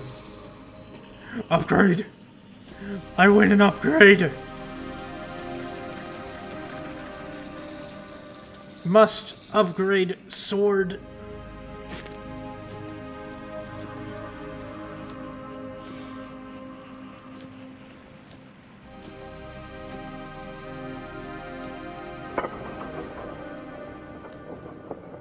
No, I didn't really gamba.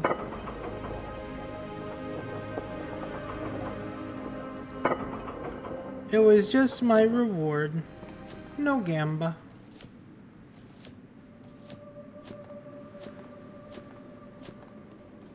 Home sweet home. With spooky skeleton in the basement.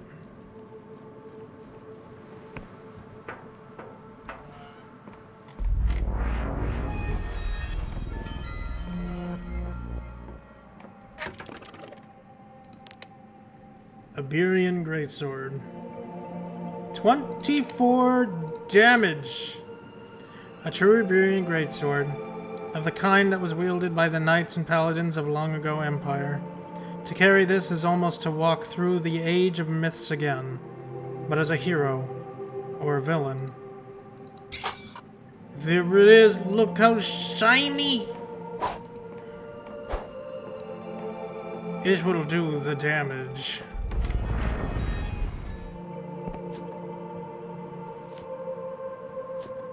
Ah, potato, potato.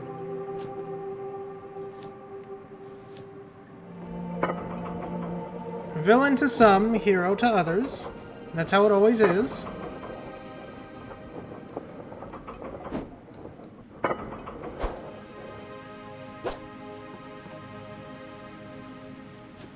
I mean, look at me. Look at my roundness. Can this roundness truly be evil? The answer is yes, very much so. I am the epitome of evil.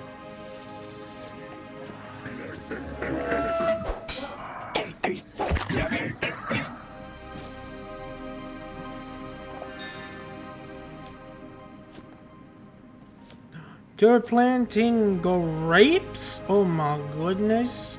I want some. Send some my way. I love grapes. Send the fully grown grapes when they are ready.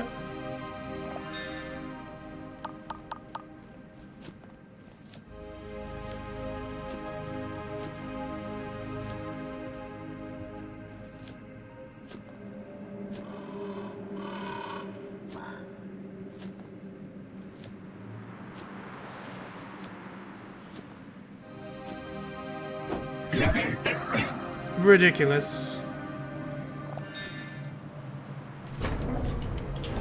You chose this path yourself.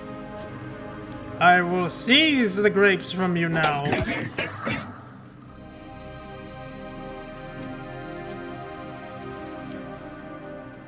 So, cherries also have seeds. I just chew around them like a gerbil.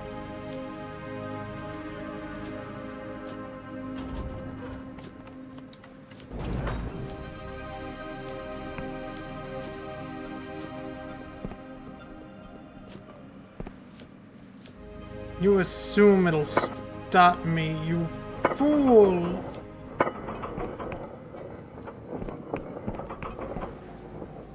I didn't notice that actually watches me as I go through. That's cool.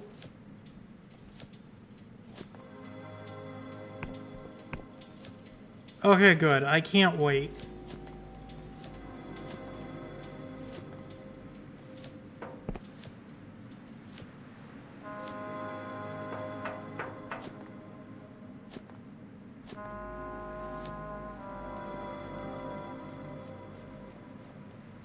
Stab.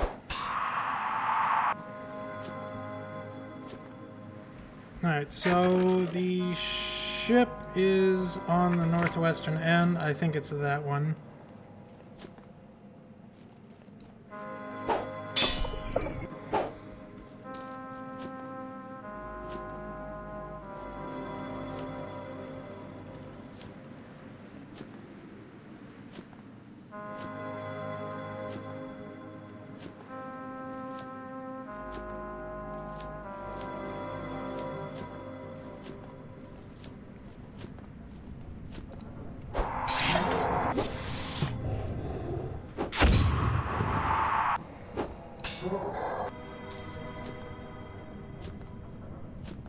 Onward.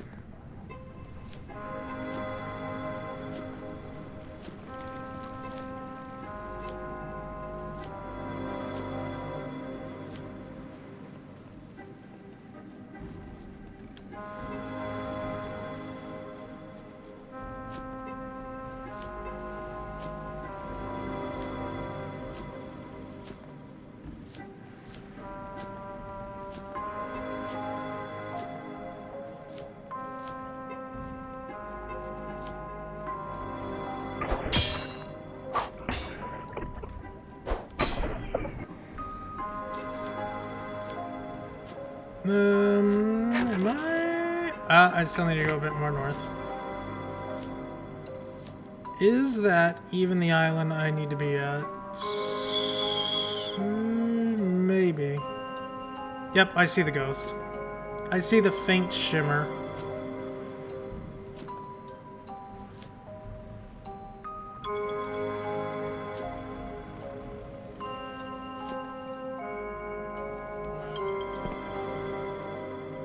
I talked to you before. I remember that.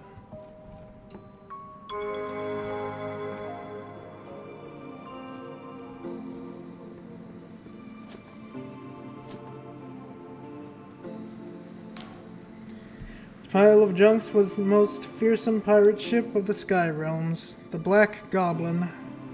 Merchants from Prua to Al-Isfara feared the volley of cipher-inscribed cannonballs.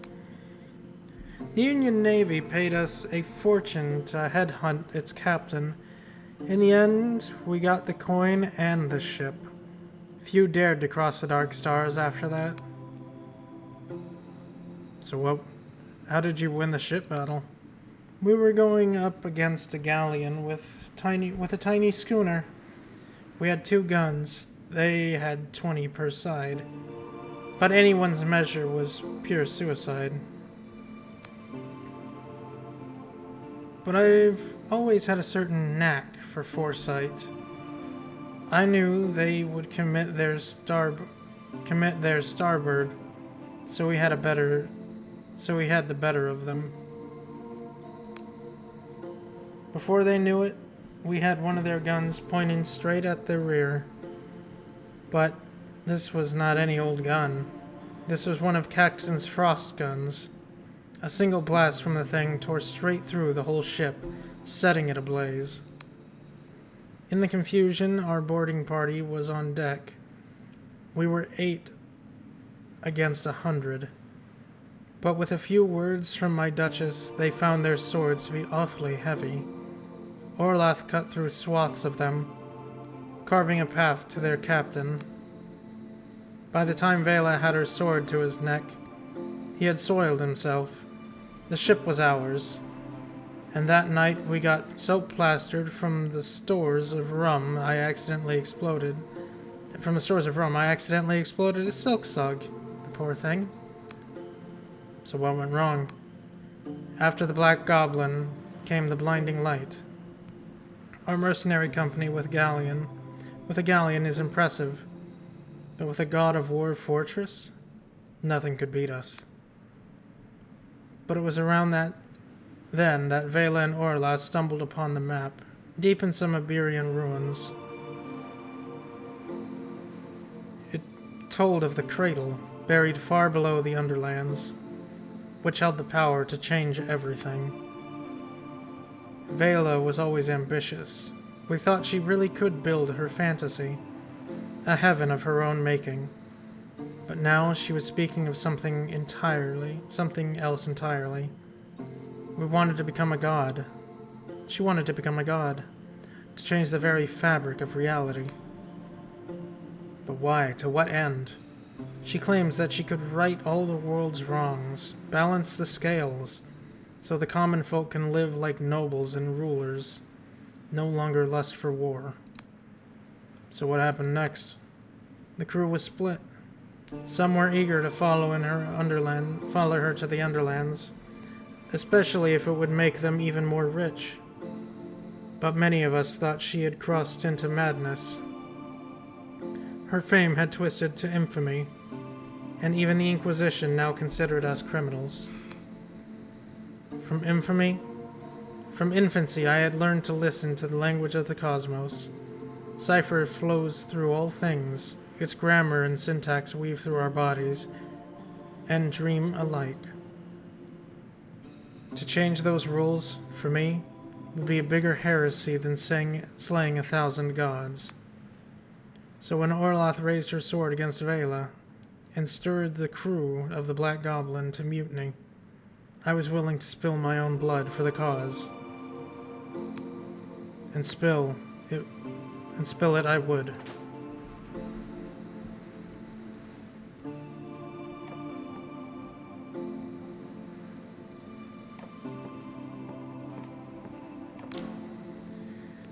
In truth, I knew the Black Goblin stood no chance against a God War fortress. The blinding light's guns tore through the hour hole in moments, leaving us sinking towards the clouds. Though the smoke of the chaos, I saw Vela board our ship. She was furious. Her and Orloth were like sisters. Orlaith? I still not 100% sure about that. She couldn't take the betrayal. Though the haze of the battle, I saw their blades clash. And I saw Orlaith, her defense broken, hurled from the side of the ship. And then a crash like I've never felt before. The ship had run aground. When I came to in this very spot, Vela stood overhead, staring right at me. I was bloody, wounded. Vela just turned and walked away. And that was the moment I was born, the spectral echo of my former self. I tried to scream, I tried to cry, but I had not yet learned how to coalesce into a body, a shape. So I watched my corporeal body, my former self, lie there, barely clinging to life. I watched the Inquisition agents arrive, and I saw her scream as they dragged her away. So, you're the confessor. I watched as they threw her in a cell, and their instruments of agony tore into her flesh. I watched her will broke, and her spill every secret she knows. I watched as they destroyed her.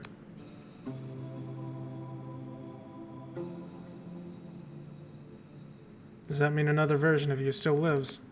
She grins. Of course, stranger. It's only those old fairy tales of the Middle Ages that one has to die to become a ghost. In fact, you're well acquainted with my corporeal self, she winks. I'm sure you can figure out who. I'm sorry. Spare no tears for me, stranger. I have long abandoned self-pity. So it's revenge you're after? When I saw Vela standing over me, it was a moment of my creation. It was not hatred I felt. It was heartbreak. For I loved her, stranger. I loved her dearly. And suddenly, I saw all those possible futures I had cried. All those joyous fantasies just melt away. The Vela I saw was the Vela I always feared. So no, stranger. I seek not revenge. I hold no hatred in my heart. If I can be said to have one at all, she closes her eyes. I just want this all to stop. I want to see her smile again. Thank you. I'm glad you listened, stranger. Soon enough you'll face Vela again.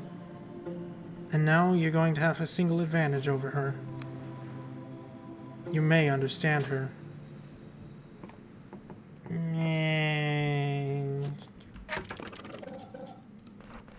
Iffy. Well, time to go back to the castle and have a chat with the Duchess, see how she's getting along, and then I guess that'll be it for today, because that's all I really wanted to do. I kind of wanted to just go through the Eternal Realm. And I did. And it's, quite horrifying. The things those Endless did was pretty bad.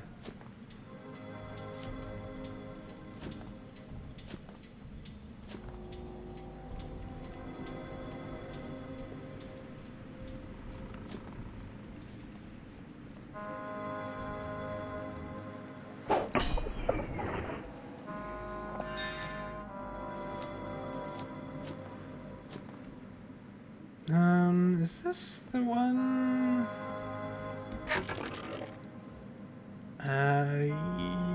No, it's this one up here.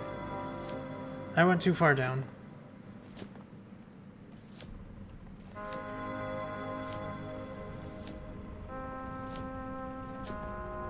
Do it, admin.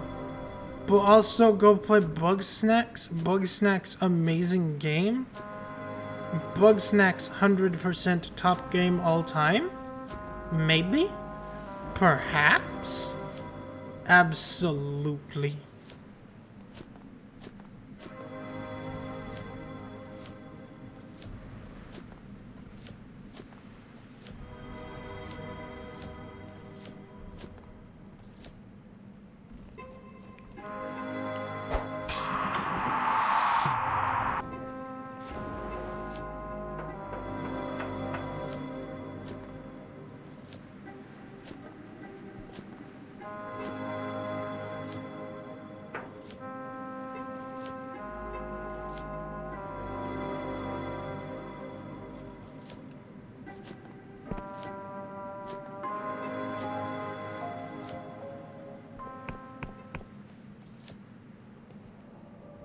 Out of the way, you mechanical menace!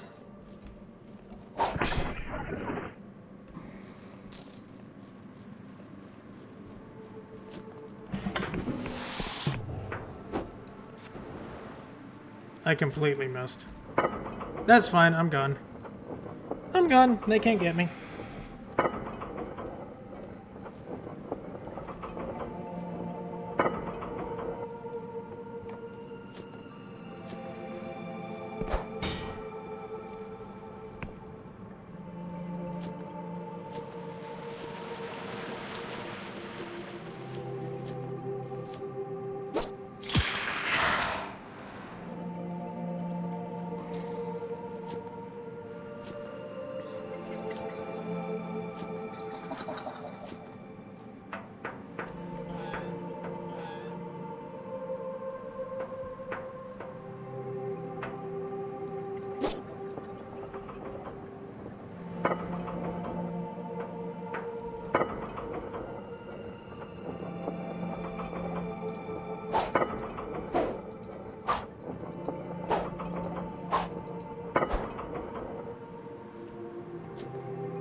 Hello, Confessor. I need to find the lady, wherever she is.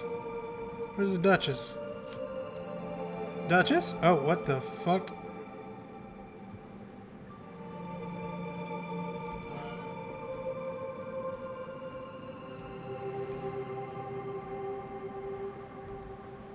Okay.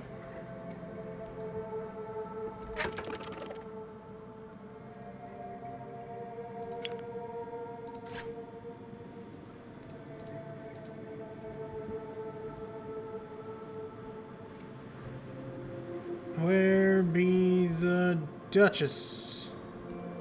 Probably downstairs.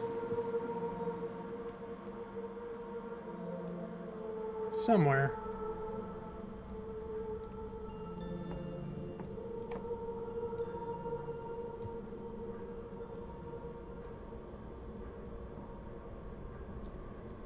Maybe at the god?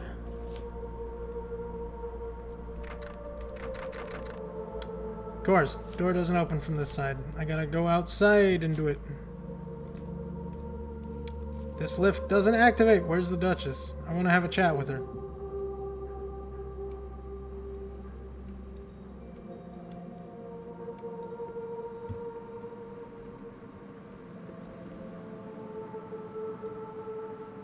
How do I get out of here again?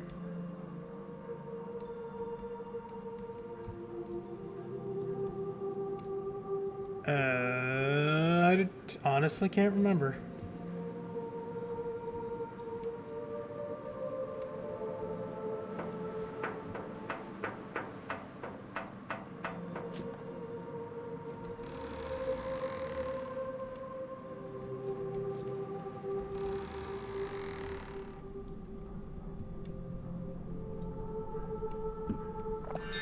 Scamp.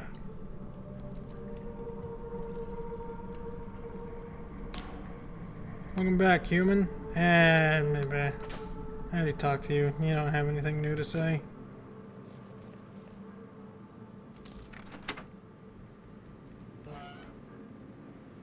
Maybe I'll sleep, then she'll be here.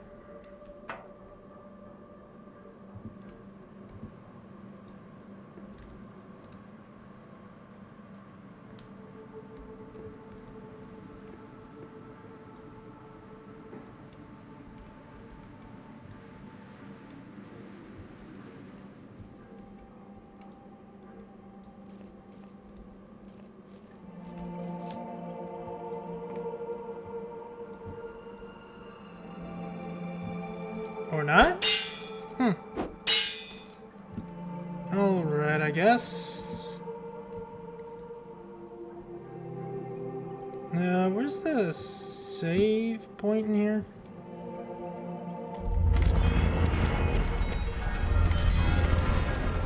Ooh.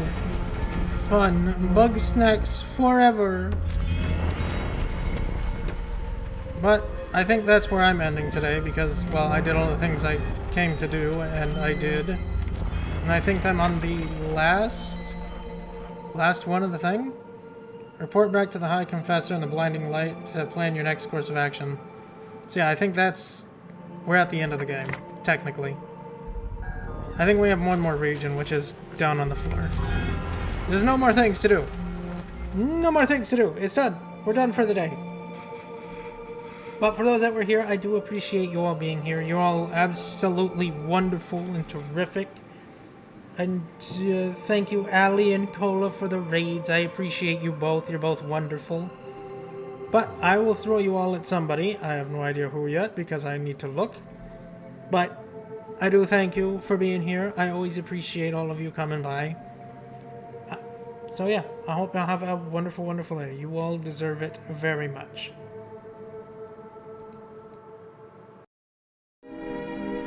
And now, folks, it's time to say goodnight. We sincerely appreciate your patronage and hope we've succeeded in bringing you an enjoyable evening of entertainment. Please drive home carefully and come back again soon. Good night.